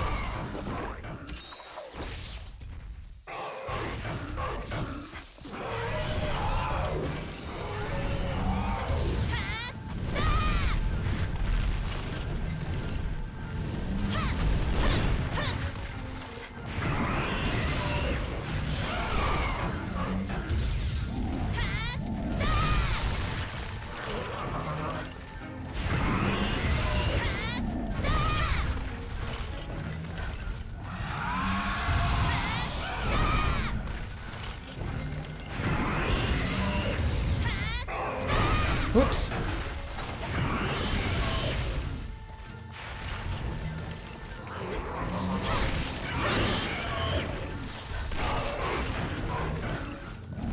Kutku's ears go back. Poziot's fin lowers. Yeah. It's nice that there are visual indicators of weakness in this game, even so early on in the series.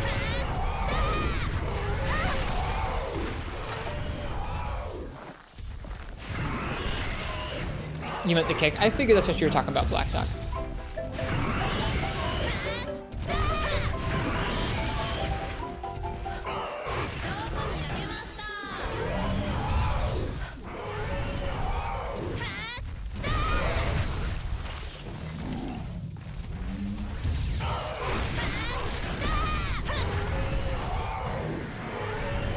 I can see that, Zelda fan.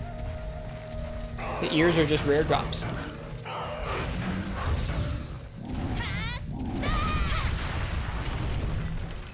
Hammer seems like a really nice matchup for this quest. Between the fact that the impact damage does so much extra to him, overcutting on the head, and that you can power through his wind pressure, it feels really nice. Whoops.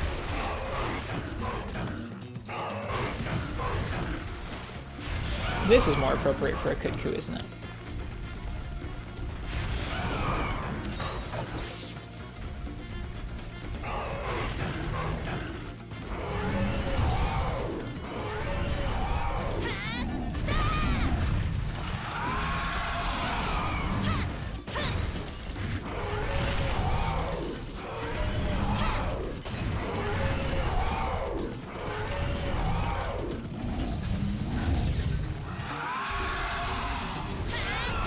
Got too close.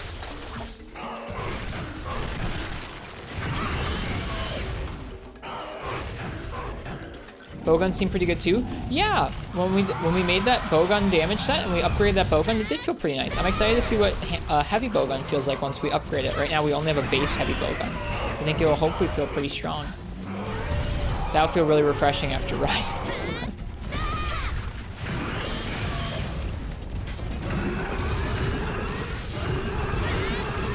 Yeah, early in Village, obviously.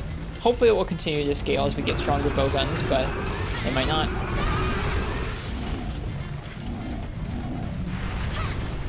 Yep, there just isn't a whole lot of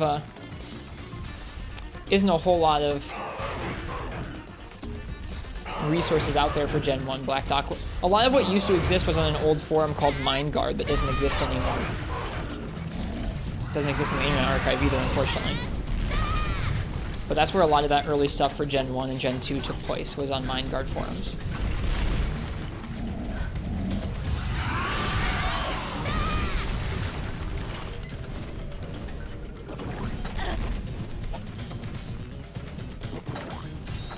Even the wiki forums died?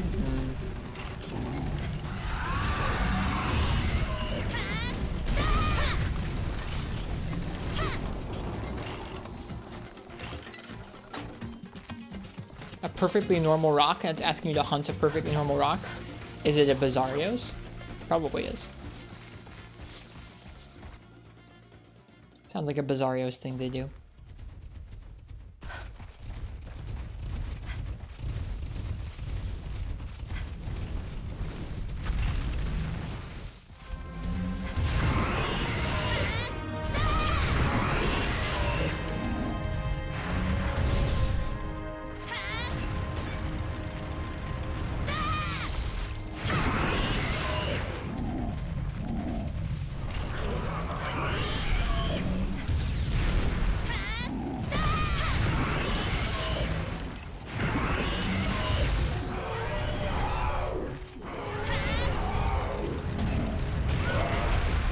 Whoa! We got a trip. It's kind of crazy.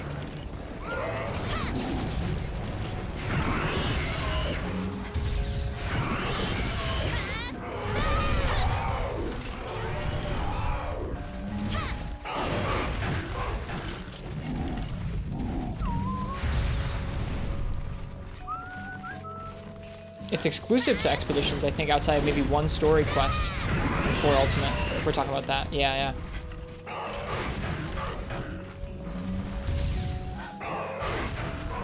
I first fought Blue Kutku in Freeman Knight as well. I remember it feeling very exotic to me, coming from Generations and fighting in Freeman Knight and going, wow, I get to have Blue Kutku armor so early in this game, how cool. I remember making that and the Black Katana as some of my early low-rank Freeman Knight equipment. Good memories.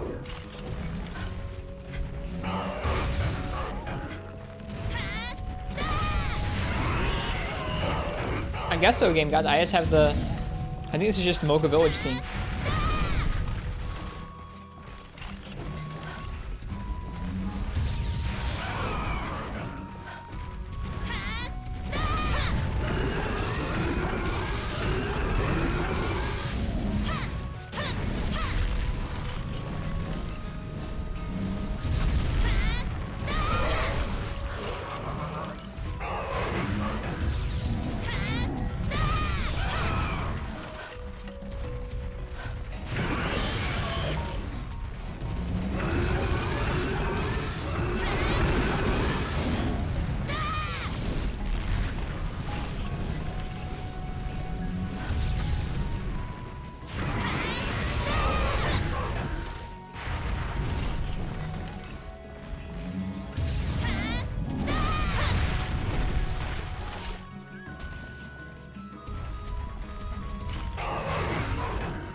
There he goes.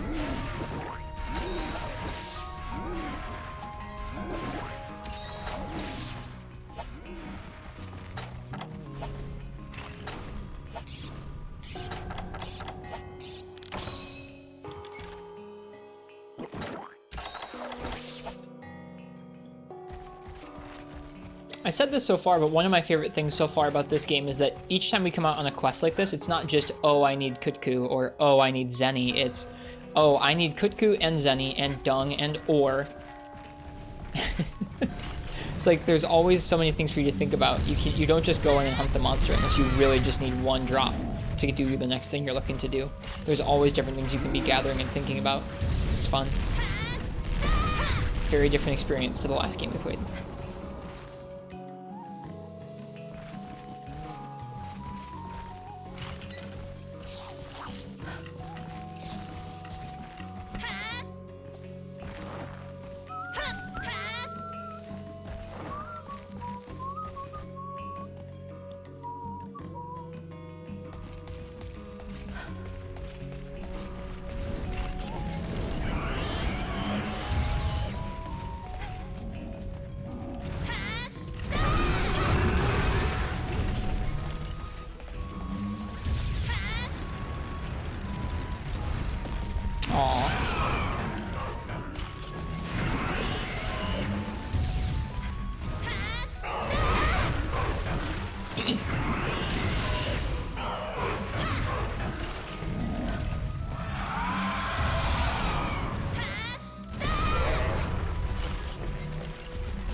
Ugh.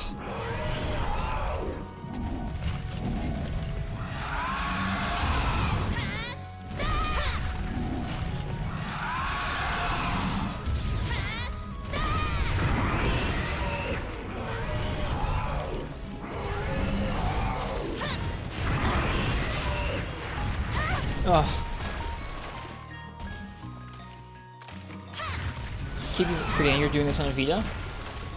Keep feeling out the PS2 controls. Yeah, no.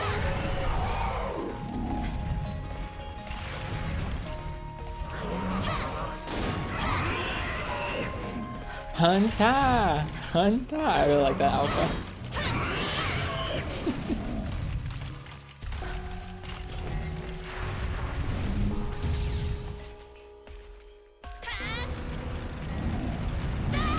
There it is. See you, Symphonia. That was a good finish.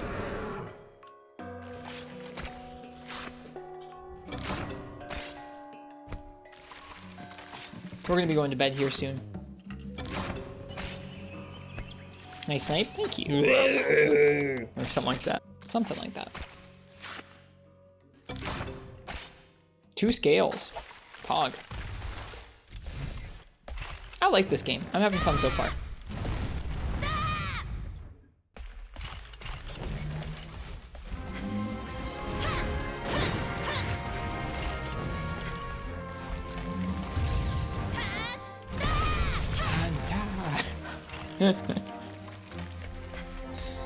Ah. Still waiting on that Monster Hunter G multi-night? Sure.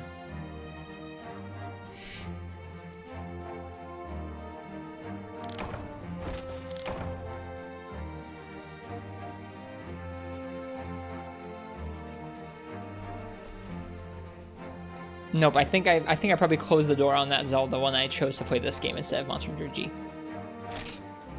So many screamers! Oh my goodness! I don't know what we just rolled for that, but my goodness, that's crazy.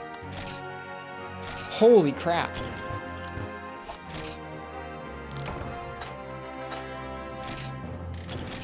Yeah, I know it gives a lot, but that was a lot. That was way more than I've seen from any other Cuckoo quest. And you need them? I'm thinking about Fuzzy Off and Diablos and Monoblos. I bet you do.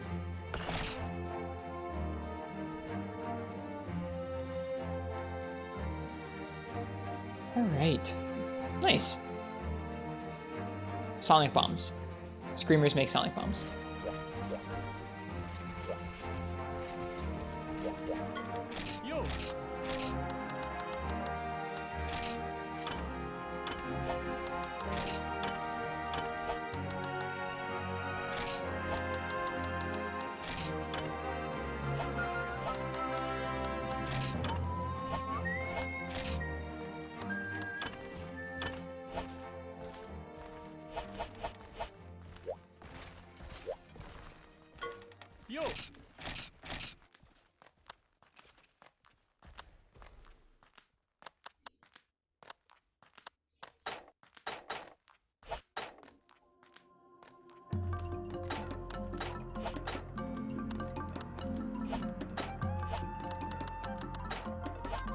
Blue Cuckoo Cannon seems quite a bit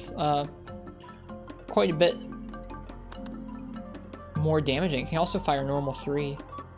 Although normal 3 is old normal 3. It's a lot more raw.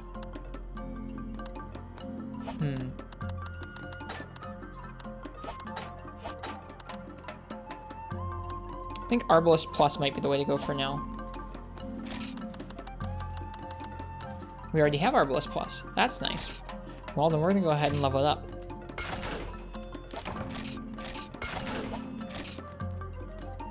Need more Zenny.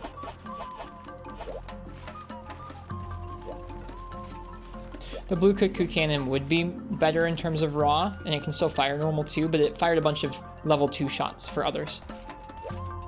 And I don't want to try and craft a bunch of level 2 shots because that's going to be expensive.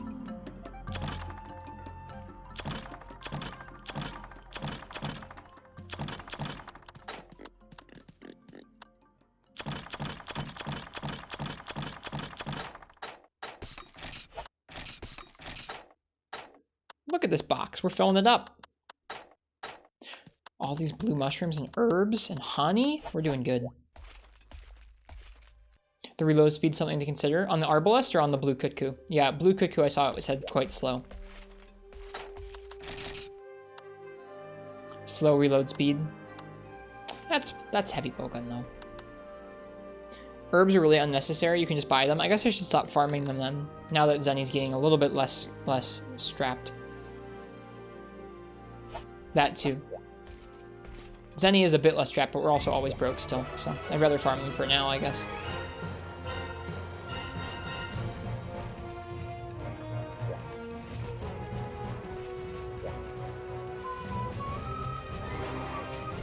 This is the last song on the OST. Power seeds are a good farm. They don't sell for very much in this game. They are a good item to have a lot of them. They sell for more than other things. But I don't know. That's the map I want remade most, Fish.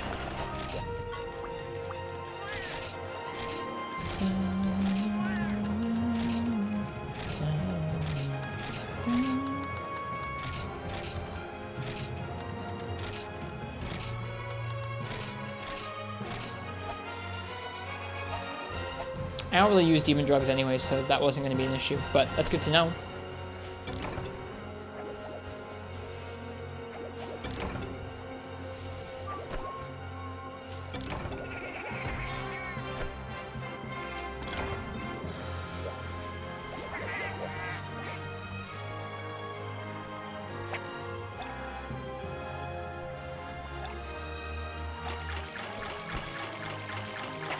When I use demon drugs, I save scum for them and turn them into a greatsword.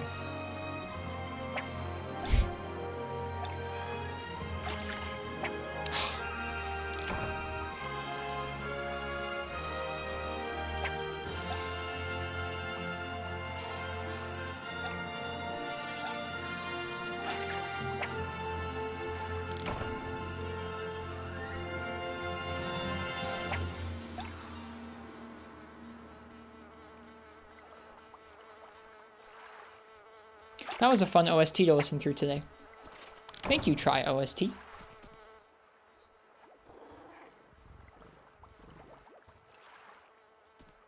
One second here.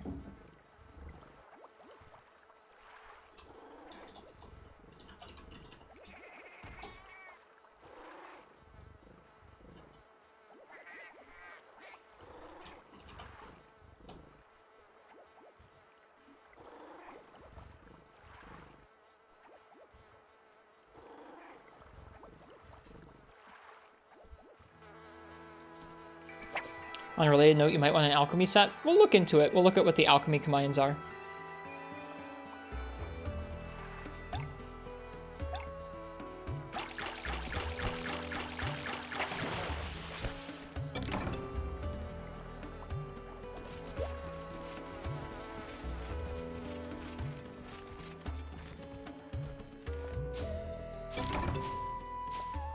Chaos Mushroom. It's the first one of those I've gotten. Cool. We should look and see if we can upgrade the farm at all. We probably have enough points. Is it lore time? It's time for some lore and bed. Yep. I almost would have forgotten about the lore, Fish. Thanks for reminding me.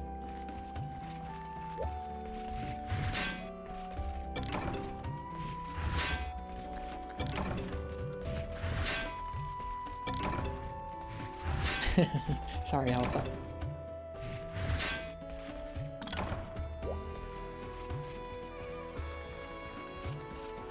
Another good stream. We're in like a little bit better shape. We're still kind of just like getting our feet on the ground, I feel like. Getting our gear started to get set up. I think by the time we have a decent hammer and dual blades, I'll feel good enough to keep going. They're playing Dos Zelda, probably, I would assume.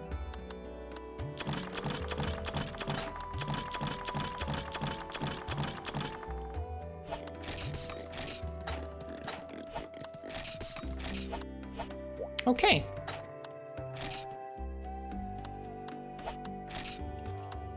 Let's read about some bowgun usage since we were doing some gunning tonight. Bowgun Usage 2, the Gunner's Book 2. The second part of the Gunner's Book covers items that must garner a gunner's attention. First, it goes without saying that there are two large divisions of bowguns. Light bowguns are weak, but light and easy to use. In contrast, guns that trade lightweight for high power are called heavy bowguns. Each one has its pluses and minuses, and you should choose which one to use according to your enemy and your friends. Enemy and your friends. The light bowgun allows you to run while it is drawn. I suppose one can say that when facing a giant wyvern, it is important to be agile and strafe the beast. On the other hand, a heavy bowgun makes up for its weight in its power. Its ability to fire powerful ammo is a clear indication of its value. The second point you must be aware of as a gunner is how to properly gauge the range to a target. The power needed to hit a target can change dramatically depending on which ammunition you're using. Even when you use the same shot, a change in distance could mean double the firing power is needed. The power needed can depend on the type of shot, as well as the type of bowgun. Not too fast, not too close. The intuition needed to join a shot with the optimum distance and power is critical to a hunter. That's really not a great way of describing that. I mean, it at least tips you off that you want to be with a certain range for certain shots. Maybe you pay attention to the hit sparks then, but that's pretty vague. At any rate, gunners are a team. Depending... Oh yeah, totally fish. 100%. Yep, it was just talking about it in the bowgun guide on GameFAQs. At any rate, gunners are a team. Depending on the ammunition being used, a strong attacker should be coupled with a rock-steady supporter, whose role it is to slow a monster down. Victory or defeat depend entirely on this gunner team. Finally, I'd like to add one last item with regards to bowgun usage. I recommend that you create ammo more often than you buy. By creating ammo, it costs half as much than if you were to buy it. Yeah, if only I could buy the needleberries and huskberries game. While you do need materials to create ammo, as a hunter, this shouldn't pose a problem. It does pose a problem. Thought crit distance was a Gen 3 thing? No way. No, even in earlier gens, the hit sparks are a little different at different ranges. There's a screen shake when you get to Gen 3 and onwards, but it existed before then. About monster materials. Practical hunting. Monster materials. You want monster materials, but you can't slay a single thing. There must be hunters thinking this right now. This report is aimed at those hunters, and in this edition, we will cover destroying specific monster parts. You can get these materials without having to slay flying wyverns. All you have to do is destroy certain parts. There are two types of part destruction. The first is cutting off a monster's tail and gathering the parts, while the second is destroying horns or claws and receiving a reward after a quest is finished. There are wyverns who are prone to having their beloved tails hacked clean off. The good news is you can carve materials from these dismembered tails. Of course, you must be using a weapon capable of slicing to remove a wyvern's tail. To be rewarded with materials like horns or claws, you should make a concentrated attack on the part that you want to receive. You can confirm that you got it by simply clearing the quest. Oh, yeah, just simply clear the quest. Hunter who's having a hard time clearing the quest. Of course, for quests that require slaying a wyvern, you must slay it. However, in other quests, this is an easy way to obtain materials. Even on the hunting quest, a reward for destroying specific parts of a monster is added onto the normal reward for the quest. Thus, it is a good idea to always be aware of your attacks. Like, this is another example, like, look how much stuff they had in here. Like, the whole, like, break apart to get an extra, like, part in the rewards. It goes all the way back. It's crazy. I guess you wouldn't really need to break the parts if it didn't give you anything extra in the rewards. It's interesting to hear them describe it all the way back then. I don't just want materials, I want to slay a wyvern. Here's a tip on destroying pieces of a wyvern for hunters who think in this manner. Specific shots and melee weapons carry special attributes, of which some could overpower the weak points of a wyvern. If you match a weapon with a wyvern's weak points, for instance fire or thunder, you can cause a great deal of damage. What wyvern has what weak point? Well, relax for a minute and let me explain. Relax, chat. To determine a monster's weak points, you should first look at armor made from that monster's materials. For instance, armor that is weak against fire is a good indication that the wyvern it's made from is also weak versus fire. However, there can be exceptions to this rule.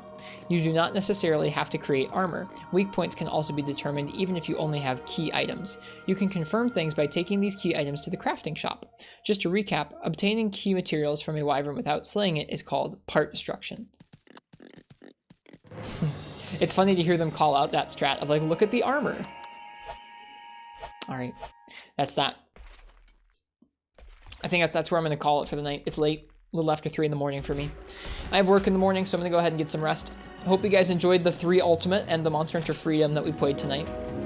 Happy again, belated birthday to Zelda family. If it's anyone's first time by the stream and you liked it, think about leaving a follow. We're going to be here playing through Monster Hunter Freedom for a long time to come, and then another game after that, and so on and so forth. Playing through lots of Monster Hunter. All right, let's see. We also have a Discord and a YouTube and a Twitter.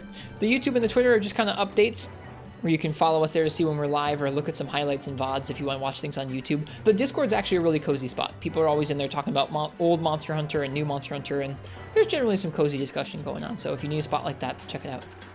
The last thing we're going to do before I go to sleep and before y'all get to go someplace else is I'm going to go ahead and find somebody else who's streaming Monster Hunter, and we're going to give them a raid. So let's take a look at who's on here. Who's streaming? Let's see. Got Hamslayer, got Fallison. Hey, our buddy 8x6b2n3u2q is streaming Monster Hunter for the PlayStation 2.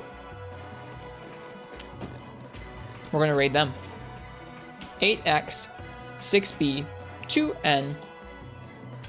Whoops, that's function 2, not 2. 2n. 3u2q. This person's stream is always really interesting. They know a lot about old Monster Hunter, and it feels like I learn something by watching them almost every time. So give their stream a check out. Give their stream a check out. Check out their stream. Be kind to them. Say hello for me. And I'll see you guys tomorrow for some more Monster Hunter Freedom. I hope you guys have a nice night or a good day. Whatever time is where you guys are. Cheers. Happy hunting. See you guys next time. Bye-bye.